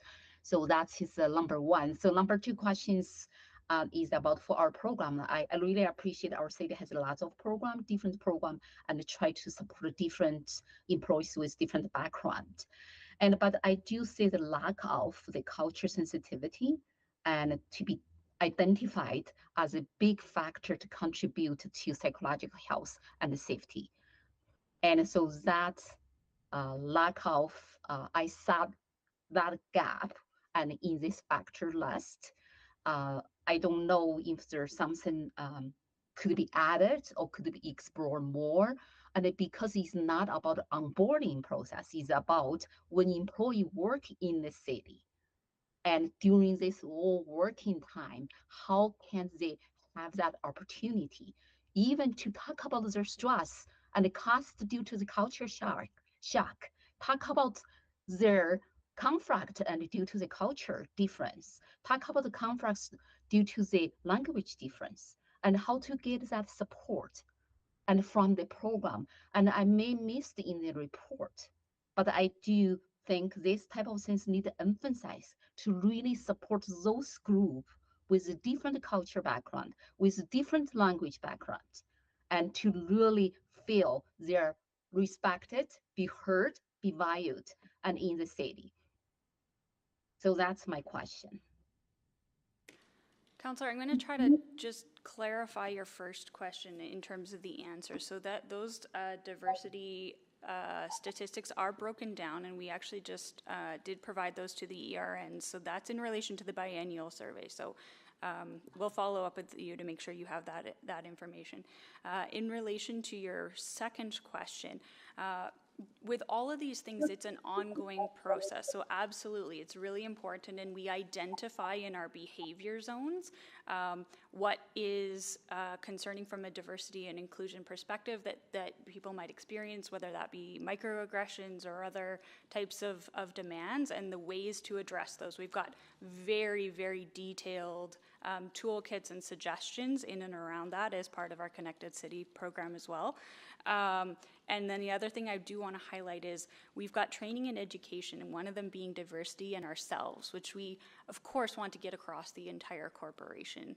Just like the Working Mind, it's very important for people to engage in that and then to keep on that journey. So those are two of the things that I think are important.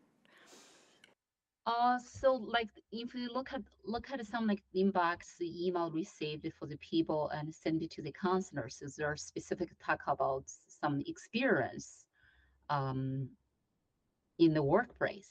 If you're thinking about ask a question, what's those people's background? Why they feel this way? I feel like from the reports what provided here or the program and the city provided, maybe emphasize to demonstrate the different support in along with a certain culture and to increase that culture sensitivity, I think it's necessary. But I don't know at this moment what it looks like, what program could be. I just want to put that point here. Thank you. Thank you, Councillor Rice. So that concludes the questions on this. Anyone to speak?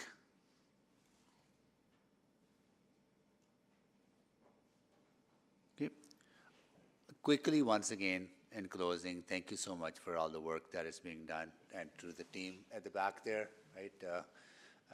You know, I really appreciate that investments being made in looking after the well-being of our employees who go beyond their responsibility to serve Edmontonians and be with Edmontonians. And there's a lot of struggles out there, and we understand those struggles impact employees as well. But they're there to support our community. So thank you so much to everyone for all the work you do, and look forward to the progress on these areas. Great, thanks, Mr. Mayor. Yeah, good. Yeah, I'll move that we receive this information. Yeah. Okay. So please vote.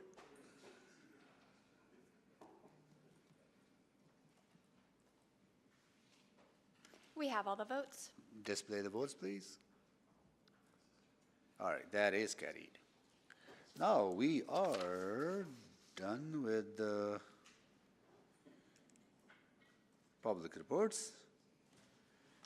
Responses to council inquiries, none. Private reports, can someone move that we go on camera, please? I'll move we go into private, subject to sections 24 and 25. Thank you. Please vote.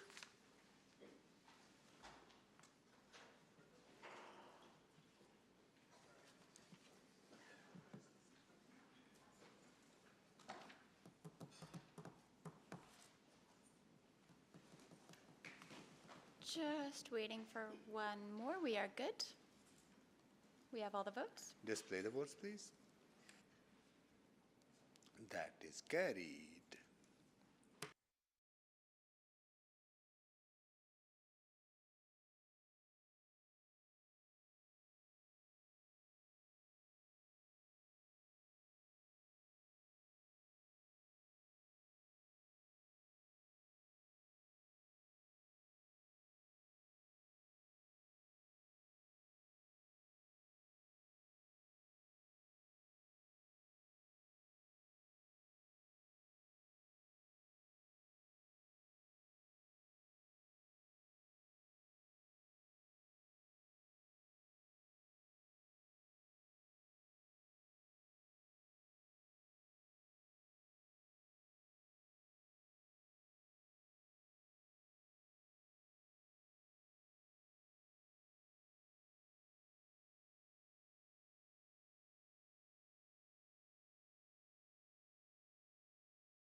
Okay, are we ready?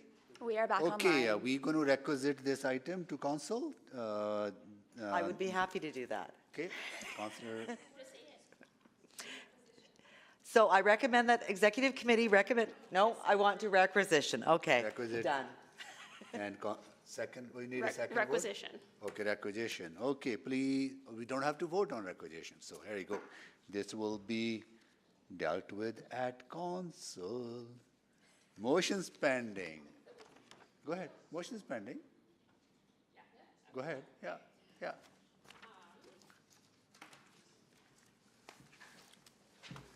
So I will move that administration return to committee with a report outlining the options available for supporting the Al Mustafa Academy and Humanitarian Society account 102-90545 with their current outstanding tax balance due Q1 2024 to exec committee. Can you just quickly explain it so we can Yes, vote I'll on be it? very brief.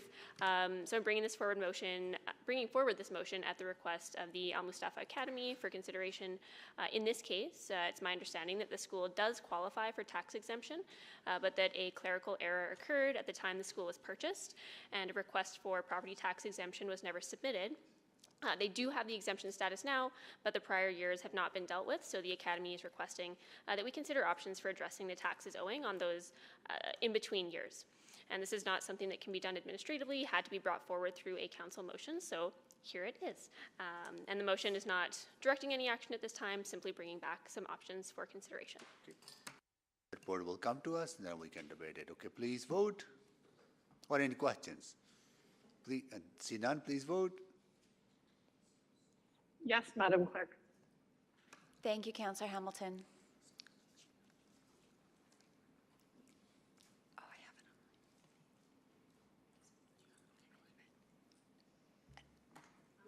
I'm a yes. Thank you, Councillor Salvador. We have all the votes. Display the votes, please. That is carried. Motions notice of motions without customary notice. I have two. I'll quickly read them. At the next executive committee on November 1st meeting, I will make the following motion that administration provide the following. Number A, a report detailing the capital fiscal gap, an assessment of the factors contributing to the shortfall, including but not limited to the challenges of operating in a region, changing expectations, the evolution of responsibilities within municipal, provincial, and federal jurisdiction, loss of funding sources, and future options to address the funding shortfall, due Q2 2024. No, but we have to discuss that later. B, a report detailing the operating fiscal gap, assessment of factors contributing to shortfall, including the challenge of operating in a region, but not limited to changing expectations, the evolution of responsibilities within municipal, provincial, federal jurisdiction, and loss of funding sources, and future options to address the funding shortfall. That's one. And the second one is that administration return to executive committee with a report outlining the tax forgiveness options for taxes assessed to Explore Edmonton at 2011 94th Street Northwest, account number 109-72146. I'll move that at the November 1st meeting. Okay. All right. Any other notice of motions or motions without customary notice? Seeing none, we are adjourned. 5:02.